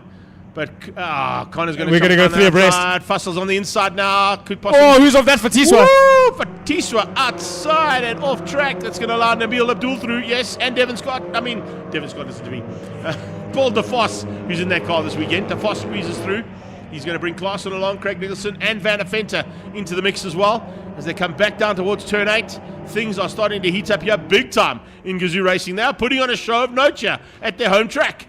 That's brought Emma Darling back into the fight for the front 3, but it's also brought back her karting compatriots. It's the Shishinyawa, her teammates in the junior academy, and Spice, Malalula. The Spice and Emma have a long history of racing together from junior max all the way through to seniors and now into the cars. But Abdul, hazards are flashing as he gets on the brakes and the ABS activates, but he's managed to keep himself at least a 2-car gap between him and Paul DeFoss. But Paul DeFoss not giving up that easy. He wants the lead of that class. And at the moment, though, it looks like Fatiswa just struggling to get onto the back end of the GRs and getting involved with the fight. There goes Nabil past Fatiswa into turn number 4. So Fatiswa losing out to Nabil. And about to lose out to Paul DeFoss and possibly to Klaassen up the hill as well. Yeah, it actually looks like she's just getting out the way there, yeah. Not getting involved in their fight. Yeah, but she realizes that it's not the fight she has to worry about. She's still going to score points in the 86s even though she's down there. She wasn't really in the mix as such behind Spicy and Chapang, so it's probably a great move there from her to stay out of harm's way and try and keep herself in the fight at least for scoring points in the 86 brigade. As they come down on the brakes once again, here they come with Nabil Abdul closing down onto the back end now of what is going to be Spicy Maula's car that he's got his sights set on to get into that 86 brigade just ahead. Yeah, Spice doing a great job just to find a new turn of pace. Cape Town, he struggled a bit first time out in the car. Red Star, he started switching on. Now at Zwartkops, the track, he knows a little bit better. He's starting to really get those lap times down. He's into the 15.6s, but our front runner at the moment, Kobus Reinicker, doing a 14 dead in the GR out in front in the 86. But it's all about the battle here between Paul de Vos and Biel Abdul and Marius Klaassen for top honors in the dealer and media class. As Fatiswa just lets through another car there. I wonder if Fatiswa hasn't done something in terms of brakes that is causing her to have to back it off. We did see her go straight on at turn number 5. Yeah, and she had a little bit of off-track excursion through that very thick kitty litter as well. So maybe it's done a bit of damage to the undercarriage of the car that she's not too aware of and just wants to try and survive. Speaking of surviving, putting on a good show here, trying to take his 3rd victory of the season out of what is going to be 5 races. Not a bad run here from Kobus Reinicker. Connor Weston certainly had a big look, just wasn't able to make it stick. The big send he tried in turn 2 didn't quite work out for him, and it cost him some time, which is what's allowed Kobus Reinicker to open up the gap and get the victory in the end. So he wins out over Connor Weston. Kian Fussell comes through for 3rd place. Dowling in 4. Chapang finishes up just ahead, and Nabil Abdul has squeezed through there, I think. Yes, he has, to get ahead of Spicy, and so has De Vos and Klaassen just behind Spice as they came across the line. Yeah, okay.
Big welcome back to Zwartkops International World of Motoring, and lined up on the grid for the second time today, Sunbed ZX10R Masters Cup. Damien Pierre-Ficardi on the front row ahead of Keith Agliotti and Hein McMahon. That's your front row ahead of James Boston, Trevor Westman and Adi van Dalen. Dirk Stoltz, Henk Kruger and Reggie Seal the third row. Peter Delport, Byron Rothwell and Rob Ferreira on the fourth, ahead of Johan Leroux, Renato Vanica, Kantaran Papa, Ian Harwood, Steve Golgocci, and Aubrey Murray, Nico Zietsman, and Brad Z at the back for their first outings, or for his first outing back on a motorcycle in a competitive nature. We stand by now for the warm-up lap for ZX10R Masters Cup. Get some heat into that Bridgestone rubber. It's the only other tyre manufacturer racing in the country at the moment. It's the effort that gets put in from TRP to bring these motorcycles and shod them with some black rubber from Bridgestone. Everybody else today out on the grid will be on Dunlop rubber. But standing by now for the warm-up lap for the second heat of ZX10R Masters Cup. We saw some great racing from these guys in heat number 1, the Sunbed ZX10s. A little bit of a drop-off we did notice in one of the riders that I want to see if possible he can. That's Keith Agliotti. He's second on the grid. He's on the front row for the start. Unfortunately, dropped down to 6th in race 1, so let's see if he's managed to turn that around. Maybe a few issues in the handling of the bike, or maybe a bit of a setup problem. But it was a good step forward for Trevor Westman. He moved himself up the field, as well as Adi van Dalen. If we put a onboard camera on Adi van Dalen and we call him Ad. It's a rolling ad. Yeah, there we go. I thought so. It's a rolling ad. Yeah. Championship points coming into this round. Have a quick squiz at how they came in here. It was Pierre-Ficardi, McMahon, Agliotti, Westman and Barson. It's basically stayed the same. Pierre-Ficardi now moving on to 120 points ahead of the 78 that Hein McMahon has. 69 for Keith Agliotti. 64 for James Barson, and Trevor Westman on 59. So Westman's basically got the most manoeuvring to do here, considering he's one of the top former national superbike riders that takes part in this category. So the killer's got some work to do if he wants to get back into that killing mode. But on that Project 60 bike of his, he certainly knows what to do on a motorcycle to get himself up to pace as rapidly as possible. Great to see, as we said, in Cape Town, the return of Ricky Marias as the technical consultant to this category. He'll be making sure that all the bikes are on a similar vein and there's no one trying to up their pace slightly, because they can do hardly any modification to these motorcycles. They're allowed to put on an exhaust pipe. They're allowed to play around with the brakes. They get EBC brakes, of course, courtesy of the sponsor. And they all run Bridgestones. They all run ZX10s. And they all run down towards turn 1 on the start. Looks like it's a good start once again from Damo. He gets the whole shot. No, he doesn't. Oh, outgunned by Agliotti. Keith Agliotti diving through, whole shotting, and leads into turn 1 on the Ridgeway race bar bike, but then just loses out, heading down into turn 2 with the dive on the inside there from Damien Pierre-Ficardi. And yeah, just a perfectly timed position place for the overtake to happen down into the off-camber right-hander downhill at turn 2 at Castrol. Yeah, Damien making that move and almost looking like he had a little bit of extra on the brakes. Here comes Hein McMahon again. Up the inside into second, as we saw in race 1. So Keith Agliotti, he had to pick the bike Big up moment there for Hein. so he doesn't ride into the back of Hein. And Hein just giving a look over his shoulder to make sure he's still safe and not needing to defend into turn number 5. He keeps onto that place, but that mistake from him and the hampering of Keith Agliotti has allowed James Barnes back up onto the podium step of the results. 3rd place for him at the moment. But it looks like James Barson might be picking up Hein McMahon's underwear, though. Because yes. He had a big moment out of there. I promise you right now. Code Brown. Turn 4, Code Brown, big time. And I think Keith Agliotti had exactly the same. He had to pick the bike up to avoid riding into the back of him. That could have been a repeat of something we saw earlier on in the weeks and other circuits around the world. You don't want to see a superbike. Here it is, the replay again. Hein has a bit of a moment. Keith has to stand the back up to not ride into the back of him. Hein, quick look over his shoulder, making sure he's still got a bit of breathing room. But that's pushed Keith Agliotti down to 4th place, and it's a repeat of race 1. Great Keith Agliotti showing flames in the beginning. Yeah. But unfortunately... let's see if he's got the late race pace later on in the second part of the race. That's where it's going to count. Trevor Westman certainly with a better start this time. He's up in the 5th place. He hangs on just ahead of Adi van Dalen, then Peter Delport and Johan Leroux. Johan Leroux doing a super job there. He's 2nd in Class C and up into the top 10 overall, considering that he's one of the oldest statesmen in this category and, of course, one of the longest standing competitors in this club. It's fantastic to see that... brought it down. Oh, write it down in the background. That's a big one. That looks like a 30. 3. That is Alfie Swanepoel, unfortunately, dropping it. Swanepoel going down. So the AS Racing bike-wise, unfortunately going down. That's Alfie Swanepoel, HKSCS. That's one of his sponsors. Alfie Swanepoel just dropping the nose into turn number 5. And unfortunately, he will... Normally the man behind the spanners behind a motorcycle. He's not normally the man on board the motorcycle. But having not picked up anybody to look after this year, he decided it's time to have a little go himself and climb back onto a motorbike, ex-motorcycle racer himself. But of course, behind a lot of the success that came from Brad Anassis's team in the past, he was the main mechanic there and the sort of head honcho in terms of looking after all the preparation of the motorcycles. It just looks like maybe cold tires caught him out there. And it is a concern here because remember, you have got 6 right-handers or 5 right-handers and 3 left-handers here. So on the left-hand side of the tyre is normally where you get caught out, but that is a right-hander that he went through at turn 5 and just lost the front too hard on the braking and tried to rail the corner a bit later. Yeah, unfortunately, just a little bit of maybe a lock-up on the front wheel, or the front wheel stops rotating and it just drops down. But Damien Purificati, we saw him check out in race number 1. By now, he had already built himself a good 2.5 second lead, but he's not doing that again here in race 2. Hein McMahon spent a little bit of time on that bike, maybe make some setup. He's looking down the inside into turn 2. I can see from a distance. It doesn't look like he got it done. And I kind of saw Keith Agliotti down the river a bit early because it looks like he's hanging onto the back of this front 4. Yeah, he's right there with Boston. He's right there with Boston. The first 4 bikes are basically evenly spread.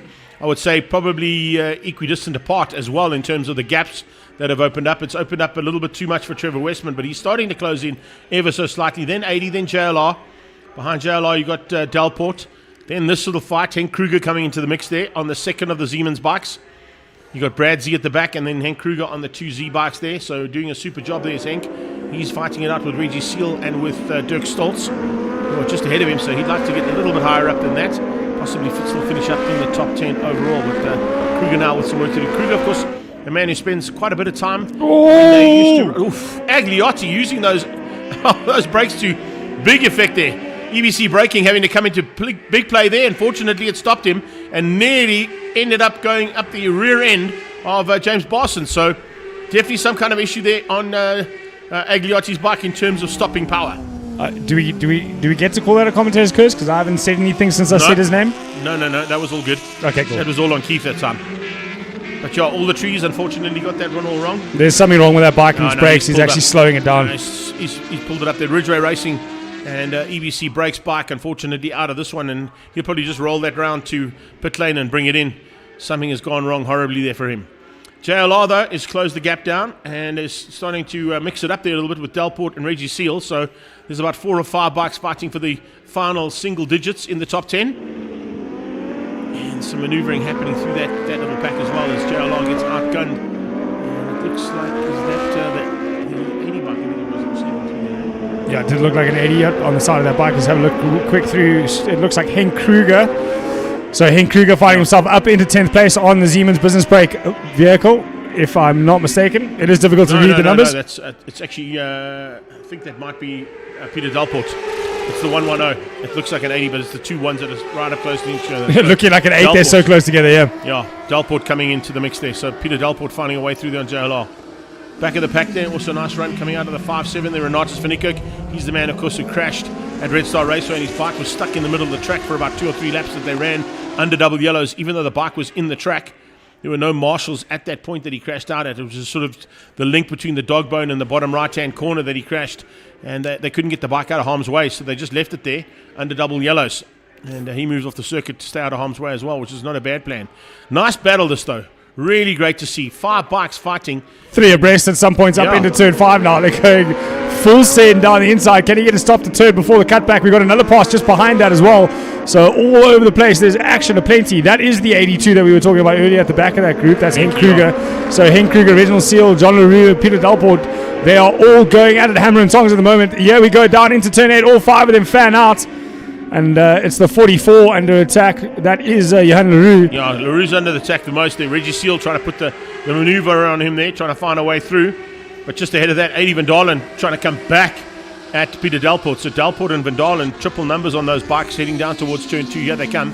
It is advantage Delport at the moment, but Van Dalen right on his tail and looking for a way to maybe just squeeze through there. Van Dalen, of course, running under I think VAG Automotive, if I'm not mistaken. That's his company. They're also one of the series sponsors and partners here in the VAG Centurion Group. So trying to get his name up there to run at least in the front end of his category as well as in the front end of his class. 80 at this point in time, sitting 5th or 6th in Class A. Up into turn 5 we go again. We're hard on the brakes. It's another move down the inside. Let's see if the cutback's on this time. Delport's gone past. It's actually slowed down. Oh, JLR's got in there as well. Well, he tried to. He had a big look, sorry to jump in on the car, but he had a big look there to try and get through on Van Dalen. With that, Seal comes and joins the party, so does Henk Kruger. So there's the leader coming out of turn 1. That's the battle coming out of turn 6. The one we were just watching. So that's the spread at the front end of this field so far. Well, it looks like Damien Perfecati not having it all his own way like he did in the first heat. He's actually having to look over his shoulder to see where Hein McMahon is. They've got 3 laps of racing left to go, and Hein doing a great job to stay in touch of the leader there here in race number 2. Race 1, though, it wasn't like that. Perfecati made it look super easy, but that's been changed here in race number 2. We've got 4 bikes still tripping over each other for that top 5 position as well. Nice little battles, as I said, right through the pack of ZX10R Masters Cup riders. That's what they do. Sunbet jumping on board a couple of seasons ago and joining a long-standing relationship with the likes of TRP and originally with Kawasaki. And, of course, for a long time, there was the involvement of Red Square in this category. But Sunbet have taken it on and made it their own. And with that, they are certainly doing an amazing job with the coverage that's been put around. It's great to see them as part and parcel. And problems at the top. Right down. That's not good. Is that... that looks like one of those your bikes. I think that might be Henk Kruger. Or is it Z? No, it might be Brad Z. No, 82, that's Henk Kruger. It's Henk Kruger. Oh! He comes on track a little bit dangerous there, hey? Oh, yeah, I would be a little bit upset about that as well. Aubrey Moran, not happy with that at all. He was coming up onto the brakes, and as he came up on the brakes, there's a bike out of in T-Bone City. That could have ended up in big tears there. Yeah, that could be a conversation to be had upstairs here in the office at us. It's a bit of an unsafe... wasn't happy about that, I can tell you that much. Yeah, it was a little bit of an unsafe rejoin, so I'm sure we'll see that rider up here shortly after this race. But right now, though, it's Damien Purificati, the Crystal Lubricants entry, being chased down by Hein McMahon, the K9 law enforcement. He's chasing him like a dog. He's hounding him like a dog. Wants to make sure he can... Big time. He wants that first place finish. That dog bites. There we go. Let's see if that dog's got a bit of bite left in it here in the last couple of laps. We've got 1.5 to go, 1 and 2 corners to go as they come down the hill onto the brakes, and Damien Purificati could be in trouble here. Hein McMahon looking for his first victory overall in his ZX10R Masters Cup. He's won in the class. Yeah, we go into turn 1. Purificati had to wait a long time to try and beat Sella, and when that came, a couple more came directly afterwards. And of course, as I say that, remember we're looking at the fact that we've got 4 out of 5 wins from Purificati so far. Damien Duval there. Going to be the 6th out of 5 riders and the 3rd different rider to win in ZX10R Masters Cup on this last lap.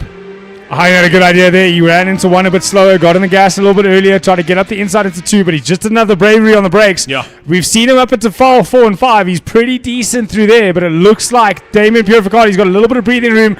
He has a look over to see. Worried, eh? He is worried, Purificati. You don't see Damien Purificati looking over his shoulder often, I can tell you that much. And he's had about 4 or 5 looks over the shoulder to see if he can try and keep out the charge coming from the K9 enforcement's man and Hein McMahon. Slucky as he likes to be known, heading down the hill now. I think it's just not enough. If he had 12 laps, he might have had a go, and probably had a chance. Yeah, Slucky ain't going to be so lucky, unfortunately. But it's going to go the way of Damien Purificati, the Crystal Lubricants rider, takes the win away from Hein McMahon and from the K9 law enforcement. And in 3rd, it will be James Barson. So that's awesome stuff there from them. Coming to the line as well, a whole bunch of the back-marking riders. You can see Dalport eventually got away from 80 Van Dalen. Lost his effort there from Reg into the final corner. Couldn't quite get up the inside of JLR. And he just hangs on. So Johan Leroux just keeping Reggie Seal behind him as they came through there. And that was, of course, just outside of that top 10 between those riders. Still coming to the line, Henk Kruger, after that kind of a dodgy return, I would say. He should know better than that, but fortunately, Aubrey Murray saw him and just stayed out of the way, and he stayed out of harm's way eventually as well. But there you see it. There is unofficial results. Class B and the win overall to Purificati. Class A and 2nd overall to Hein McMahon, and Class C and 3rd overall to James Barson. Top 3 in A's is Hein McMahon, Trevor Westman, and Peter Delport. Class B, Purificati ahead of Byron Rothkool and Rob Ferreira. And Class C is James Barson, JLR, and Reggie Seal. So that was almost a position there in the end there between Reggie Seal and the JLR. There is the man from TRP, Ian Harwood. Just got a shot of him waving to the crowd. Crowd love the two-wheelers here, and that is our two-wheeled action done for the day. ZX10R Masters Cup wrapped up for round 3 here at Zwartkops. The next time we'll see them in anger is down at the Aldo Scribanti circuit on my birthday, bro, 27th of June. We'll see them there for some more ZX10R Masters Cup action down at the Friendly City, or the Windy City, at Kwabecha. You know you shared your birthday with my daughter, right? Yeah, you told me that. Did I? Yeah. I forgot that I told you that, so I'm telling you again. There's no love lost between Charles and Damien at the moment. I'm sure. They're rolling each other properly. Oh, sure, they're not happy with each other. Damien's calling Charles a wet, and there's a little crybaby because of all the contact that happened. So I think we should touch on that. I think we should touch on that. Let's make it some. Let's be a little. Let's make drama. There is niggle, so let's talk about the niggle. And I am going to say that there was contact at turn 8. Although I think he had lost it already before he hit him. Yeah. Oh, Why must people stand by a window? I don't know why these people didn't give championship points, but I got every championship points except for these idiots. This is freaking.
So, Carl, just off air there, we're catching up on about a little bit of the facts as we start the Extreme Supercars driven by Dunlop.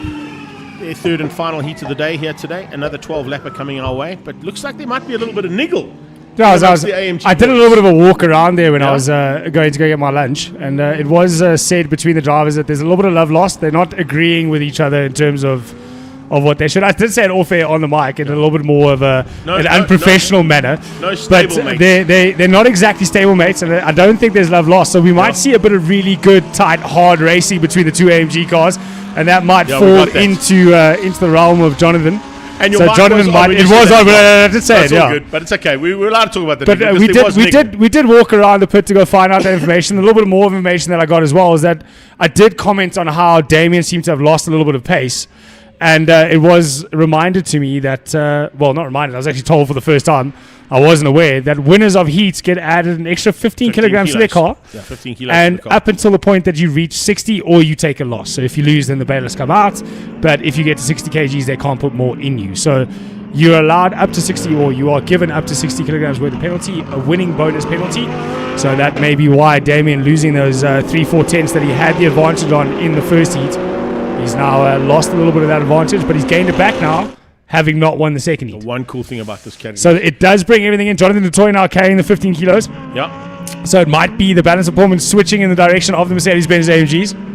And there could be a possibility of a third and different winner for the day if Charles Oranges can hang on and capitalize on that pole position that he has. Yeah, we know the two of them are racing each other hard, so hopefully we see more of that in Heat 3. Then we're going to watch out for the battle in Class A. Ricky Jonakara starts ahead of Marius Jackson. And Gianni Jonakara, due to breakout number 2, has to start from 9th place on the grid. So that's the reason why we see GG so far down, considering the fact that he still finished in 3rd or 4th place overall in race number 2, unfortunately due to the fact that he broke out of the allotted time here for Class A and went under the 101 bracket.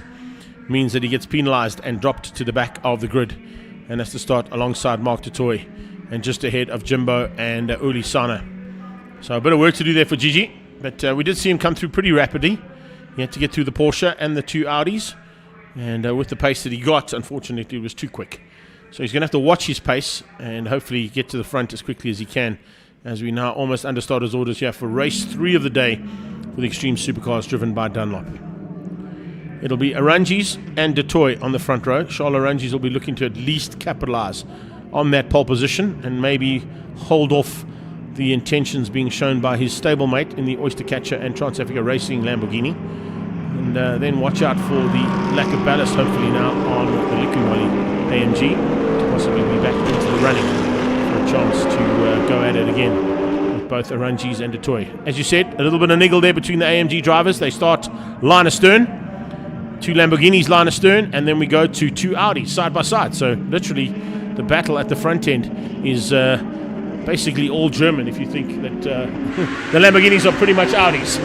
It is good to see these guys going at it hammer and tongs, and as hard as they are quite expensive bits of kit, but they are produced and built to be race cars, so why not race them hard? Down into turn 2 they go. We've got a couple of cars side by side. Damien Hammond trying to go around the outside of Jonathan Dutoy through to turn number 2. We saw him do it in race 1. He made it all the way around the outside of 2, 3, 4 and 5, only getting the job done as they went into 6 and 7. But here we go again. At the moment it's Charles Aranjis with a bit of an advantage over Jonathan Dutoy. Down the inside it looked like Damien Hammond looking for a way past, but unable to make it stick in that Liqui AMG GT3. Just showing that silver arrow, I think, to the rearview mirror of Jonathan Dutoy as they go up towards AMG right now. Into turn 5, AMG Driving Academy there on the left-hand side. And 2 AMGs sandwiching that Lamborghini out front. Then you've got Ricky Jonakara fending for his life with Marius Jackson all over the back of him. We go on board with Damo as we go into the left-hander down the hill towards turn 8. Watch for the late braking to try and close that gap down on the Lambo. Not quite close enough just yet to make any maneuvers. Jackson once again also closes almost instantaneously and on a similar vein there to get onto the back end of Ricky Jonakara as they head towards turn 1. Behind him, lining up, is the First Lady of Extreme Supercars. I did do some homework in between, and I know Tanya sent me a message saying she thinks that Cara Hill might be the first lady ever to drive in Extreme Supercars. And I went back on a few of the notes that I've made in my diary and in the past that I've done on commentary, and I don't think we've had another lady driver in an Extreme Supercar other than Cara. So well done. That's a little bit of history being made here today as well. And first female winner of Class A as well then, if she crossed the line as the winner of Class A? Yes, it would have been first win as well, so not bad. First time in the car and first win out of Class A for her as well. Not overall, just a Class A victory, but needless to say, nothing wrong with that. I was racking my brain to try and work out of any of the other lady drivers that have been involved in motorsport in South Africa over the last 10-15 years while Extreme Supercars has been at the forefront of Extreme Festival, and none of them could come to mind. I went through sort of everybody that I could think of, and I don't think we've had anybody from our Ferris 6 in the Extreme Supercars just yet, but just shows you how well women in motorsport is working and how much they are going into. I thought about that as well. Yeah, I went down the Fabian Lancers, the Tasman Peppers. That was almost Porsche into Audi. Great nice way to get that thing stopped. He grabbed a lot of time on the brakes there. Unfortunately, couldn't get the exit done. He might have been using some Haval brakes there to stop himself in the Porsche. He's from Edenvale Haval, so not a bad effort there from Roy. He's also a great competitor in this class, and there's a lot of time spent in various other cars that he's owned in the past, but he's absolutely loving that little 911 of his at the moment. Speaking of loving cars, I think Damien Hammond will be pretty happy, even though he's sitting in 3rd place at the moment and still in with a chance of catching Jono. But first race, first place, nothing wrong. Absolutely. First race, first heat debut, takes the win, takes the ballast. Couldn't quite get it back up there in the second race. I'm not entirely sure though, Greg. Maybe you'll be able to fill me in. Is the ballast removed after each heat or after each round? No, after each round. So after the end of today, Damien will then remove that 15 kilograms. You can just see look at the frustration. Gesticulating in the windscreen there to say maybe something not quite right with the car. Yeah, I think he's not happy about something in that car, so it's not working like it was in race number 1. But needless to say, still hanging on for a top 3 finish. It might give him in fact, it'll probably finish if he finishes where he is now, it'll probably get him a 3rd overall, because I think 1 and 2 will be shared by Charles and Jono, depending on their overall lap times, because that's how the overall standings for the day are worked out. It's on the overall time on track that they would have done, and the shortest amount of time on track would get the win. So far, that could be in the hands of Charles Orangis. Well, 9 laps to go. It looks like Damien Hammond, even though with the gesticulation and the hands thrown up, he's still able to run slightly quicker than that of Jonathan du Toit. He did a 1:09 in the previous lap, 1:12 from Jonathan. Let's see what they do now as they cross the start-finish line. The Trans-Africa Racing Lamborghini GT3. Damien Hammond using all the track and some more, please. And some dirt, yeah. 1:01 dead from Jonathan du Toit. It was a 1:09 from Damien Hammond, so he was able to stay consistent. He's pulled the 10th out of him. But it's a 7/10 gap at the moment with 8 laps to go. You know what he's gesticulating about? Look at that. Look at the spray that comes up onto the windscreen there from Jono's car. I did mention that in race 1 as well. We saw it last year. Coming off and it's going straight into the windscreen. And I think that's what Damo's actually a little bit more concerned about than anything else. He's saying, listen, you keep spraying me with whatever's dripping out of the left-hand rear end of your car every time we go into that tight right-hand turn 2. Might be something to do with the cooling of the Lamborghini, or I'm actually not entirely sure. It'll all be guesswork to try and work out what that is in the right corner of that Lamborghini. Obviously rear-engined, or mid-engine, so a lot going on at the back of that car. So it could be a multitude of things. There it is again. Oh, you get a great shot of it coming through the left-hander there, turn 7, past the Zoc Club. So could possibly be why Damien's feeling a little bit hard done by there. They do run windscreen wipers on these cars, but they don't necessarily want to use those unless it's absolutely necessary. So I think possibly just hanging in there. Speaking of hanging in, look at this little battle. Class A battle. Is Ricky Jonacaro. Gianni has jumped onto the back end. We've got 3 Audis on the back end of the Lambo. And Gianni now having to come from the back because of the penalty for breaking out. So onto the brakes they go into turn number 2. It's Marius Jackson, Axon Jackson on the back of Ricardo Giacono into the entry of turn 2. He's got 7 laps to get this job done. Marius Jackson was leading the Class A battle towards the end of race 2, but an unfortunate mishap into the final corner saw him exit stage right into the kitty litter or into the grass. He was able to rejoin, but it did cost him the win in Class A. And it looks like it's basically just a bit of time until we see Gianni dive on the inside. And as I say that, perfectly timed. Thank you, Gianni. On cue for the overtake on Corrie Hill. Corrie Hill going to try and follow Gianni through now. Maybe just use him to bring her a little bit closer to the back end of Marius Jackson. Gianni has his sights firmly set on this Ravenol GNH Transport and Itre Cogini Lamborghini that Ricky, his twin brother, is piloting this weekend and looking for Class A honours in it.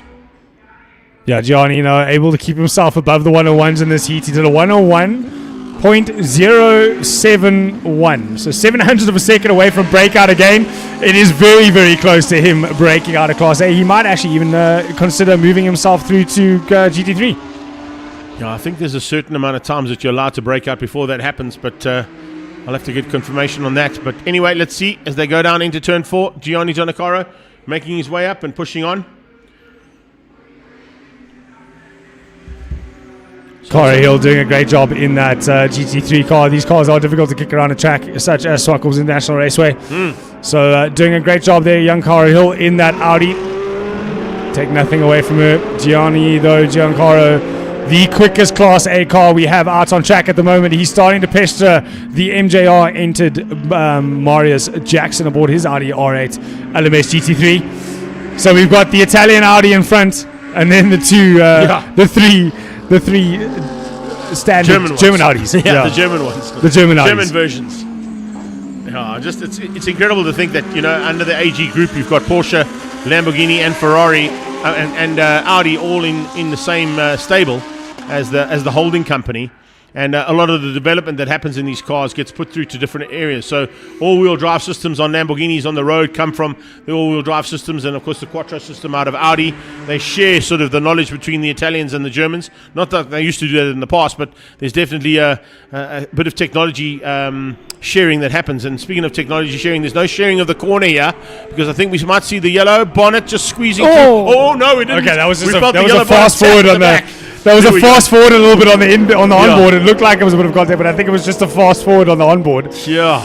But he's looking again at what it is his favorite move. So Gianni just trying to show off his favorite passing position, which is turn 4. But now Marius Jackson aware of where he wants to have a go. So he might be a little bit more defensive on the way up the hill on the next he's lap. watching him the whole time. He's now just knows exactly where Gianni's going to go. So he'll just place the car perfectly, not open up that door, and not give an opportunity. But Gianni's got good drive out of turn 2. Slipstream could come into play here. Maybe not to turn 4, but maybe up towards turn 5. He'll wait for the outbreak into turn 5. Just carry the corner speed through here through turn 4. Looks on the inside, shows the wheel. Now tries to carry the speed through turn 4 to use up the hill and get past on Marius Jackson. Perfectly timed, engaged, and done. Under braking. Under braking, there we go. Gianni Giannacara just diving through and finding a way past, and gets ahead of Jackson up into second place now, and sets his sights on his brother Ricky Giannacara up the road. Thank you. A little bit of information coming through to the comment box was just a change of program. It will be the VW Rookie Cup swapping places with the Gazoo Racing SA Cup. Sorry, Polo Club swapping places. Now there's a change of program. Next up, of course, will be Volkswagen Rookie Cup. Instead of touring cars, I think it is. Yes. Yeah. So I'll swap there between the two of them just to give touring cars. I think a couple of guys maybe need to do some repair work, and there's not so much damage on Rookie Cup. So that's why they've asked if the Rookie Cup can just take their position and change it up there. Right, as they come out of turn 5, past AMG Driving Academy, past the Gazoo Racing Driving Academy. That's it. They're looking for a repair on Jason. You could see his car. I've got it in my ear there. So that's the reason for the change. They've asked Rookie Cup to step up ahead of the touring cars and give a chance there for Gazoo Racing to get Jason Garcia's car back up and running in time for Heat 2 of the SATC and TC Super Cups. Large amounts of work needed by those Toyota Gazoo mechanics. They've got not only the 2 SATC cars, but also the rest of the Gazoo SA Cup. So a lot of cars for those mechanics to keep an eye on. Here's the G&H Transport Z4 BMW. Uli Sana at the wheel of that. That's the former CEO of BMW South Africa, Uli Sana. Just as a bit of interest for your side, you probably didn't know. I didn't, and now I do. He's been a long-standing competitor at Zwartkops. In fact, he used to drive for Trans-Africa Racing for a long time as well. Peter de Toy would allow him to jump into one of the cars on the Passion for Speed Festival and on a few occasions. He's also piloted a few BMWs in the M Performance Racing Series. But, and of course, the love of the brand and his good relationship with Jimbo Giannacara has been a long-standing one with G&H. And that Z4 has basically become his own car now to have some fun in every time they come and do some extreme supercar racing. Last lap. Oh, Rust the Rap. We go into Rust Rap now. Can they catch a Lamborghini? Why are you laughing, Carl? Come on now. If you know Noriyuki Haga, he'll tell you this is the Rust Rap. And it's a Lamborghini that they have to catch. But Charles Orangis is not going to be caught at all. That Lamborghini in second, unfortunately, no answer to the Ravenel and Stradale Motorsport machine of Charles Orangis. So he's basically gone out there and said, okay, well, if you actually want to play this game, let me show you how it's done. Yeah, let me show This is how it's done. So you want niggle? I'll show you niggle. He's been accused of not being one for hard racing. So instead of taking that accusation under the shoulder, he's like, all right, no problem. Let me put my stamp of I'll put the hammer down and just drive off into the sunset. He put the Hammond down. And Gianni's broken out again as well. Look at that. Oh, no. Can you believe it? A couple of thousandths of a second there from Gianni Giannacara, which is not what he wanted. Yeah, he comes to the line, though, and put the Hammond down there. Is Charles Orangis taking the victory ahead of Jonathan du Toit. Damien Hammond, take nothing away from that young man. He's got a big future in that car if he can continue. Oh! And Gianni's got through on Ricky, although that's not really going to change anything because he's going to lose that position for breaking out. Do they lose the position or just start at the back? Yeah, they lose the position. Yeah, unfortunately. Okay. So Ricky will get the victory in Class A. Second will be Marius Jackson. Cora Hill will get third. And a good run there from Roy Aubrey to win out and take Class B honours again in the Porsche. Well, before you go through the overall results of that, or the finishing results of that Heat 3, the provisional ones, there is something I'd like to just bring to your interest. Gianni Giancarlo in a Class A GT3, lapping at 1 minute .9, trying not to break out. Yep. And our third place finisher, Damien Hammond, in an AMG GT3 Liqui Moly, 1 minute .8. Yeah. So Gianni definitely has the pace to run in the GT3 class should he choose to do it, and it might be what we see him do next time to avoid these breakout issues. Yeah, so those are the unofficial results. Top 3 in GT3, so Ranjis, Detour and Hammond. We think Gianni Giancarlo is going to get that penalty for breaking out, so it'll be Ricky Giancarlo, Marius Jackson and Cara Hill, the top 3 in A. B's is Roy Aubrey and Blunden ahead of Jimbo Giancarlo. GT3 Classic goes to Mark Detour, and D's goes to Uli Sana. Up next, Volkswagen Rookie Cup race number 2. Can we have a quick chat, huh?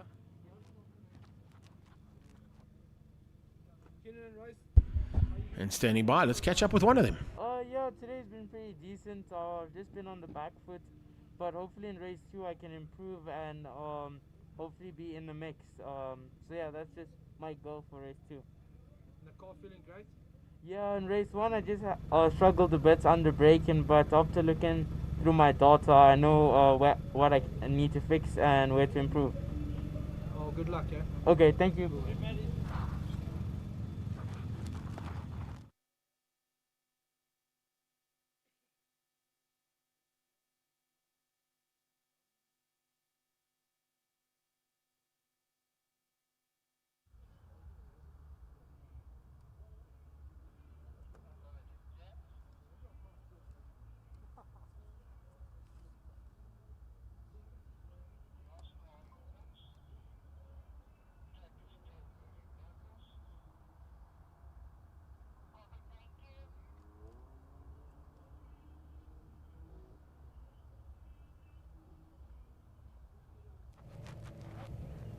Max, last race of the day, what you expecting?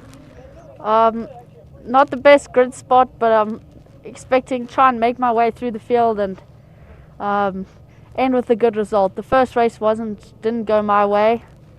Went wide into turn 2, and that ended my race almost. Went to the back, but a better race hopefully this race. The car feeling good? Car's feeling better than practice. Just tuning it, feeling it. Well, yeah, good luck. Thank you. Chatting to Max Corbett there, who comes into this second heat of the day in 6th place in the championship, having only scored 4 points in race number 1, bringing his tally in total for the first 3 rounds of the championship up to 20 points scored. As we go backwards in that championship, tied for 4th was Sebastian Venkov and Kian Duomo on 29 points. Jack Moore is in 3rd place on 35. 2nd place right now is Sebastian Diaz on 40.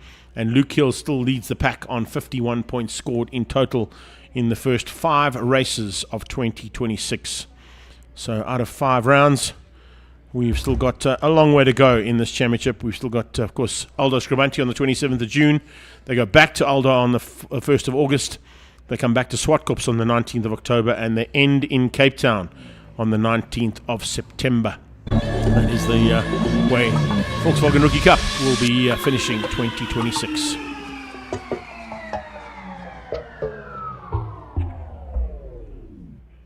But in terms of how things finish up today, well, that's going to be how things roll out here for race number 2 of Rookie Cup. And it looks like it's going to be the green liveried car. And if I'm not mistaken, that is Sebastian Venkov, who will be starting once again from pole position in the 33 car. Let's double check that one. Yes, indeed. Right behind him will be Sebastian Diaz. So the 2 Sebs on the front row. That might be interesting. With Jack Moore and Luke Hill behind them. Turn 2, corner pocket. Are we allowed to say that? The racing has been very clean in the VW Rookie Cup, though. Although in race 1, it was a bit, it got a little bit stale towards the end. 4 cars running basically line astern, couldn't get anywhere near each other, simply because how well or how close together these cars are, and the lap times are as well. It definitely shows in that last heat. But you are right. It's the 2 Sebs on the front row, followed by Jack Moore and Luke Hill. Max Corbett in 5th. Imagine the discussion that's happening right there, right now, hey? I'd love to be a fly on that wall. Eric Schultz, Marius Hollywood Roberts, and Jonathan then Mahoti, Brad Liebenberg, Matt Merton. I don't know if Matt Short is out there. So Matt Merton, Jonathan Mahoti, Brad Liebenberg, Hollywood Roberts, his cameraman, Eric Schultz. They're probably talking about Matt because Matt can't respond. He's in the car. Probably. Well, that Brad Liebenberg's faster than Jonathan Mahoti. Or no, Matt Merton is actually quicker than both of them. It'd be interesting to hear that conversation, though. VW Rookie Cup shootout between all four of them. Here we come. Yeah. Final round. A couple of guys that we're not going to be involved in the cars because we're going to put those 4 guys into cars and see what happens. Like Volkswagen did it. What was it about? It must have been about 10. Are you talking about that Avis rental car? The Volkswagen Golf 1 race. Yes. Where we had Terry Moss, Aberdeen. And Terry Moss taking each other out at Kyalami. Mm-hmm. Spectacular fashion. They still sold those cars afterwards. Oh, yeah, they did. No, Avis. I think there's a couple still running around in Avis offices somewhere too. I'll ask Sam; she'll tell me. A couple of extra golf ones ready to go. Golf ones, City Golf's ready. Yeah, we got a couple. That was quite a great concept. Roll. Okay, there we go. DP working hard. Hello, There's DP. the hard work being done. Yeah, please do some work. Eh? Watch camera 1 there, Dave. Watch camera 1, bud. That's how it works from the internal side of our production. Dave Peterson, of course, doing all the work there to switch from camera 1 to camera 2 to camera 3 to camera 4 to camera 5. And 9 times out of 10, he listens to us. It's on that 10th time when all the action's about to break free and we're going to get the best crash in the world. Then he goes to camera 2. No, only kidding. It's an amazing job that is done here on the production, and we do thank Dave and Paul behind the scenes. And, of course, our onboard and camera guys that are out on the grid as well. Gareth and Ivan the Terrible. Claudio's in the pit lane doing some work as well for the post-production show. Remember, there is a post-production show for Volkswagen, which includes Rookie Cup and the 2 or 3 heats of Polo Cup here this weekend. And then in about 4 weeks' time, you'll also get to see Gazoo Racing's post-production show as well, which is fantastic. So not only do you see the live stream, but we've got a post-production show that goes on Ignition, Channel 189 on your Channel of Champions. We are under starters orders. The 30 changes to 5. 5 changes to lights on, lights off. We go racing. No, we don't. We go for a warm-up first. Yeah. Just seeing if you're awake. Yeah, you're checking me. Oh, my God. Checking me. Nearly time to go. It wasn't quite, no. I'm sure there's a warm-up lap. Still a warm-up lap, yeah. I was checking the Instas, Greg. Instas are going crazy out there. The comments on the photo that you put up of me this morning. Oh, is that what it is? Yeah. Like, I can't believe I didn't get an approval, like a photo approval on that photo. I'm You not. have to approve the photos. Yeah. I have to give you photo approval. Yeah. I have to get veto. I have to get veto rights, bro. They'll be like, no, don't post that, Greg. Yeah, that's how it works, man. That's how it works. That's actually not. Greg just posts whatever he wants, and I just go deal with it. I don't give a rat. If my posters don't like it, then don't follow me. Venkov, Diaz, Moore, Hill, top 4. We saw them battle it out in race 1, nose to tail. Didn't get to see much racing action from the 4 of them, but it was all down to the fact that these cars are so close together. It was difficult to catch any gaps that were formed. But it's Jack Moore that leads them to the grid. To the grid. Not Jack Moore. Sebastian Venkov leads them to the grid. Jack Moore's in that 3rd place, just getting some heat into the tyres. We've got Luke Hill, Max Corbett, and Kian Duama. Matt Shorter, the driver coach that's on track with him. Been a while since we've seen Matt Shorter out on circuit at a national circuit racing event, a Polo Cup competitor in his own right. Also spent some time aboard single-seaters as well. I do love the fact that there's about 500 messages that come your way to say that your mic was on car. I know, I got a phone call for it. Like, it's an embarrassing moment. It's an embarrassing moment. And you know what the funny thing is? I checked if your mic was off before I spoke to you about what I'd been spoken about. Okay, we're into the allowed to pits. cause some niggle there between the 2 AMG drivers. Well, it's just, it was just making sure that I can get the information to our audience. Okay. I'm concentrating on the cool shot there. Clouds in the sky, a little bit of sun breaking through there. It is a great shot for my drone pilot. Oh, it's proper. That's very nice. Rookie Cup rolling to the line in race 2 of round 3 of their championship here at Zwartkops International World of Motoring. The Sebastians about to go at it. Brad Liebenberg trying to give Sebastian Venkov more of an advantage. I saw how Brad Liebenberg was more favorable to Sebastian Venkov than to Sebastian Diaz. Are we allowed to make more drama? I'm only teasing. The SS, right. The Seb Syndicate. Get those coaches out of the way and stand by for race 2 of Rookie Cup. 5 seconds. Lights on. Revs pick up. And let's drop the hammer. Oh, Moore. Did you see how he positioned his car? He was already in attack mode heading towards turn 1, but it didn't work out for him because he didn't get off the line. He could not get off the line, and it's allowed Luke Hill to squeeze through there and get right up onto the tailpiece of Sebastian Diaz as they head towards turn number 1. And now out of turn 2, can we see a change-up? Diaz goes right. Oh, somebody's tagged in the background. It's blue lipstick, so that looks like Jack Moore has had a terrible start to this heat number 2. Let's hope he hasn't gotten it beached in the kitty litter. Nope, he's gotten it going again. Attack mode Moore Poland making wrong. sure. Yeah, attack mode Moore went wrong there. And he's never going to make up that ground. No spank you. Oh, we're 3 abreast into turn 4. It's Luke Hill in the middle. On the inside, it looks like Venkov. Round the outside goes Diaz. Luke Hill's going to go with him. Venkov tries to lean a bit to shorten the amount of circuit that Hill has, but Hill stays around the outside. They're side by side up into turn number 5. Hill not defending from Venkov. He's going for a move up the inside of Diaz, but he's too far away. Venkov able to stay up on the inside there as Diaz able to stretch the legs a bit in the PMD sponsored Polo. So close between these two. Sebastian Venkov eventually squeezes through into second place, and Hill has to settle for the 3 spot. Tucks right into the clutches of the hard charging Kian Dwymer. Or is that Dwymer? No, that's Matt Merton. I think it's Matt Merton. Matt Shorter. Matt Shorter's up there. Yeah. So Shorter up into the top 4 there as they came across the line. In fact, it's not. It's Max Corbett. It's Maxi Corbett who's up there. Can you believe that? That's a much better start there from the CR car of Max Corbett. I didn't expect to see him there. That's why he caught me out ever so slightly. Well, we always say to find the limits in a race car, you need to go off track. Max Corbett made sure he found every single limit around the track in race 1, getting himself comfortable. He looks a lot more comfortable. He looks a lot more confident here in race number 2, and he's able to hang on to the back of this front 3 battle. He didn't quite get the X out of 2 though. But hopefully the slip from the 3 cars in front of him will help him get back onto the group. Seb Diaz leads it out still, though, into turn number 4. Seb Diaz, I think, without a maiden victory in Rookie Cup. He's chasing and looking for it. Yeah, so you jump in there. There you go. Oh, we actually got helped out there slightly. It's Kian Dwymer that spun him around. So there might be a little chat there between Eric Schultz and these 2 boys afterwards. So Dwymer late on the brakes, tapped the back end of Jack Moore, and that's what looped him out. So we might be having a little chat in the COC's office after this. Luke Hill really finding a turn of pace here in the rest of the race 2 of the Rookie Cup. They have another race, I think, left today, if I'm not mistaken. No, Rookie Cup's done after Rookie Cup is done after this one, so this is their final race of the day. And Luke Hill starting to get himself back onto the back of Venkov. Venkov doing the same to Diaz. We've got a 3-car battle for the lead. Max Corbett has got the best seat in the house there in 4th place, just watching on.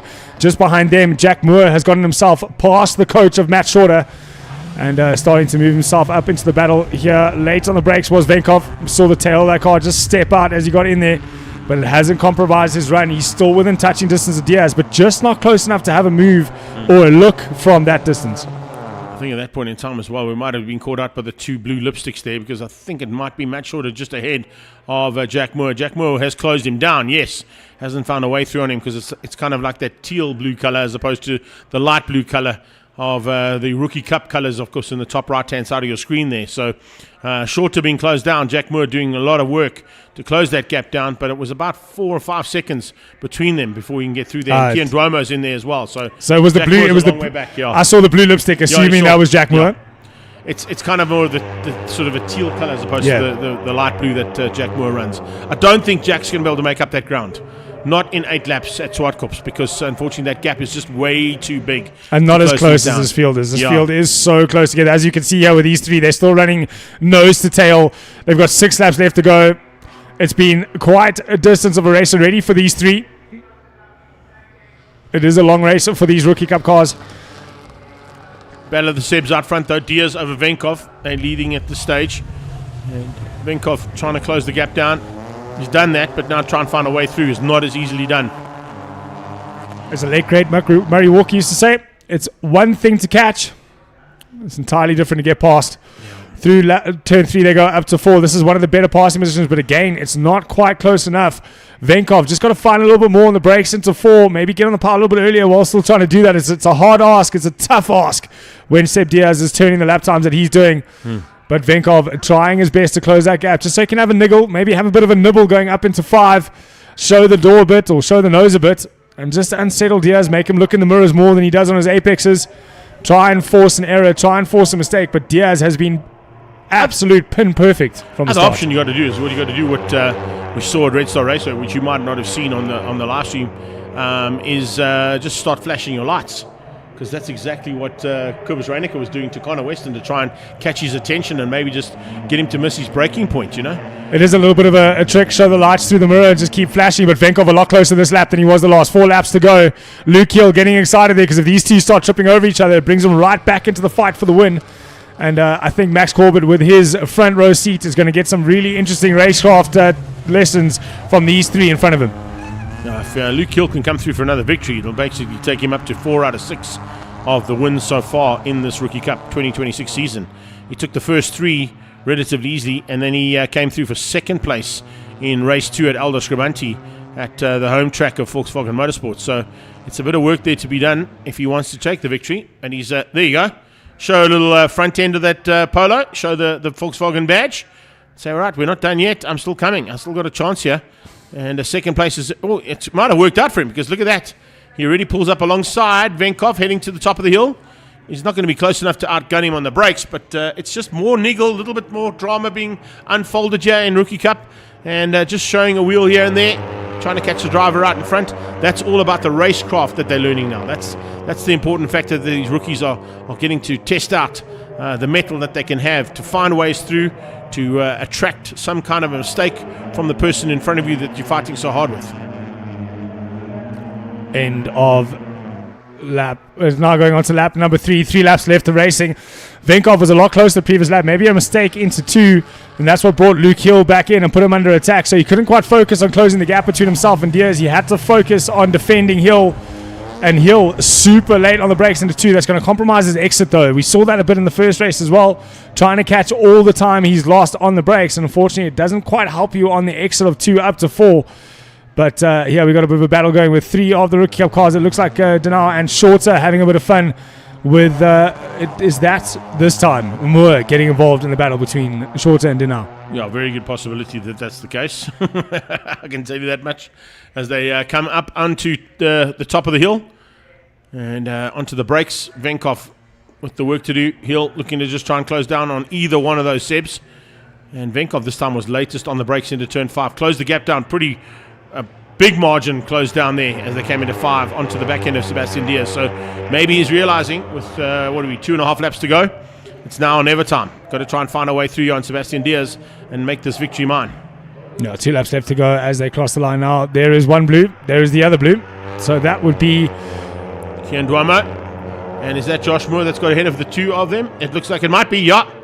Josh Moore, I think, has got through there. Or Jack Moore, I should say. Sorry. Jack Moore has got through on Duamo and on Shorter. So you see, that was what caught you out. It was the teal colours. Yeah, the teal versus the blue. Yeah, and in the low light there, it looked like the same. And there's a prime example of how very close they are. And then, of course, in the black car is Shorter, putting the pressure onto the back end of Kian Duamo, putting him under a bit of pressure, showing him the kind of racecraft he's got to use to keep drivers out. It didn't work for him to keep out Jack Moore. Jack Moore now back up into the top 5. That's a good possibility of keeping Jack Moore at least into the hunt at the front end here for what is going to be a run for the line. 2 laps left to go as they head up towards 1.5 laps, we should say, as they get up into the later part of this lap. Luke Hill, very good up on the brakes into 5. He's able to close the gap up, but it's just through that 1-2 sec that he seems to lose a little bit of time on these 2.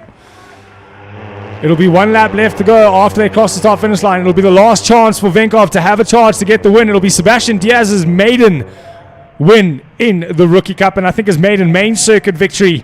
And no better place to do it than here at the Extreme Festival in Zwartkops International Raceway.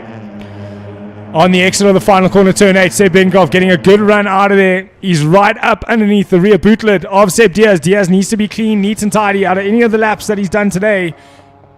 This is probably the most important one. Max Corbett kind of falling away there from the top 3, but doing a great job to hang on to 4th place. Jack Moore has gotten himself up into 5th, but this is the battle between Kian Duma and Matt Shorter. Matt Shorter joining the field as one of the coaches to assist with the learning of racecraft as we have a look up towards the GR Academy building.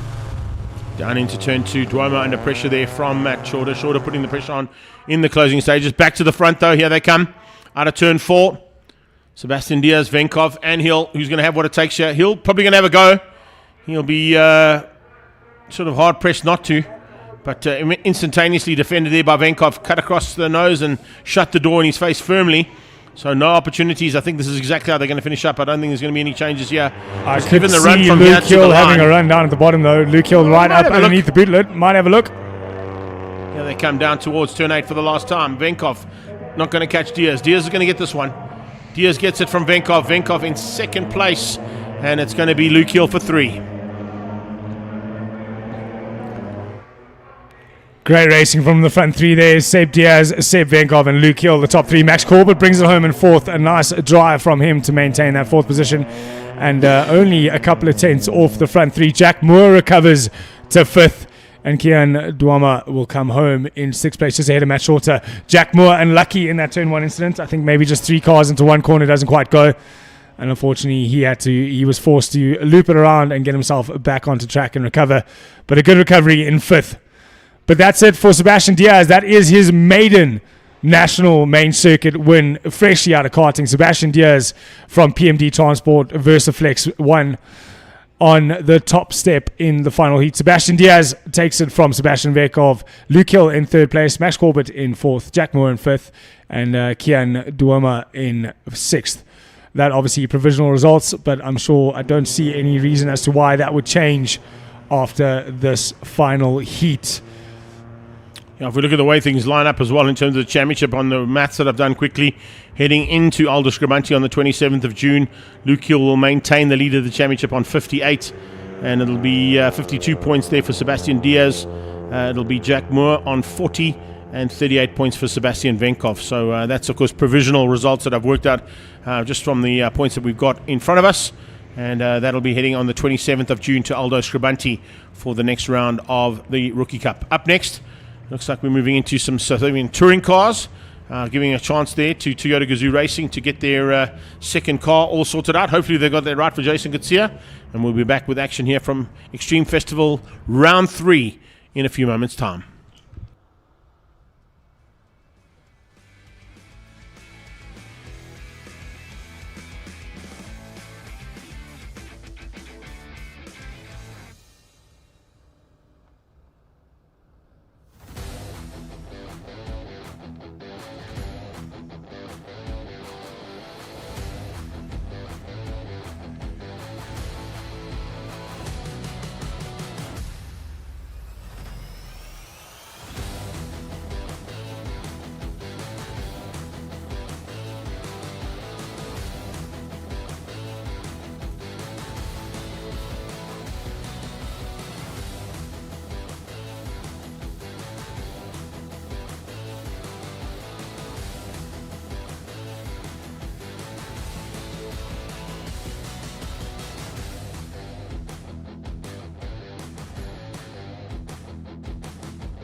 What you expecting? How's it been?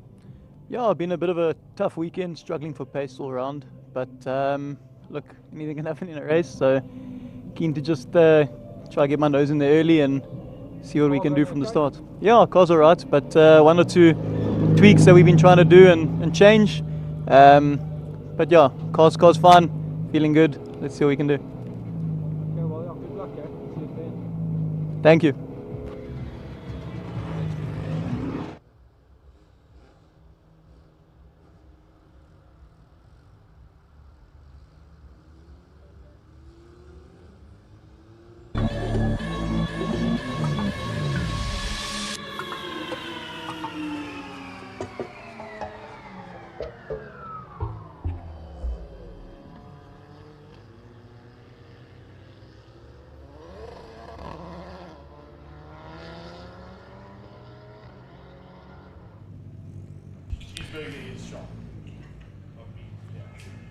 Right, back after Are you? being completely and utterly shown every single message that has been received for It's been Carl good, eh? making the faux pas of not switching off his Leaving the mic. microphone on. That's all good. And we wanted to talk about what was going on. So. Supercars, Thanks, Super Craig. Cup, And now we're in from Supercars to Super Cup and Rookie Cup to Super Cup to Touring Cars. Touring SATC. Cars, reason for the change was to give Toyota Gazoo Racing a chance to get Jason Garcia's car sorted out, and that's a good plan because I think he showed prowess because he was running right up there with Michael van Rooyen. Yeah, the GR86 champion, current champion, won it last year. As a step up, he gets into the SATC car to support Mike van Rooyen on board with Judd Bertel, the younger of the Bertel brothers. He's made a step into Super Cups. Bjorn has made the decision to stay down in the Polo Cup classes, but Judd doing a great job in the first heat. But on the Super Cups, a couple of issues throughout the field. Nicky having a great race in third place, but it was Nico that had a bit of an issue with a gearbox, kept picking a false neutral, so they've replaced the gearbox now for race number 2, and hopefully we can see him move up the order. I think Davide Franco would like to move up slightly as well on this GSW machine of his, because he had some good pace in Cape Town. Didn't quite go according to plan, and then we'll keep an eye out, of course, on the rest of the pack as they start to make their way through into this epic battle that unfolds usually in Super Cup as opposed to what we see at the front end. Schofield, though, incredibly, with the way the rules work in this category, will start from pole position because it's a completely inverted grid for the touring cars, which puts Casey Enso-Smith alongside him. Now, does that bode well for Casey Enso-Smith? Hell yeah. Well, we know he's got a proper turn of pace. He didn't seem to have it as much in race 1, and now, though, he has the opportunity to lead out the start, get ahead of Andrew Schofield, and hopefully stretch those legs and build a bit of a lead before the two Toyotas come through. And try and keep Robert Volk out, which is not going to be an easy thing to do. Keegan Campos, in all honesty, is one of the best drivers to come out of the reverse grid. Unfortunately, he's not quite where he wanted to be, and that would have liked to be in a lot better on the front row as we get, as I say, this is like the commentator's curse studio here. We get coffee brought to us. Thank you, Tanya. That's awesome. Thank you very much. Beautiful stuff. I like coffee coming in just before a touring car one day. Why are you embarrassed? You should see Carl putting his hat down now, not even looking at Tanya face to face. If I could, I would have climbed right under this desk if it was an option, but unfortunately it wasn't. We had to watch the screen. Don't stress. There is the Origin Oil car that I was talking about of Nico. Yep. They've replaced that gearbox. Team doing a great job to get that sorted and done and back out on track. So remember, now we go to a standing start. It's no longer a rolling start for these cars. So they're under starters' orders. 5-second board. And lights about to go on. For a warm-up lap. Pick up. And the warm-up lap starts. Just see if you guys are awake. Come on now. Got to keep you a little bit excited about the project, yeah? There is Ready nothing to but go. Lights out and we're racing on the warm-up lap. Our commentary box is right next to the start finish line. So when they put those into the traction, into the launch control, and that pop and bang that they do, it's quite a lovely sound. It's quite a nice and the feeling. pop on the shift as they come past. You must know what it feels like when they come past you and you're standing at the hill climb and those bloody GTRs come past with their massive pop as they change gears and blast the eardrums out of the VIPs opposite you. Then you know. But yeah, these cars are impressive and they are of course doing an amazing job. Not only here, but internationally as well. It's particularly the Super Cup cars who've gone on to bigger and better things in Germany. And 2 of our drivers will be joining that German brigade next weekend in the Nürburgring. One of them is Tyler Robinson, who's in her Team Red and AF Fans car, looking for a chance to possibly get up onto the top step of the podium. And I've done the boys for the first time in Super Cup. A couple of rumours there that a few other countries looking at the Super Cup as an option for a one-make class. So South African build quality and engineering being showcased around the world as top class ingenuity, as it should be. On board now, Andrew Schofield, getting some heat into those tyres. He starts on pole. Must be a rather nerve-wracking experience. The RDSA and Trix Visor sticker, that's Claudio Piazzamuso. That's his training company, his coaching company. On the visor there of Andrew Schofield. I'll ask you a little question before we start, a quick trivia one. Where do you think Claudio Piazzamuso and Paolo Piazzamuso started their racing careers? Well, I know Paolo started on BMX. Aha, and he was a works rider for Mongoose. Multiple SA champion as well. He still has his Mongoose. He still has his kit, and it's still in his workshop. And it might end up in my garage at some point. It's in Australia at the moment, so good luck trying to steal that. That's a Super Goosey road. So it's about a 70,000 rand BMX that he has in his garage right now. If anyone was Just let you know. Anybody in Australia wants to go fetch it for Greg? Yeah, anybody wants it, I'll go and grab it, please. That'd be magic. Polo, if you feel like donating it, I know you watch a lot of South African just motorsport. courier to me. Right, standing by. We're going to go to a standing start now for touring cars. First time at Zwartkops, so we're going to test out the standing start. 5-second board here, those revs pick up. Lights on. And drop the hammer. Oh, it's a good start coming from the second row. Keegan Campos has got a great start. Trying to find a way through there. As he goes left and right, trying to find an opportunity. A little sideways we've seen there him try that move before. There might have been Volk, who was a bit sideways there coming out of turn 1. And then Super Cup make their way down towards 1 as they come out of turn 2. It is Schofield who leads. He managed to hang on. And Volk is into third place. So I would assume the car going a little bit haywire there may have been Campos, who actually went a bit hot into turn 1 and came out of turn 2 down in about 5th place. Well, I think I managed to see Campos on the inside. We've seen him try that move before, and unfortunately it spun him around when he got onto the curb, and he ended up taking, I think, Volk out.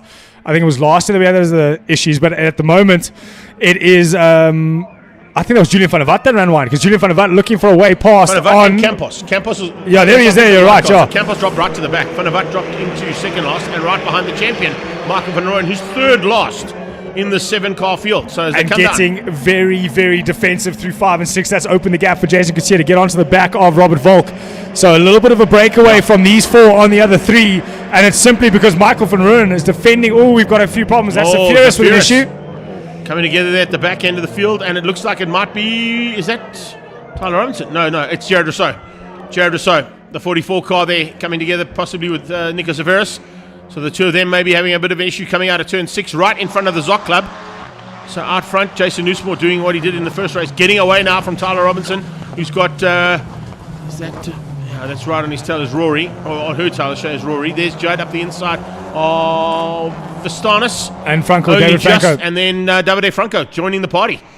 So some great racing from our Super Cup competitors there as well. Rory Atkinson up into third, Tyler Robinson second, Jason Newsmore leading.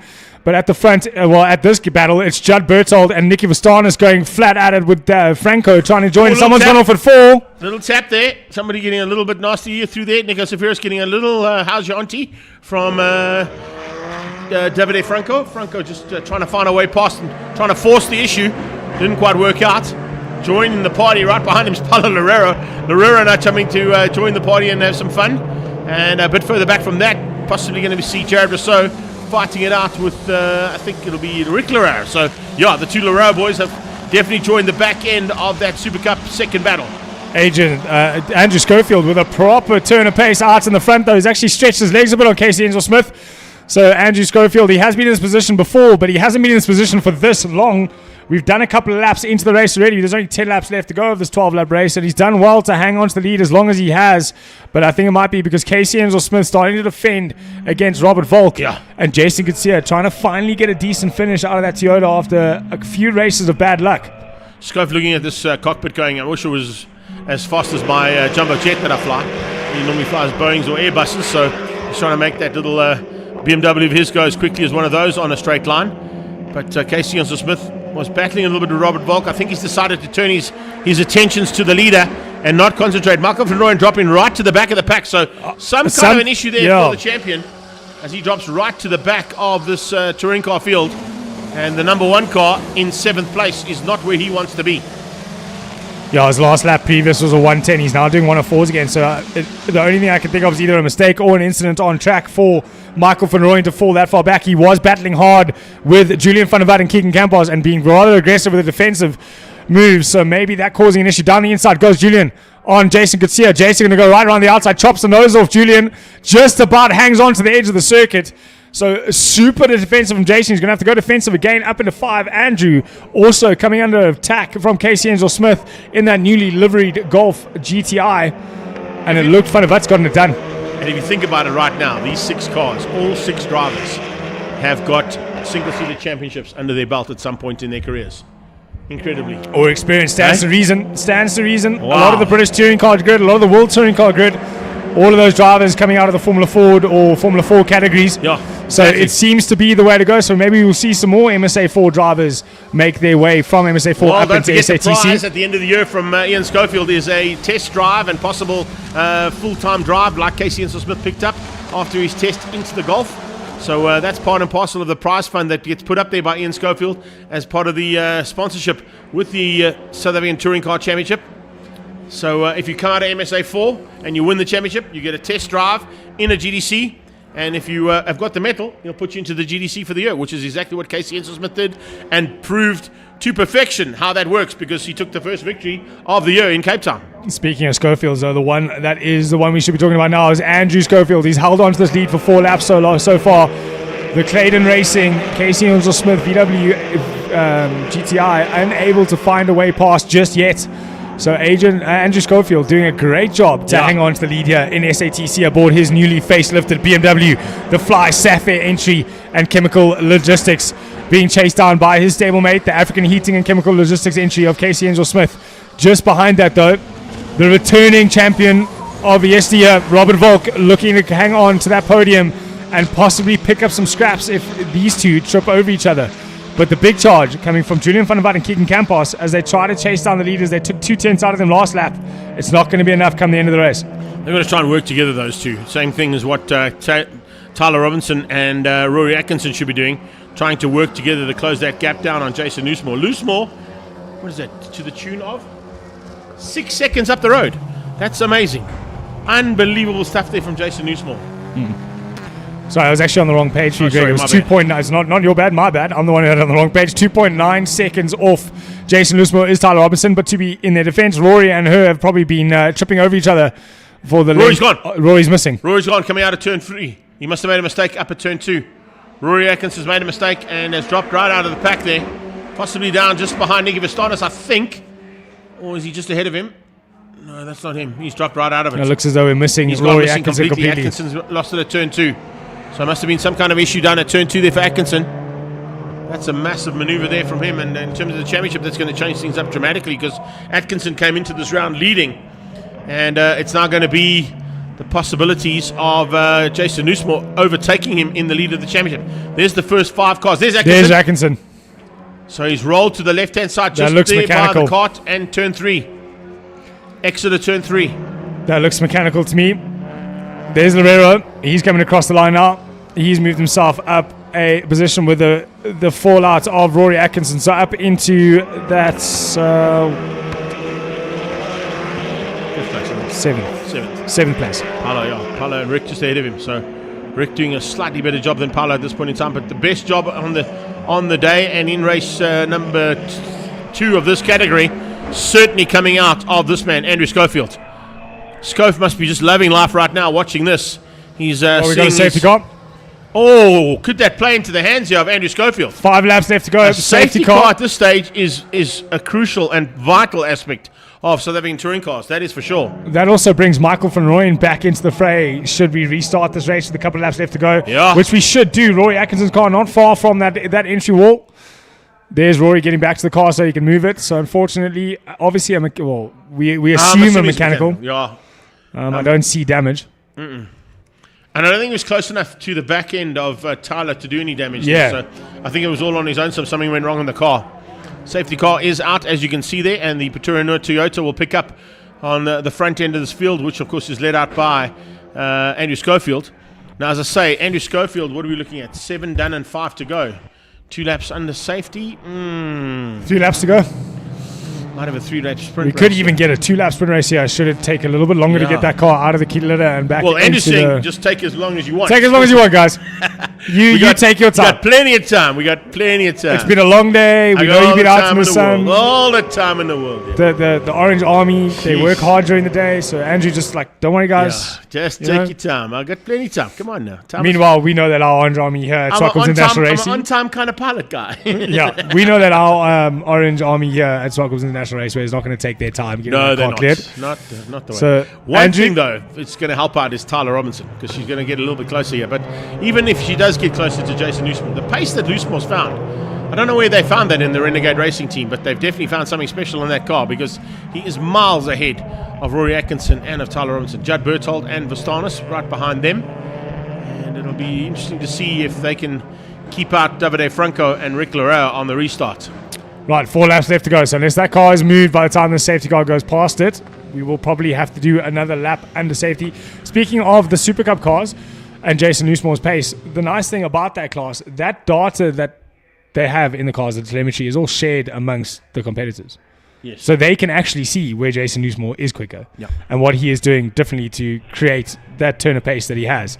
And it allows the other drivers to maybe have a look and go, it could be me and it could be the car. Let's have a look at some reference laps and see where it is that I'm either throwing it away or gaining or losing. And it does help the drivers bring the pack a little bit closer together. That's the plan.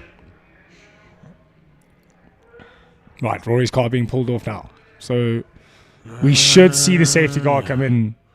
Could be a possibility here. If they slow that safety car up a little bit, give them a little bit more time. Oh, sorry, Andrew. It's going to be a 4 or 3 lap sprint race. Having a look at the lap times, though, Andrew Schofield not slow at the moment. 102.9 out in the lead there. Casey Angel Smith best 103 dead. Robert Volk 102.9. Julian Van der Vat 102.8. Keegan Campos 103 dead. So all these cars lapping much of a muchness very close together. So it's not that Andrew Schofield doesn't deserve to be leading this out. It just lights out. The lights are out on the safety car, and he's got 4 more laps, 3 after they cross the line, to maintain that lead and to maintain the lead he's had throughout the race. It could be a lights the flag victory for Andrew Schofield here in the Fly Sapphire BMW 128i. The one cool thing about this is Andrew Schofield going to try and catch them napping? Because he's been in this situation before. Are we seeing a Max Weave and run? Yes, we are. And drop the hammer. It was a Max Weave and run. He's out of here. So Schofield drops the hammer and tries to get away. Get away from Casey Enzo Smith in second place as they cross the line, and he's got a little bit of breathing room. He's caught them out slightly there. That might just be enough to keep him at the front end and go for an inaugural victory here for the Fly Sapphire team. And that part of the team, of course, WCT, of course, looking after him, Julian Van der Vat, Casey, as well as Robert Volk. So a whole bunch of cars that are prepped by that team as they go down onto the back straight away. Michael Van Rooyen getting an opportunity to close back down again, even though he was way off. And it looks like Jason Newsmore opens up almost instantaneous advantage in the Super Cup class just behind that. Yeah, no, it seems as though he's just got that car so waxed and so switched on so early. Tyler Robinson tends to lose more time on him as the laps progress. He's just that much quicker than her throughout this Zwartkops lap. But it is a track that he knows very well. It is a track that he tests at a lot. But that advantage that Andrew Schofield had over Casey Enzo Smith is now gone. Casey Enzo Smith right underneath the rear wing of his stablemate, right underneath the rear wing of the Fly Sapphire Chemical Logistics BMW. And Casey Enzo Smith from the African Heating VW Golf 8 looking for a way past. Someone slightly wide in the background. It looked like from Campos, and that's put him under pressure from Van Rooyen. Wheel on the dirt there from Campos. Puts Van Rooyen right on his rear bumper. And Van Rooyen possibly could move up a position there, gifted by that small mistake. But Campos was able to keep it on the black stuff, fortunately, and stayed in that 5 spot. If we stay the way we are right now, how many got to go? 2 to go. 2 laps to go for, these cars have got 2 laps to go. The lead cars have got probably about 2.5 laps to go because they'll be heading up towards turn 5 any second now. But if, that is Leroux. Yeah, 37 car there of Rick Leroux. That's going to see another safety.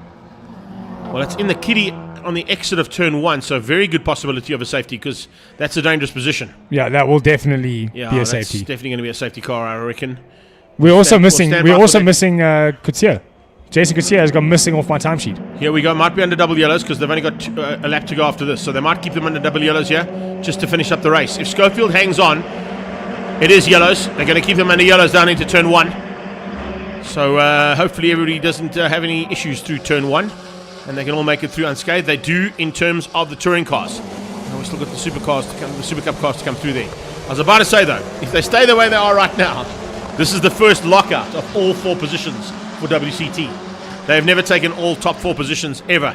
And amazing. Julian Van der Vat, Robert Volk, Enzo Smith, and Andrew Schofield locking out those top 4 positions in total. In fact, if Campos can just get up there, it'll be a lockout completely. Because remember, he's helped out by that team as well. So it's literally WCT 1, 2, 3, 4, and 5, and then Gazoo Racing all on his own. The champion, Michael Van Rooyen. They're not shaping too well here at Zwartkops. So a little bit more of work to be done. Back to the drawing board, that team will go. That team does work hard for the results they get. It's the last lap. It's the last corner. Andrew Schofield has led this entire race. Flag to flag. He's on the brakes for final corner for the turn 8. And it looks like, for the love of flying, the Fly Sapphire BMW 128 Ti of Andrew Schofield will take the win here. We're going to that cockpit right now because that cockpit's going to be going crazy. That's his first win in touring cars for Andrew Schofield. Amazing job there for him. and it's going to be Jason Newsmore to take the Super Cup category win. He's going to win out over Tyler Robinson and Judd Berthold, your top three. So it'll move Jason Newsmore to the front end of the championship into round 4 at Aldo Scribanti on the 27th of June. Julian van der Walt, I think, may hang on to the overall victory in the Southern Touring Cars. Casey Ensel-Smith will move up a little closer to him, and of course Andrew Schofield with that win moves himself ahead of Jason Kutsia into top 3 in that one. And then of course in the Masters it was only Rick, and Rick unfortunately just lost out there. He's put the visor down. Maybe a little bit of maybe he's getting a little emotional there if the visor's down there for Scofie. But well done, Andrew Schofield. First win in the bag. It's come a long time in asking, but certainly well deserved after the drive that you had to do there to keep out this big pack of touring cars. Schofield, Ensel Smith, and Volk, your top 3. They beat out Julian van der Walt, Keegan Campos, and Michael van Rooyen. Your champion down in 6th place. He's not going to be happy with that, and they're going to be working frantically on that Toyota to get it right. Look, there you can see. Look at that. The gesticulation, holding the helmet. He can't believe he's got the victory. It's been a long time coming for Andrew Schofield, and congratulations to him there for the victory in the end. Touring cars, as I said. Then we went into the Super Cup. Loosemore, Robinson, and Berthold. Nicky Vastanos, another great effort there from him in 4th, beating out Davide Franco, Paulo Leroux, Jared Rousseau, and Rick Leroux. 2 laps down after he went off in the closing stages there. Up next, MSA4 Race 2. They are on standby and will be out on circuit as soon as we clear the touring cars off track. And it's down to another 10-lapper for the MSA4 category in a few moments' time.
So always one to spoil the story with the facts. Unfortunately, I was going with the WCT team locking out that finish line to South African touring cars. But of course, Fast Developments do the 2 BMWs. So apologies there, Fast Freddy.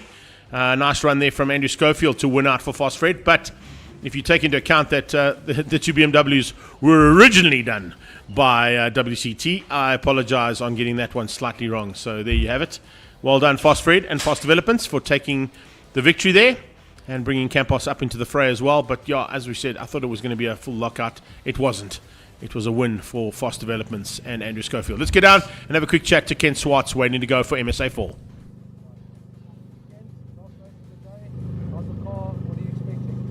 The car's feeling good. It's been feeling good the entire day.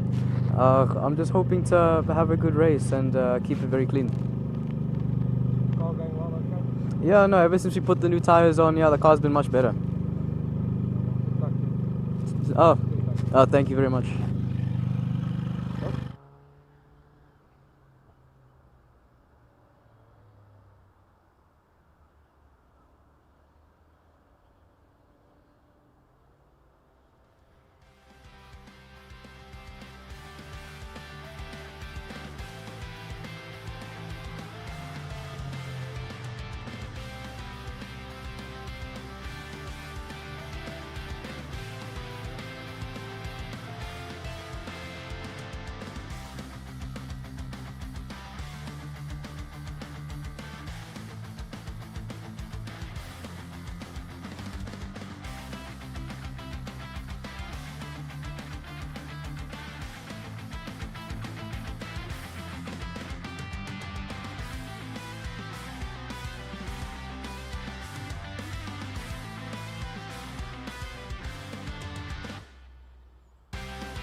Robo, last race of the day. How's the car?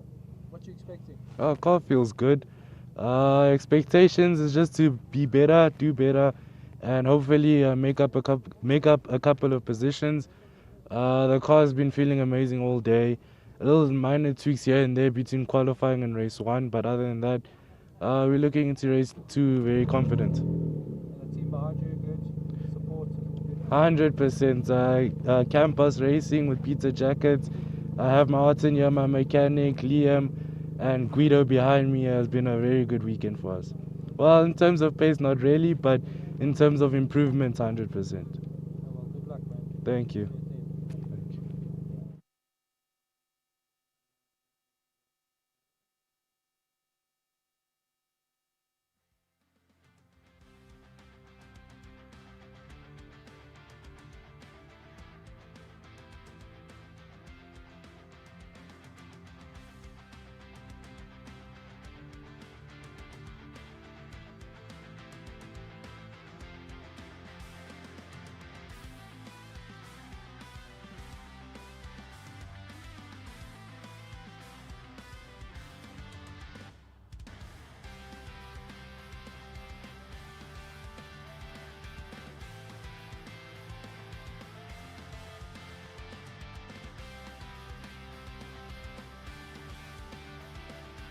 Oops, I left my mic on. Sorry.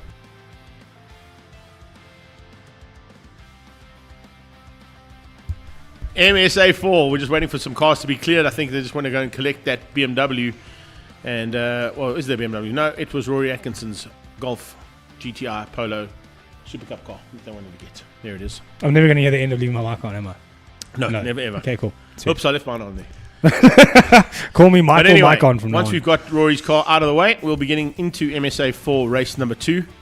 And the one thing I've got to say about this category, which we've kind of mentioned on a few occasions, but I keep waxing lyrical about it, is the fact that the team behind this, and Ian Schofield particularly, has done such a phenomenal job. I mean, to have 17 cars, no one even thought there'd be 10 cars ready, and then all of a sudden we had little niggles at the start and didn't quite work out initially at the inaugural outing.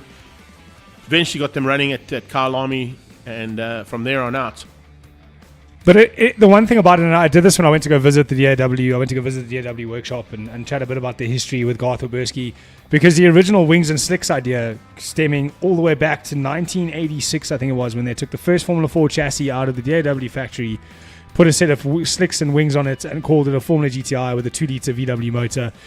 20 odd years later, we do that again, this time with a chrome moly monocoque construction by WCT, produced, assembled, all the investment, time and effort being put in by Ian Schofield and the chemical logistics and a Volkswagen team engine. And a Volkswagen engine. And this created drivers that went on to produce some, well, we produced some of our best South African motorsport drivers out of that Formula GTI field. Anthony Taylor being one of them, Garth Oberski competing overseas. We had the Van Linders who came from that series to become South African motorsport legends over the years.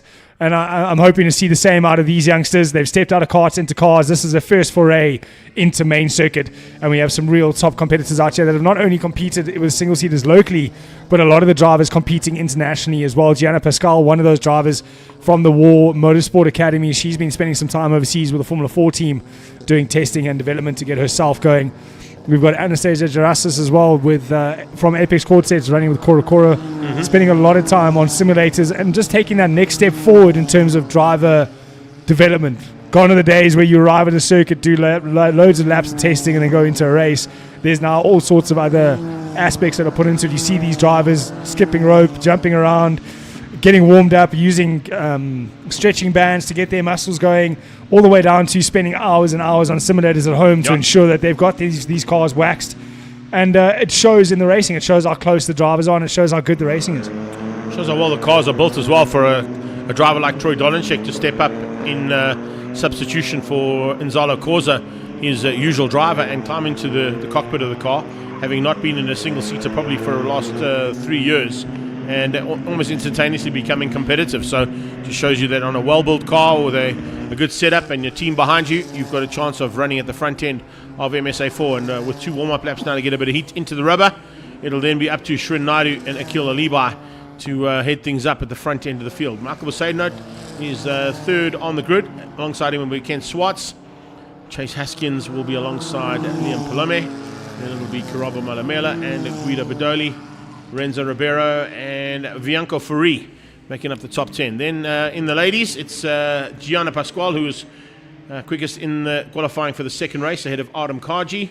And then Anastasia Jurasis, as I said, and of course a lot of support there on the sidelines there, coming out of Fedon and the team there from the Zafiros, showing a lot of support for that young lady. Troy Dolanchik, as I said, starting from the back of the pack, but that's due to the fact that he's climbed on as the substitute.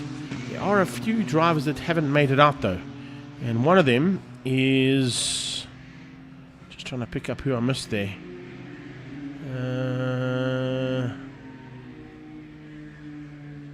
No, that's all. They all are there. Sorry, I beg your pardon. I thought I missed somebody.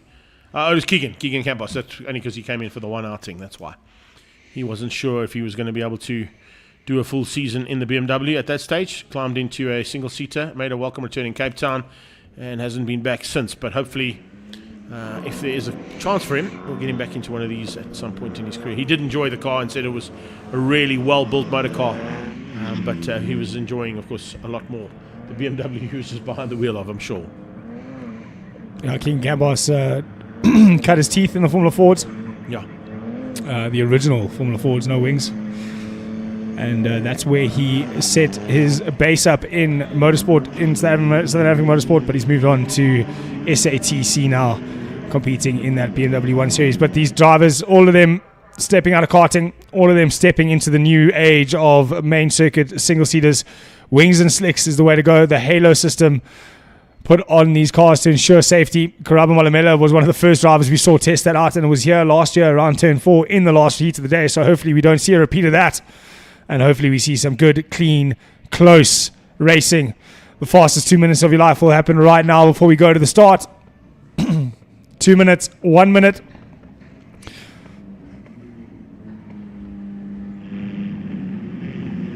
From 30 they go to 5 to the lights on. Hear those revs picking up in the Volkswagen engines.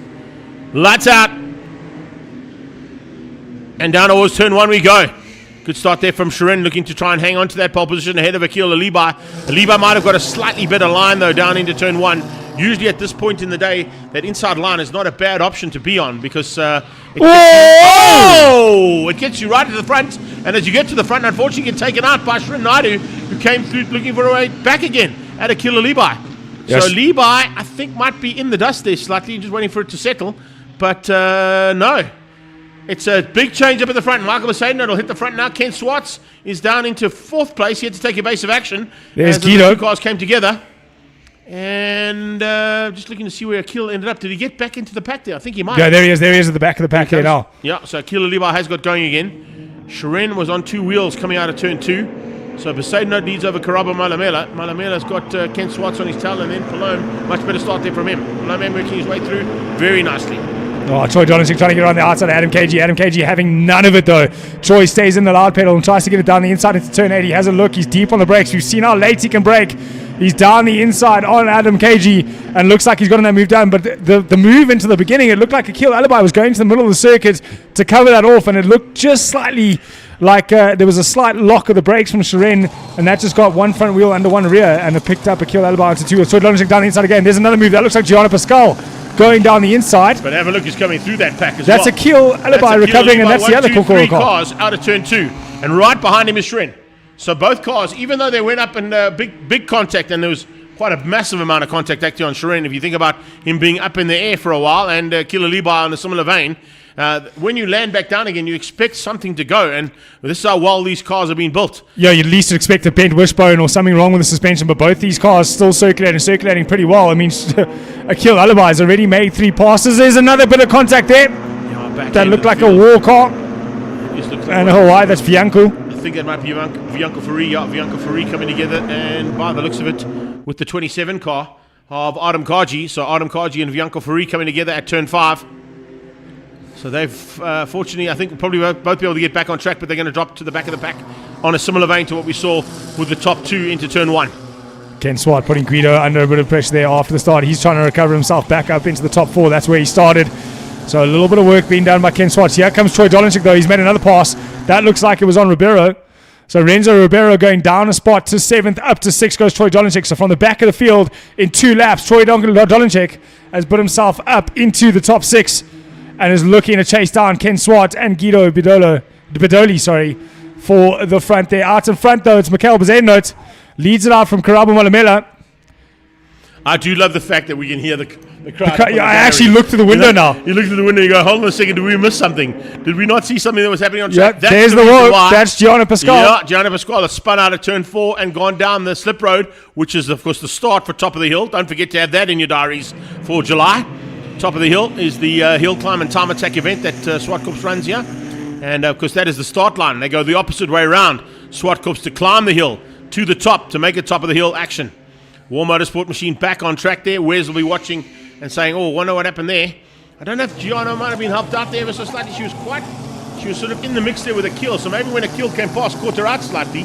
I don't know. We didn't see it. I'm just contemplating on what possibly could have happened. We have got a car on the left-hand side as well. Just go down the screen there for me, buddy, and just have a look and see at the bottom if there's any more cars in that page. Bianco's on the left-hand side out of turn 2. So Bianco Ferri out of this one. So maybe that contact just doing a little bit more damage than he thought it was going to. So he's had to pull the car over to the side. But the front pack has kind of settled down for now, because at the moment on a charge is a kill alibi. A 105.6 is what he did with the passes. So not quite on the pace of Mikhail Bezedno. Mikhail Bezedno at 104.1. We have someone else off at turn 4. Gets it back on track. That looks like the apex car of Anastasia Gerasis. So unfortunately, Anastasia making a mistake into fall. Possibly could have been helped. We don't want to make assumptions. We didn't quite see what happened, but she did go off. But it's Mikhail Bezednot being chased down by Karabo Malamela for the lead of this race. And we wait to see if Liam Palome, he's just managed to keep himself on circuit. He missed out on the start of the first race. Greg got a little bit of a wry smile on his face there. I just love the fact that in the old days, we used to have a solid door and no one knew we were in here. Now you have a see-through glass door and everybody walks in. Oh, sorry, so sorry. All right, so here we go. Onto that back straight away. Poseidon trying to keep out Malamela. Malamela would love this victory. Can you imagine if he can sneak through there in the closing stages? Maybe that's exactly what he's doing. Karabo will be waiting to pounce. Ooh, mistake from Guido. There are a couple of cars running a little wide out of turn 4. They're using a little bit more of that envelope than what's required. I think it's that thought process of there's a little bit more grip going down. There's a lot more rubber on the track. Track feels a bit grippy. Let me see if I can push the limit here a little bit much. No, I can't. No, you can't. There comes Gianna back into the pits, number 17. So obviously issues on that car. It might have been mechanicals that caused it to run off. But she's decided to retire that War Motorsport car into the pits early. But it's Karabo Malamela still chasing down Mikhail Bezednot. They cross the line. The gap is 0.5 of a second. 104.147 from Karabo. 104.164 from Mikhail Bezednot. Behind them, Liam Palome doing 104 deads. Guido doing into the 103s. But Troy Dolinchik, he's a man on the charge. Fastest lap of the race, 103.8 as he chases down this front pack. I do love watching Troy Dolinchik in a single seater, I've got to tell you. Having seen him take that dominant victory when he took the single-seater championship when it was still Formula 1600s. Certainly knows what to do behind the wheel of a single-seater, and he's now using that prowess to very good use here to close down on these top 6 cars. You know what they say about those who can't do teach? Clearly, Troy Dolinchik can do both. He can do it and he can teach it. Yeah. So he's up into 6th place at the moment for Horizon Dynamics. He is filling in for the injured Nzalo, who fractured his thumb yesterday during practice. But Karabo Malamela, the last time he was out here last year, he found himself in the wall quite hard at the extra turn 4. None of those bad luck issues happening for him now, though. The 63 is trying his best to get in touch with Mikhail Bezednot, but the times are so close together, it's almost impossible to close the gap. 104 dead. 104 dead again for Karabo. 104 dead again for Liam Palome. So all 3 of the top 3, Guido now joining the party. The top 4 all running within a 1/10 of a second on lap times. Just behind them, though, Ken Swart and Troy Dolinchik are the only 2 in the 103s at the moment. But Akil Alibi now sets the fastest lap at a 103.6. You know, he's flying. Akil Alibi, I'm watching in the background, certainly slowly but surely making his way and looking to try and close the gap down on these top 6 cars. But I think it might be too much to ask over the next, or what do we fall? Oh, Liam's wide. Liam into the wall. I think him. Oh, yeah, I thought so. That's the left corner off. That's going to be a safety car. And just to give you an indication, there's a great example of how well those cars are built as well. Another safety factor on those cars is the tether rope that is strapped to the wheels so that the wheels don't go flying if they do have big contact like they've just seen there from Liam. So unfortunately, Liam out at turn 4, and there's a good possibility of a requirement of safety car being deployed. See At if the that moment, ball not comes yet, out. though. No, they've kept it out for now. So maybe they haven't picked up on that just yet, but as they come through into turn 2, they'll be heading towards where the protagonist is, and Karabo Malamela will be well aware. He's setting things up here for a potential overtake. He's setting up for 3. And I can tell you right now, he might have to back out of it, because into that turn 4 exit, there's going to be double yellows. So double yellows are going to just negate all the work he's put in there. Look, he's looking for a go here, and as he comes up onto the back, safety car's out. There we go, safety car boards are out. I saw yellow flags in the background. Yeah, there we go. So, unfortunately, they're still racing at speed. I don't see any SC board. Maybe it was just a yellow flag. I just saw the yellow flag. Yeah, down around the outside goes Karabo Malamela on McCallum's end note. He's going to have to get the kit. Oh, on the dirty stuff. You only have so much track that McCallum's end note will leave you, and it wasn't enough for Karabo Malamela to stay on circuit. So I'll use the outside. Why not? I can go up onto the berm at Toyota Gazoo Racing. Whoa, contact! Whoa, big contact in the background. Ken Swart slamming into the back end and coming together there with Guido. Guido, I think the two of them coming together big time there. I'm not quite sure who was who there, because I just saw the white fronts of those cars as they tangled with each other. So if we don't have a safety car now, we certainly may require one, because there's still 2 laps to go. Oh, Karabo's late in the brakes. He's missed the braking mark. He's out wide. It's double rate wheelers at the moment. He's all right, fortunately. He's going to move out of the way and climb over the wall to stay out of harm's way. Double yellows coming out of turn 7. Not happy. There's a car in the middle of the pit lane, and there's a car on the outside of the track. So are we now going to possibly need to see that safety car board? If it comes out now, it means it finishes under safety. So will they try and keep them under double yellows in both of those incidents? Good possibility they may. Not a great place for that car to be on the outside there of turn 4. We've seen a couple of guys running very, very wide there. So making me slightly nervous as we come through turn 4 with 2 laps to go to see that car sitting there. Here we're going to have another 2 cars stranded. It's So still a green on the flag. main straight, so that's a good sign. But those are okay. So they're keeping them under double yellows. Double yellow. For the last 2 laps. They're going to keep them under double yellows and ensure that they finish up the race in full race trim. So 1 lap to go.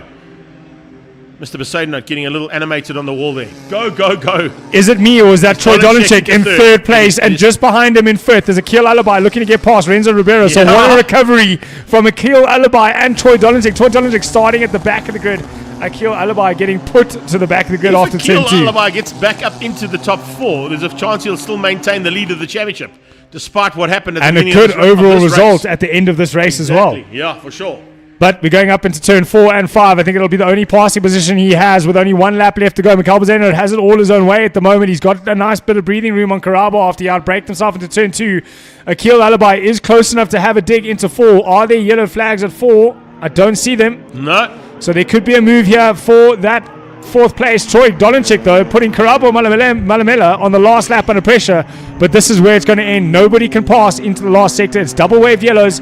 You could literally get fully out of the loud pedal and not be under any danger, because here is where the race will end. It's Mikhail Bazeno taking the win from Karabo Malamela.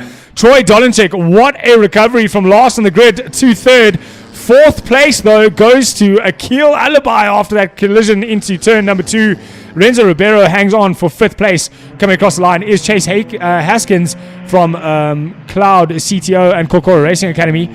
Here comes the first of the War Academy drivers. That's 27 Adam KG. Just behind that, it looks to be Anastasia Jarashas after that off at turn 4. And we know that Fianco Furi had a little bit of argy-bargy, a couple of offs, so he'll be late across the finish line. And then we saw the incidents between Guido Bedilli, Ken Swartz, Liam Palome, unfortunately running slightly wide, and then Gianna Pascal and Sharon Naidu also DNF'd throughout that race. It was a race of attrition, but some good racing and some good action all the way through. There is Liam Palome's car. And there's Liam Palome on the left-hand side. Slight little bit of off the side there. You can actually see the drop-off from the curb to the Kitty Litter. Once that back wheel's off there, it's all about game over. There's no way you're getting that car slowed down And the before other factor you we're hit going to the take into wall. account now is probably going to need a little bit of a break for a tyre barrier repair there. As you can see, the tyre barrier was hit quite hard by the left-hand side of that car. There's unofficial results. Besaidenote ahead of Malamela. Dolenchik, a brilliant drive from the back of the pack to third. What a recovery from Akil Alibi up to 4th place ahead of Renzo Ribeiro and Chase Haskins. And then Adam Kaji beating out Anastasia Jurasis Bianco Ferri, we did see him retire early on, but I don't think he actually retired. I think he got back on track and he finished up in 9th place. Guido Badoli is on the sideline, Schwartz is on the sideline, and Palomi is on the sideline. So if we look at the standings, after a quick mathematical calculation, which I think might be right, we're going to see headed into round 3 down at Aldo Scribanti on the 27th of June, Akila Liba with a 1-point advantage over Michael Besaidenote, and then down in a couple of points back from that, 46 points in 3rd place, Karabo Malamela.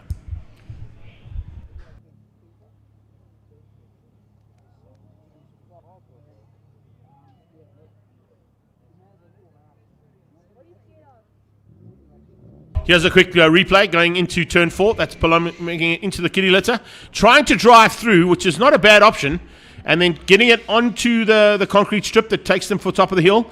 Just not enough room to play there, and slams into the barriers and takes out some tyre barriers, and with that himself. Here's the replay as well of behind.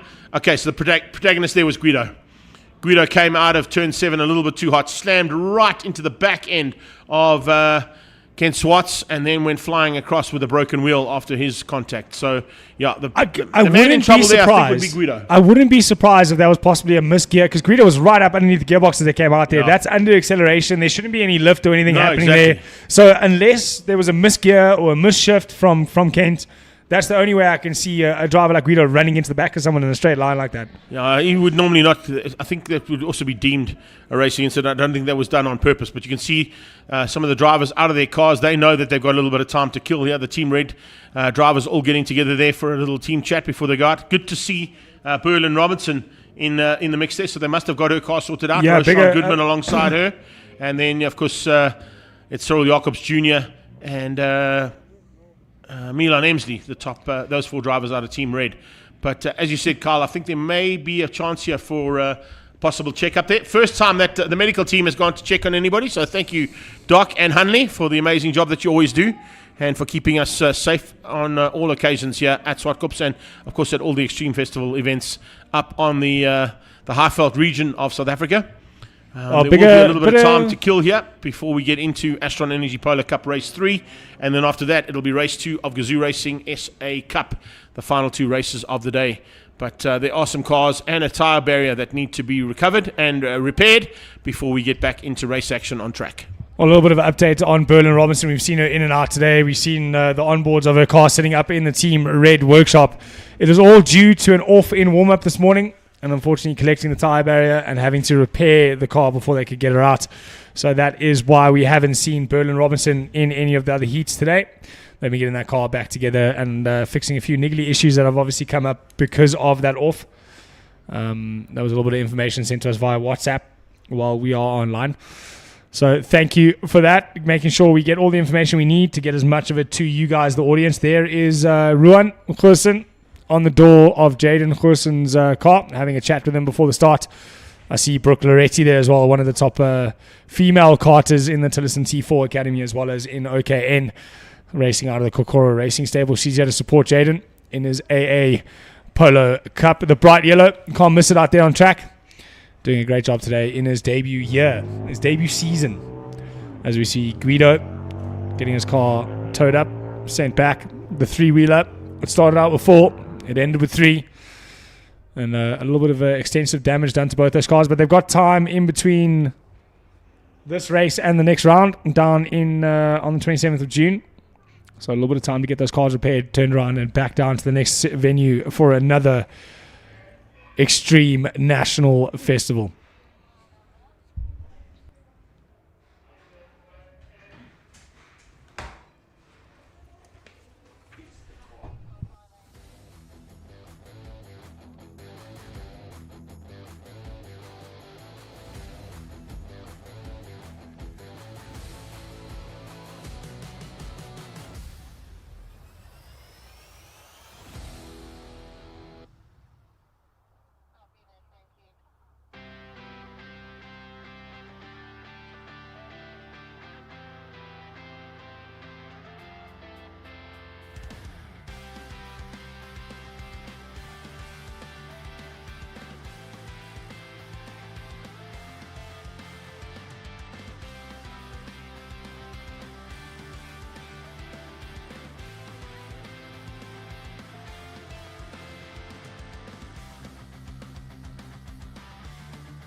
Richard, race 3 of the day.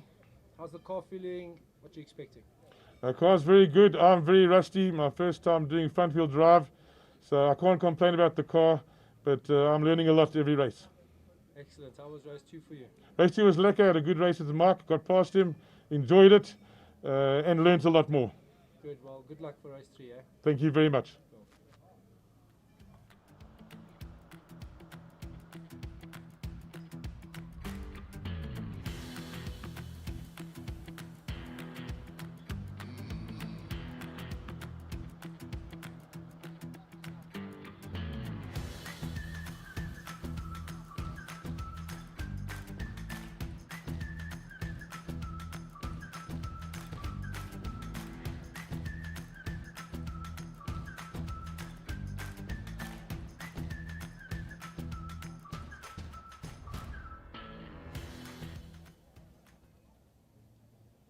First race 3, what you expecting and how's the car going? Yeah, relatively good weekend so far. Car's going quite well. No issues with the gearbox. Managing tyres well, so good hopes for third race. Thought I'd be starting further up and fourth, but I was mistaken. So I'd like to get into the top 5 of this race. So you're going to keep pushing, huh? Yeah. Well, yeah, good luck.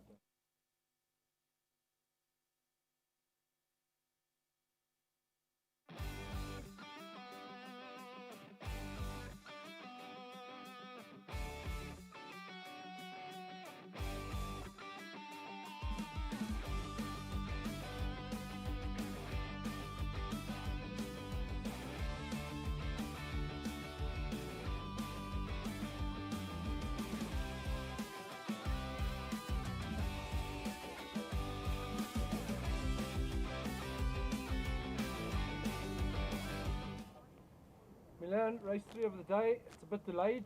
How does this affect you? And what are you expecting the race to be like? Honestly, it's not affected me too much. Just a little bit of time to prepare mentally, think of what I'm going to do lap 1. The day has been okay so far, had a little bit of a bad quali. Race 2 made up 1 position. Race 1 made up 1 position.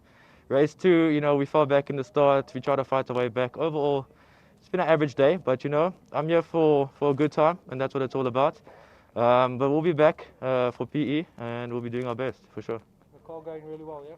Yeah, car doing really well. Had a little bit of a bump in race 2, but nothing we couldn't fix, so it's all sorted. And a great team behind you? Yeah, honestly, the mechanics, they couldn't be working any harder. I appreciate them very much. It's like magic. They just, the car is just good again, honestly. Car's been feeling amazing all weekend, so really, thanks to the mechanics, seriously. Well, good luck for race 3, yeah? Thank you so much, appreciate it.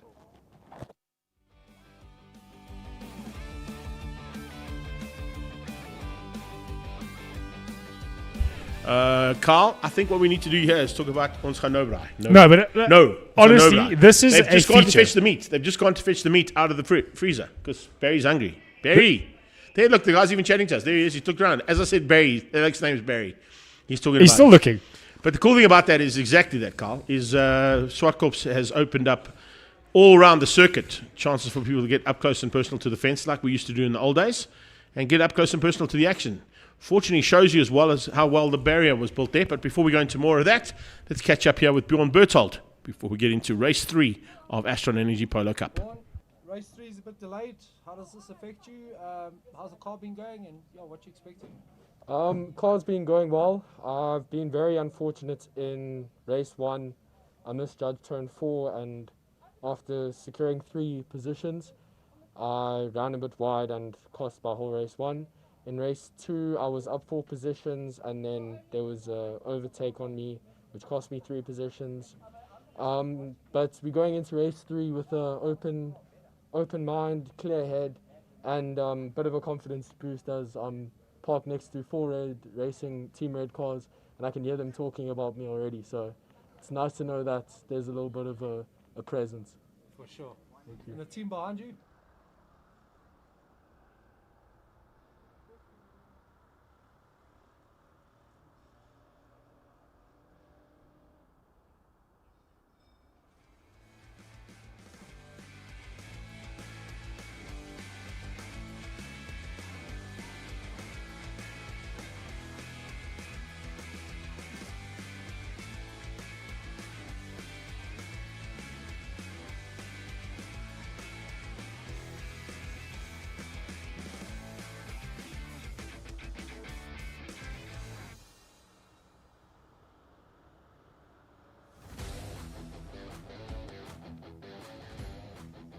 Pierluigi Mussolini standing by to have a quick chat to us before race 3. So it's race 3, it's a bit delayed. How does this affect you? And yeah, how's the car going? What you expecting? Yeah, we're expecting a good clean run now. Temperatures come down quite nicely compared to earlier on in the day. I'm expecting a good run. I'm hoping for a good run. I'm sure it will be a good run with all the great competitors that we have. And the team behind you, the guys support you, the mechanics? Yeah, my mechanics is Dion Holiday from Works Motorsport, and yeah, been keeping them a little bit busy this weekend, but it's all good. Well, yeah, good luck for race 3. Like thank you. Cheers. I do like the fact that Pierluigi got the memo there about the open face helmet, so it makes it much easier for our interviewer to get in there to get a little chat with him. So thanks for that, Pierluigi. In the FSS car, Astron Energy Polo Cup are standing by. We're just waiting for a track clearance before we get them onto the circuit, and once we've got that track clearance, we'll be back with the penultimate race of the day here from Extreme Festivals Round 3.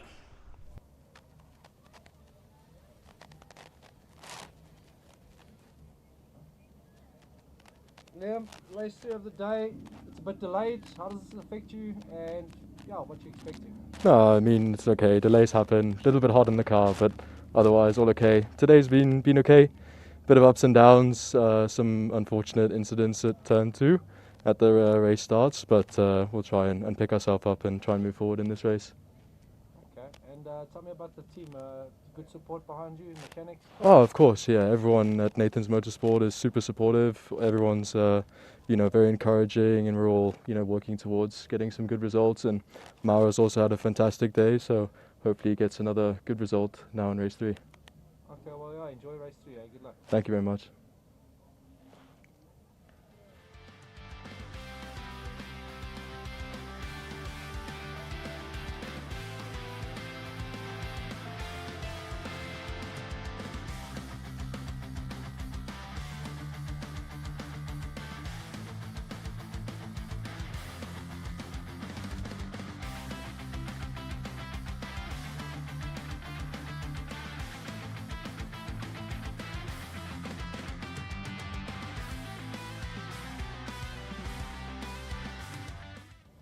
Josh, last couple of rounds have been great.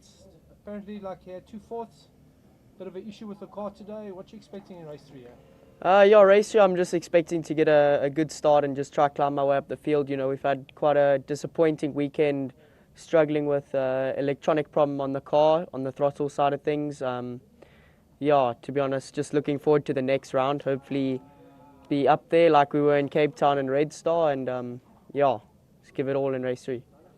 Okay, and the team behind you trying their best to try to figure out what's the problem, but just can't find it. Dion and Team Works are doing their all. Last night we stayed up till late trying to fix everything, and it seems like the problem's still with us. So Well, good luck for race 3, and we'll see you. Thank you. Thanks. Fix everything, and it seems like the problem's still with us.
Race 3 of Astron Energy Polo Cup rolls out eventually after a little bit of recovery there. Great job once again from JL, Eric, and the team of Orange Army out there to get the recovery done. And Zwartkops, of course, using Big Macs and all of their recovery vehicles to get the vehicles out of harm's way as rapidly as possible. We do apologize for the slight delay there, but we did have 4 of the field in MSA4 that were stricken on the sidelines somewhere around the track. Biggest one, of course, being Liam's car in turn 4. 2 cars down between 7 and 8. And we had to pick up on Bianco Ferri's car out of turn 3 as well. So it's all clear now. And back into race action here for the third and final time for Astron Energy Polo Cup. And it's a change up for the front end because we've got Smallberger and Mauro Deleuze on the front row. What will happen with this one is this would have come from, if I'm not mistaken, I was trying to remember how they work it in Astron Energy Polo Cup, and I hope I get this right. And combination of your 2 fastest laps. If I don't get it right, then please send me a WhatsApp to correct me like I got it wrong there, unfortunately, for fast developments. And once again, apologies there to Fast Fred. But I think it's your second fastest lap out of qualifying that you've got for this. So Super Polo qualifying? Qualifying. Okay. So how does the race 2 go? Race 2 is fastest lap out of race 1. Right. Yeah. So Charles Smallberger, Mauro Deleuze, Jaden Thurston, Shrun Raj Paul, Nirav Singh, Dean Ross. Hannes Skeepers down in 7th place. Chances are his perfect run might come to an end. He's 6 for 6 at the moment, if I'm not mistaken. He's 6 out of 6, yeah. 6 out of 6 so far. Incredibly. Car Care Clinic, well, making sure the world 5 class out marshals. of 6. 5 out of 6. No, it's 6 out of 6. 6 There's 2 races. Sorry, there's 2 races out of this round. So there's 6 out of 6. It's right. 6 out of 6. Perfectly done. Going for 7 out of 7 now. The magnificent 7. 6-7. 6-7. 6-7. 6-7. So if he doesn't win now, his record will be 6-7. Yeah, pretty much. Cool. I think we need to put a post out about that afterwards. I think we should do an in-studio post about that. Carl and Greg making the symbol with their hands. We're not going to do this because I think he's going to blitz through there and possibly give these guys a run. Well, there's the headmaster of the class, Eric Schultz, hands behind his back. One thing we didn't get to chat about him, you mentioned the fact that he's been involved in karting and he took over the karting national. And his son raced. As a COC. But I have a video clip of him which I've got to try and find as well. And hopefully we can use it for the show too, of him doing some marshalling and some COC job down at Idubi. And at that stage, he didn't have yellow tackies. He had red tackies. He had red ear muffs. And he had like a red, something else on. And he looked just like a Baywatch. like Mitch.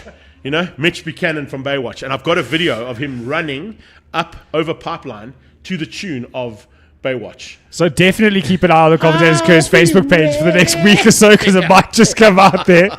Greg's going to be in his point about something. For their warm-up lap. Are you ready? Warm-up lap time and go. Green flag. 30 seconds. Cue the drone. And green flag. There we go. Warm-up. Of course there's a warm-up because we've got to get the Astron Energy Polo GTI around for one more lap before they go at it.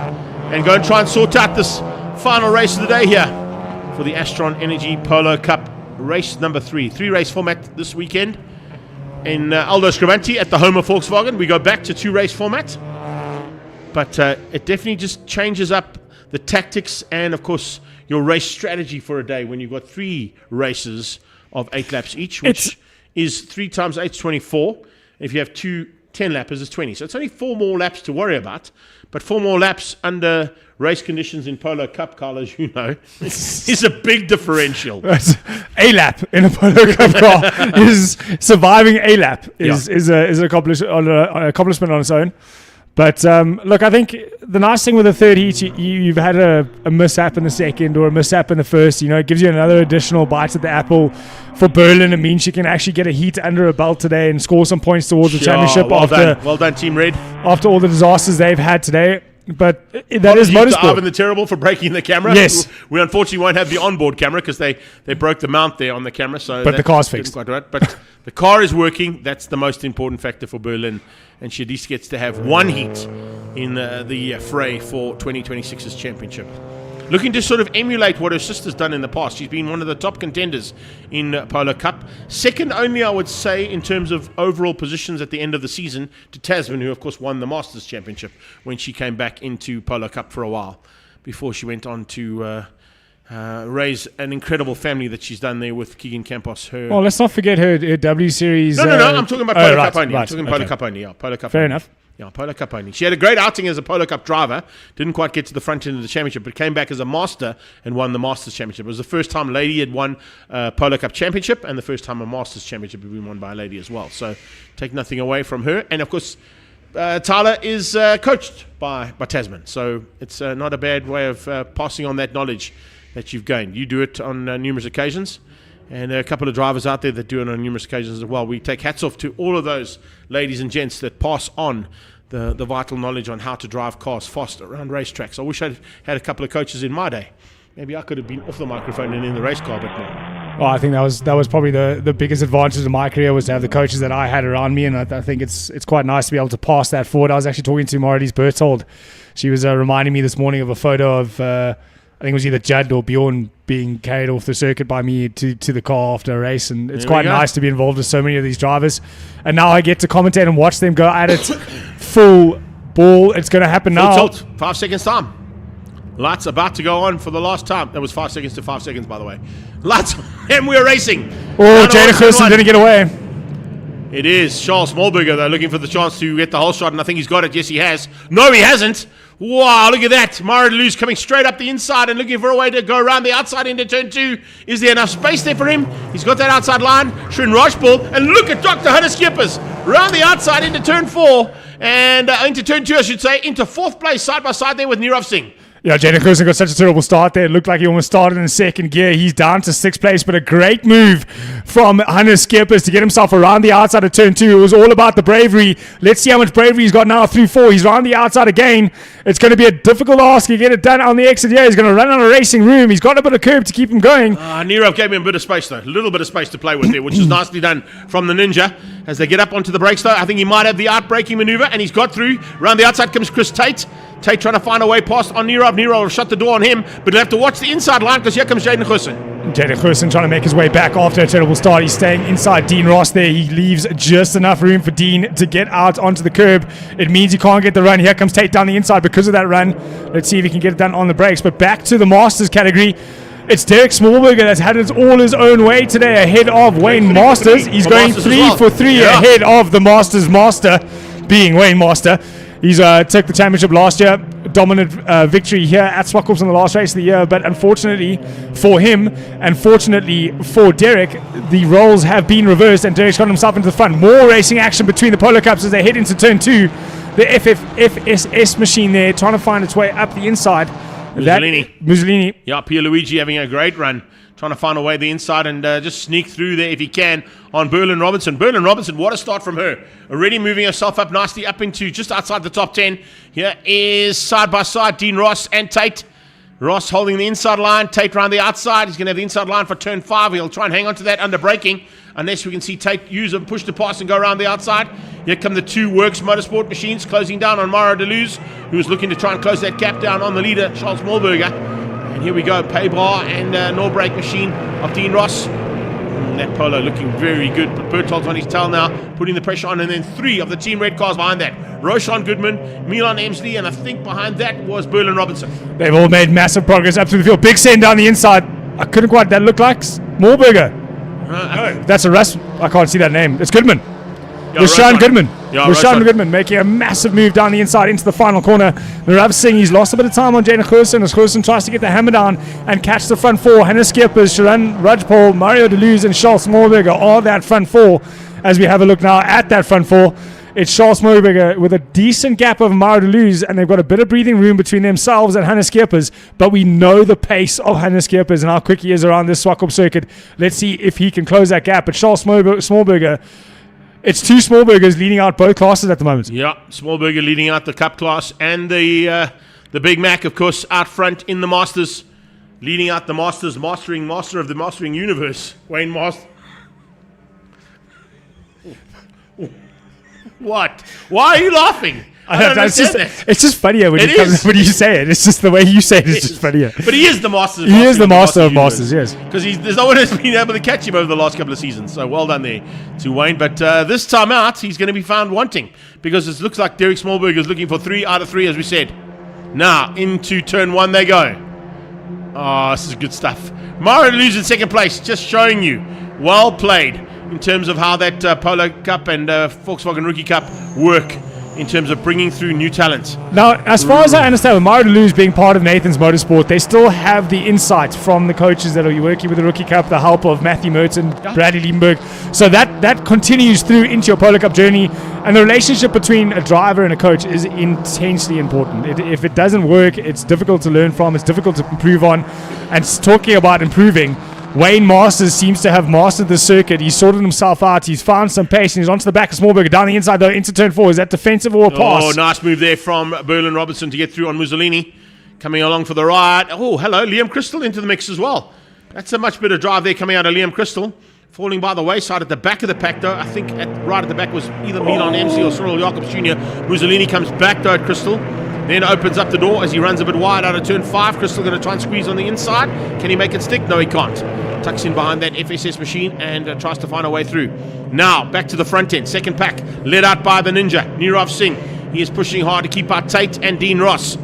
Second pack of cars make their way through turn 8 and complete the lap in anger, and we got to the halfway stage. 4 done, 4 to go. It's the last heat of the day for the Polo Cup class. This is where we normally see them roll their sleeves up and get a bit dirty, but there's a bit of gap throughout the field. We've seen some passes through the mid-pack. Oh, there's one of those full sends. As I tried to say, it's calming down. They thought they'd prove me wrong. As the 4 of these drivers try and find their way on circuit and try and make up positions as they need to. That's the team red contingents that were added there. But all the way in the Masters category, it's all about Masters and Smallberger. Jaden Goosen doing a bit of a duck and looking to get himself up past that of the Goldwagen entry of Sharin Rajpal. He's got a better exit out of 4. Sharin knows that. He's gone inside. Goosen's going to try and go all the way around the outside again. Looks like he was on the boost button. Oh, he's got it. Perfectly done. Deep on the brakes. Come across. Yes, he can. Just moves across onto the front end of that nose and makes the move stick. So AA up one position there with Goosen at the wheel.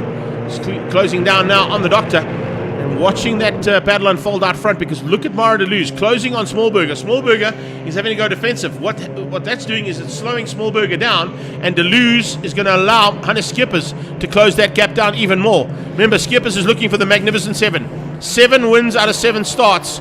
I don't think that's been done in Polo Cup before, so it might be the first time. I know we've had 6 out of 6, but I don't think we've ever had the Magnificent 7 in 7 wins in a row. But let's not forget, getting to the later stages of this race with 3 laps to go. Charles Smallberger, less boost button pushes than Mario Deleuze. Hannes Skippers, less push to pass pushes left compared to Jaden Goosen, because they're in the top 3 of the championship. They don't have the use of the push to pass button as often as the other 2, and that could come into play with 2 laps left to go. It's a small gap between first and second. It's only 0.6 of a second, and then we've got this battle for third heating up between Hannes Skippers, Jaden Goosen and Sharan Rajpal as the rest of the field come through turn number 4 to complete that, well, for the third last time. Yeah. They'll only have to do that twice more in anger as a couple of wheels drop off the edge, creating a bit of dust. It is quite dry here at Zwartkops National Raceway as we head into winter. But it is Hannes Skippers looking to make it 7 out of 7. It's going to be a tough ask with 2 laps left to go and 2 cars still in front of him. Oh, he's pushing hard though. Could potentially still wrap up the overall win for the day, having taken 2 victories and a 3rd place over what Charles Smallberger and Mario Deleuze have done. But stranger things have happened in Polo Cup racing. Let's see what happens into these last 2 laps. They've done 6, 2 more to go. Jaden Goosen's right there with him. Will Goosen try and help him out, or is he going to try and look to spoil the day there for the Doctor? As they come in, oh, there we go. That's Smallberger. Is that Smallberger? That is Derek Smallberger pulling to the sidelines. Yeah, Derek Smallberger out. Wayne Masters will take the lead of the race. And the master of the Mastering Universe takes the Masters lead again. But Wayne Masters in the Performance Masters car, just getting past Derek Smallberger. I wonder if that was a mechanical fault, but here we go. There's another duck goose. Defensive driving there from Dr. Hannes Skippers to keep Jaden Goosen at bay. It's not going to be enough though. We've seen Jaden do this before. He gets a really good exit out of 4. He gets the run up to the top and he goes clean round the outside. But it's Hannes Skippers he's trying it on now. It might be a bit more difficult than what he had on Sharan Rajpal. Onto the brakes they go. Sure, Skippers wouldn't let it happen. Jaden comes back down the inside. He gets crowded off, but he's not moving. He'd rather rub the bumper than get out the way. So Jaden Goosen not interested in sitting behind there for the next 2 laps. He's looking to get past. He knows he can only fight for 3rd at the moment. The leaders are fair enough down the road. So unless they trip over each other, Jaden Goosen's best hope of a podium position is 3rd place. They head down into turn 1. I've seen him brave around the outside here to get the run to 2 before. It's the last lap and his last chance to get himself onto that podium spot. Now, I was about to say onto that last lap, look how close Mario Deleuze is onto the back end of Smallberger. Cheeseburger under a bit of pressure there. Oh, and now full send down the inside. Hello, Shred Rajpal. You tried that at Red Star, went in a little bit haywire, but that fortunately didn't quite work out according to plan. So he lives to fight another corner as they come out of turn 3. Here comes Mara Deleuze onto the back end of Smallberger. Has he possibly got one more push to pass to use up the hill? Derek's rejoined. Derek's rejoined onto the circuit just ahead of the battle for third place as they now head up into turn 4. Shin Rajpal trying to just get the attention there of Jaden Huisson, help his teammate out ever so slightly. Change up there as well. Nirav Singh side by side with Mara Chris Tate. Deleuze. Deleuze with a little touch onto the back end of Smallberger. Looking for his first victory. Remember, Smallberger's taken a win in this class before. He's going to take a win here if he stays where he is right now. Deleuze was looking for his first one. And that would definitely cement how well that Rookie Cup program works. If he can find a way past, can he find it here into the final corner? No, he can't. Smallberger's going to hang on, and the victory to the Sabertech team. What a debut season for Mara Deleuze, moving himself into the top 3 throughout this weekend consistently.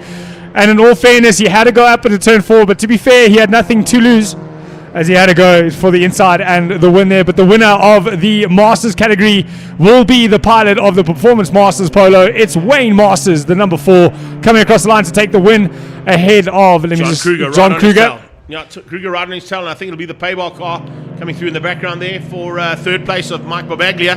Ilya Mussolini this time finishing up the third and final heat, so well done to him. And I think he might be just ahead of Van Heerden, and then George Smallberger at the bottom end of the pack there. With Derek Smallberger still back on track, but about a lap down, I think, is where he ended up. So there you have unofficial results. Charles Smallberger, Mara Deleuze, Hannes Skippers, Jaden Huisson, Srin Rajpal, and Nirav Singh, his best finish for the season, up in the top 6 for Kyle Army Exhausts. That will leave Hannes Skippers at the front end of this championship overall. Masters will maintain the lead of the Masters Championship with that win over John Kruger and Mike Barbaglia up onto the podium there as well in the Masters category for Astron Energy Polo Cup. 3 races and 3 epic battles once again in this Astron Energy Polo Cup Championship, celebrating 75 years of polo in South Africa. Amazing feat to be reached. And of course, it is our 31st anniversary of Polo Cup in total. So long may it continue if that's the kind of action they are prepared to provide us here at Zwartkops. Definitely something to be said about racing pedigree, with the top 3 Masters competitors all fathering children that have gone on to win national racing series, international events. We've got Keegan Masters competing all over the world in Pool Super Cup. Wayne Masters' son, also a driver that used to compete in the VW Challenge as well. You've got Charles Smallberger winning out the Polo Cup currently, with Derek Smallberger being one of the top competitors. And then obviously John Kruger being involved there with his Jeff and Robin. Yeah, Jeff and Robin. Jeff went on to win Polo Cup. He went on to win Super Cup and then went international and, of course, left our shores for good. But he's now racing, I think, in its... MX-5 in Holland. Mazda MX-5s, yes, in Holland. I actually got to see a picture of them the other day that came up on my memories of the two of them when they were still very young. And Robin and Jeff, of course, used to share a car. And then eventually they got their own cars, and they became very highly competitive. And then Robin went on to, of course, marry Kian, and the two of them had a fantastic relationship. But before we get into that, let's catch up quickly with Spicy before we get into Toyota Gazoo Racing.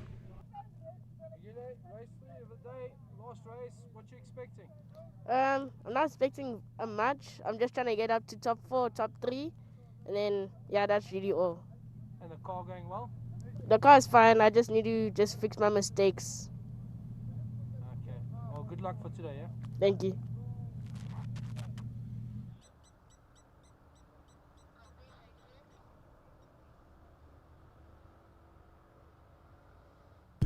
Looks like G-Man's looking for another interview for us quickly before we get into it. And maybe we're going to catch up there. I think it's with the green lipstick and eyeshadow. It'll be probably Kian Fussell that we'll catch up with quickly before we get into the 86s again. Kian, last race of the day. What you expecting? I'm expecting a big fight, especially between the top 4. I think times are so close. It's been close all day. So hopefully we can move up positions, get in that podium, and bring home a trophy. And the car going well? Of course, Toyota provides an excellent package week in, week out. Good support from the team always. Absolutely. Well, good luck, yeah? Thank you. Thanks.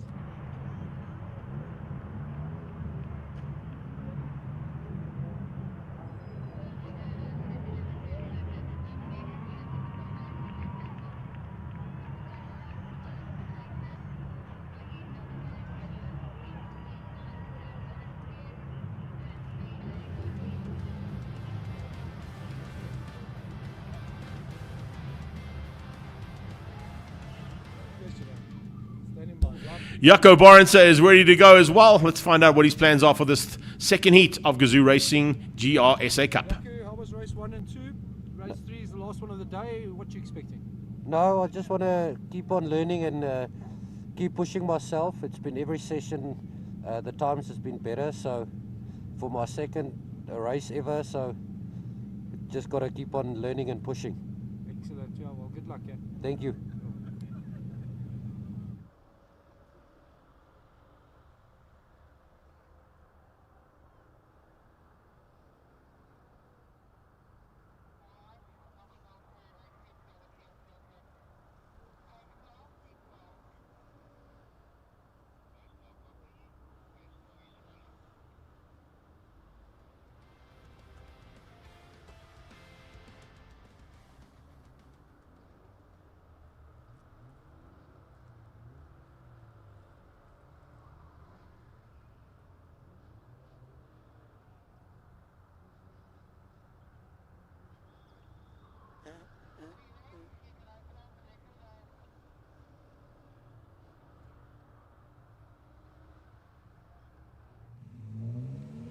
Just heading out onto the grid, our GR Cup compatriots.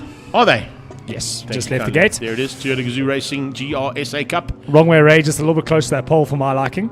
I like that. Getting some good video footage for his Up close Instagram. and personal there for his Instagram. We'll see that later on. I don't know if you can see the 527 number You on see the that back of official his phone. swing as well. Did you Yeah. see that little zoom round? That's like a boom camera maneuver he just pulled there, Jared Ray. Well done, boy. I think he's seen Ivan, and what he's doing is that is his Emulating. No, not emulating. That is his job interview. His his official job interview for me. Put in for a official camera position for next time. Dave, I hope you're watching. There's a potential extra cameraman we can use there in Jared Ray. But let's get these cars on track for the last race of the day, Carl. 8 laps of action coming away. Gazoo Racing GRSA Cup at the home of Toyota Gazoo Racing in South Africa. That's what we've seen all day. ZX10R Masters Cup, Touring Cars, Super Cup, MSA4, Polo Cup, Rookie Cup, Extreme Supercars driven by Dunlop. And finally, it is time for GR Cup SA. The only other set of rubber here today outside of Dunlop is the Brickstones on the ZX10R. Bridgestone on a ZX10R Masters Cup. Everybody else on Dunlop. That's how we do it. Dunlop supplied by ATS Motorsport. And what an amazing job they've done as part of this Extreme Festival, because not only did they supply all the rubber for this outing, they've supplied most of the rubber for the Extreme Festival Regional Championships as well. So taking the world by storm in South Africa in terms of replacement of your much needed black stuff. That keeps Even taking the step back into karting again, supplying tyres for the FKR shifter series at Formula K as well. So Dunlop heavily involved in South African motorsport and assisting us, often giving free sets of tyres for raffle use and that at the karting events, and I'm sure a few prizes that they give here as well. MX as well, motocross. They're back involved in motocross, and they give away some tyres to guys that run Dunlops on their bikes. They have at national and at regional championship level, the Dunlop tyres are then supplied as prizes, and if you run Dunlops on your bike for the race day, you stand a chance of getting to a lucky draw to win a set of tyres for your bike. So whether you're on an 85, a 125, a 250 or a 450, they'll supply you a set if you're running that and you win that lucky draw at the end of the day. Great initiatives from all of them to help South African motorsport grow. And look at the numbers in the field we have at the moment. Motorsport South Africa going from strength How's to that cold front coming strength. in, yeah, boy? Big cold front coming in the background there. It did say later on in the day we've had possibilities of rain. I don't think we're going to get any rain in the next 8 laps or so. But certainly in the background there, a big shot of a front coming in over Johannesburg and Pretoria, which means tomorrow it might be a little chilly. Weather report now done. Over to you, Carl, for the sport. Over to you, Carl, for the sport. Yeah. Weather report done with Greg Maloney. Over to Carl Lawrence for the sport. No, I just picked up on the background. I didn't see it all day. It's been clear skies and absolutely ideal conditions to go racing in, actually, to be With the honest. temperature drop the way it is, we've had no issues or complaints of overheating with any of the motors or any of the cars. We did have some MSA4s last year having issues with overheating. We didn't have any of those issues now. Nothing today. So whether it be a bit of development over the off-season to curb that issue, or be it the lower temperatures we have here today, the motors performing a little bit better, a little bit easier. But despite the cold weather, a lot of people out here at Zwartkops Raceway, Zwartkops International Raceway, actually enticing you to come here with your own car. Gumby's back. Park yourself on the embankment, use one of the Braai facilities that have been left out on the outside of the circuit, and come and enjoy a great day's racing for a lot less than what you'd spend going out anywhere else on a Saturday afternoon. So making sure that South African Motorsport's well supported both on a live stream as well as at the venue. Coming into this round, Kobus Reinicker now with 3-point differential over Connor Weston. And then Emma Dowling, another 7 points back on that. So it's all to play for between the top three in the 86 Championship as they go to the line for the start. It'll be double waved yellows into turn 1 for Toyota Gazoo Racing. Okay, that's interesting. I've never seen that before. But anyway, we'll keep that going as they go down there. I didn't pick up on the first heat in that, but needless to say, if that's the case, they keep it all together. And into turn 2, it will be yellow flags, green flags coming out of turn 3. And that's where we go racing. And that's where Connor lines up an opportunity to get past. Will he go on the inside? He's got the drive. It looks like he might have the intention set perfectly. And he's timed that to perfection to get the lead and possibly get ahead of Reinicker into turn 4. Using that double Reinicker's slip on the outside. And is it done? Yes, it is. Thank you for coming. Perfect. Is it done though? Oh, I don't know. Is it? Off the break, he goes off the break, nice and ready to get on the power, try and get the run. He's managed to keep himself all the way around the outside, Sure, but good all drive. of this battling for position has allowed third place car Emma Darling back into the fight. I think that is Emma in Yes, it third. is. Yeah, Emma up into third place, able to stay in the fight with the front two. She was complaining that she hurt the tires a bit through warm-up and qualifying today. None of these cars getting new tires on until the next event. So if she has hurt those tires, it's going to be hurting her throughout the course of this race and the previous races that we've had today. Down into turn number 8, goes defensive. The 90, is it 92? No, that's 32. Kobus Reinicker going onto this defensive to keep Connor Weston behind him. Connor Weston hoping to have a good showing here at Zwartkops. It is his home circuit. His father's building on the left-hand side, the AMG Driving Academy. As they come down onto the brakes now, is there a change up at the front end of the media and dealer team championship? I think you might see a little bit of a change up there. As we just roll up slightly, Paul DeVos, I think, got the whole shot. Yes, he did. Nabil Abdul is down in third place. Yeah, there we go. Confirmation of that. There goes Zeus at the hands of Nabil Abdul from Supersport. So it is a good start there for this point of the race for Vanna Horn as he hangs on to the back end of Nabil Abdul and Marius Klaassen, but Paul DeVos leading that pack. Craig Nicholson leading the media championship for the first time. So it's the first time we've seen anybody in front of Nabil Abdul. Nabil Abdul is also looking for what would be 6 out of 6 wins if he gets it in the media challenge. Oh, the party has started in the GRs. It was a 3-way battle. It's now a 6-car battle. Down the inside goes with the orange lipstick. I think that might have been Tsepang Shishinyawa. Yeah, Tsepang. Looking for a way past. Yes, it was. So Tsepang using some of that Senior Max Rotax experience he's had racing 21 cars. So full center down the outside, but running wide was that either Kian Fussell or Spice that's not quite managing at the moment to keep the car on the circuit. Yeah, Spice running wide in the background there out of turn 7, just catching up and allowing a little bit of a gap to close down. And up to third place now, Kian Fussell, and up to second is Emma Darling. So, was that? Yes, Emma Darling's moved herself up to second. Kian Fussell. Kobus Reinicker was the car with the issue. It's Reinicker that had the problem. So apologies on that one. Kobus Reinicker coming out of turn 7 and running completely off the track, allowing the whole pack of 86s except for Vatsi, I think, was the only one who didn't get through, and Miklos. Miklos and Vatsi, the only two that didn't get through there on the mistake made by the leader. And that's allowed now an opening of note to go to Connor Weston. Back to the front end of the media challenge. Look at this. Nabil Abdul closing now on the back end of Paul DeVos. And Craig Nicholson has been demoted down to third overall and second in the media challenge. Emma Darling now up in a second and chasing hard against that of Connor Weston. She's not quite close enough to have a move just yet. Kian Fussell also not looking slow behind her. So we've got a 3-car battle at the moment for the lead of the GR86 Cup. Just behind that, though, it's Tsepang Shishinyawa. He's starting to catch up after that lick the stamp and send he made into turn number 5 on Spice. Reinicker is battling with that car. Look at how it slipped and slid out of turn 5. He had to catch it twice there. And as the media and dealer teams start to close in on the back end of Vatsi, they're closing in on the back end of Kobus Reinicker, who is battling with the car. I think it might be a puncture, actually. Just want to have a look and see if we can pick up on that car. I don't know if we'll be able to see that car up close and personal, but that's the kind of shot we need to see of Kobus Reinicker, because I think he might have a slow puncture. It will be on the other side there, so we'll be there. We'll be able to see it through turn 4. But as I was saying, I spoke to Emma after the first warm-up, and she was saying that tyres are becoming a problem. They're only getting a new set for the next race. There is the 99. Coming through there. A little bit of chopping and changing there. I think... That's Kobus. He's done. He's way down the order. Yeah. He's down in 21st at the moment. So definitely could be a mechanical fault or a flat tyre as they head now into turn 4. A little bit of damage on the left-hand side of Spicer's car. So I wonder if maybe... Oh, they were too far away from each other. Oh, way too far. Yeah, that car doesn't look healthy on the brakes. That front left... That's Vatsi. I think that's Is that Vatsi in Vatsi? the 99 car, if I'm not mistaken. Vatsi, I think, is in 99. She's been closed down now. It's further back that you're going to pick up on Kurbis. It'll probably be through the next part of the shot here. Let's see if he comes through. We go back to the front end here. Here we see them coming through now. And, that's Nabil. Nabil Abdul off track. First time we've seen him make a small mistake like that. There's normally precision perfect there. I think that was a bit of very clever car placement from Paul DeFoss, if I'll call it that. So we'll call it car placement. Paul DeFoss managing to hang on to that lead from Nabil Abdul, but Nabil Abdul with a proper turn of pace. He chased down a 2.5 gap very, very quickly. Here's a GR86 amongst the media. It's difficult to see the number there as the drone tries to get past. That's Fatiswa again. So it looks like Kurbis has actually... He's dropped right to the back of the pack. His last lap was a 1:20. He's 2 laps down. So I think he might have even gone. He actually got into the pit lane. Yeah, he might have gone into pit lane there. So Kurbis Reinecker could potentially be losing the lead of the championship with a DNF. If he doesn't make his way back onto the track, a DNF will cost him big time, and he'll see Connor Weston take the lead of the championship. Because Connor will be scoring the 7 points for the win. It'll take him to 35. Reinecker will be on 31. It'll be a 4-point differential heading to the next round of Gazoo Racing GRSA Cup at the Aldo Scribanti circuit in Quebeca on the 27th of June. Yeah, that's the dealer cars now starting to come through the back end of the GR86s.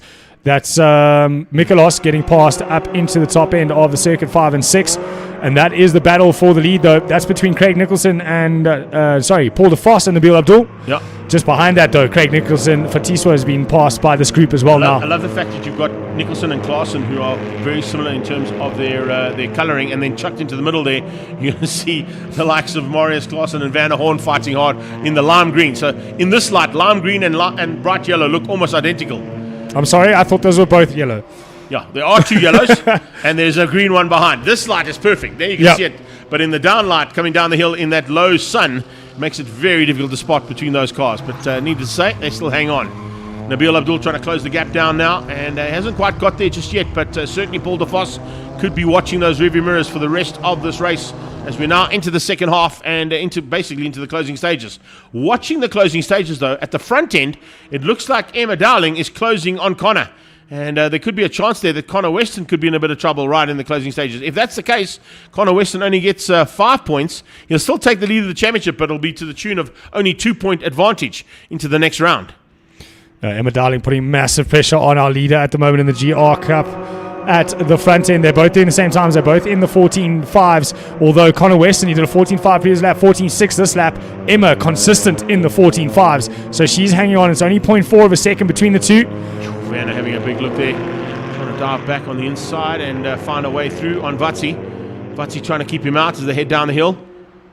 And there we go. There's the battle for the lead. Emma putting the pressure on big time. Connor's feeling that pressure, soaking it up for now, and Fussell just waiting to pounce if something goes wrong. Emma always being the latest of the late breakers, trying to close that gap down into turn 2. It does hamper exit, though. Let's see how well she gets out. Looked like Weston just got a little bit early on the power, managed to get away. Both of them, the only two in the low 14s. 14.1s from the both of them throughout this race, 14.4s for everybody else. So definitely with a proper turn of pace, but it is Kian Fussell that's able to hang in there with him and hoping that should they trip over each other, he's there to benefit. There is the number 30, that is Tsepang Shishinyawa. He's not far off the front battle either. So this could be a 4-car battle with 1 lap left to go. It's 1.5 laps at the moment as they head up into turn 5. This is the battle we want to see, though. That's the battle between the dealers as they head up DeFoss into... and Abdul. Yeah. DeFoss and Abdul fighting for what is going to be, 6th and 7th place overall. But DC amongst and the MC. 86s. But it's a dealer team versus the media team. And a dealer cup and media cup up for grabs. But in terms of 86 cup, the 86 class being led out onto the last lap now by Connor Weston, looking for another victory. Connor will then go to equaling the amount of victories he's got with his arch rival, Kurbis Reinecker. It'll be 3 apiece. And that's not a bad way to start things because they also share, 5, 5, 5, 4, 4, and 5. And a DNF. So Connor will have the advantage in terms of the championship with 3 wins and no DNFs. And will take the lead of the championship if he finishes up where he is right now at the top end of the 86s. Last lap to go. He's got a bit of breathing room over Emma Darling. She's about a car length behind, but she is digging deep to try and get closer on this last lap. Kian Fussell waiting patiently to see if there's going to be a mix-up in front of him and to see if he can benefit on it. Connor Weston using all the track and more on the brakes into 4. He's slightly wide on the exit, but it's not enough to slow him down. He's still got that car length gap. Emma Darling a little bit too far away to send a move up into the top. Let's see what happens on the brakes. She can't quite close the gap with only 3 corners left to run for Connor Weston. This is the last race of the day, and the last win of the day may go his way as they head out of turn number 7 into out of 7 into 8.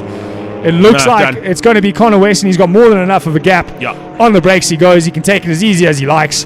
Turns it onto the apex and onto the power, and across the line for the final race win here at the National Extreme Festival goes Connor Weston's way ahead of Emma Darling and Ken Fussell. A nice run there as well from this man. Van der Horn, a little bit further back in the pack, but not quite up there. I think he would finish up in about 4th place in the dealer team championship, but a great run nonetheless from Paul de Vos. He will take the dealer team cup, and Nabil Abdul will take the media team cup, and Nabil will go 6 out of 6. Unbelievable start there from Nabil Abdul, beating Craig Nicholson to the line, and then further back there looks like it will be Yo.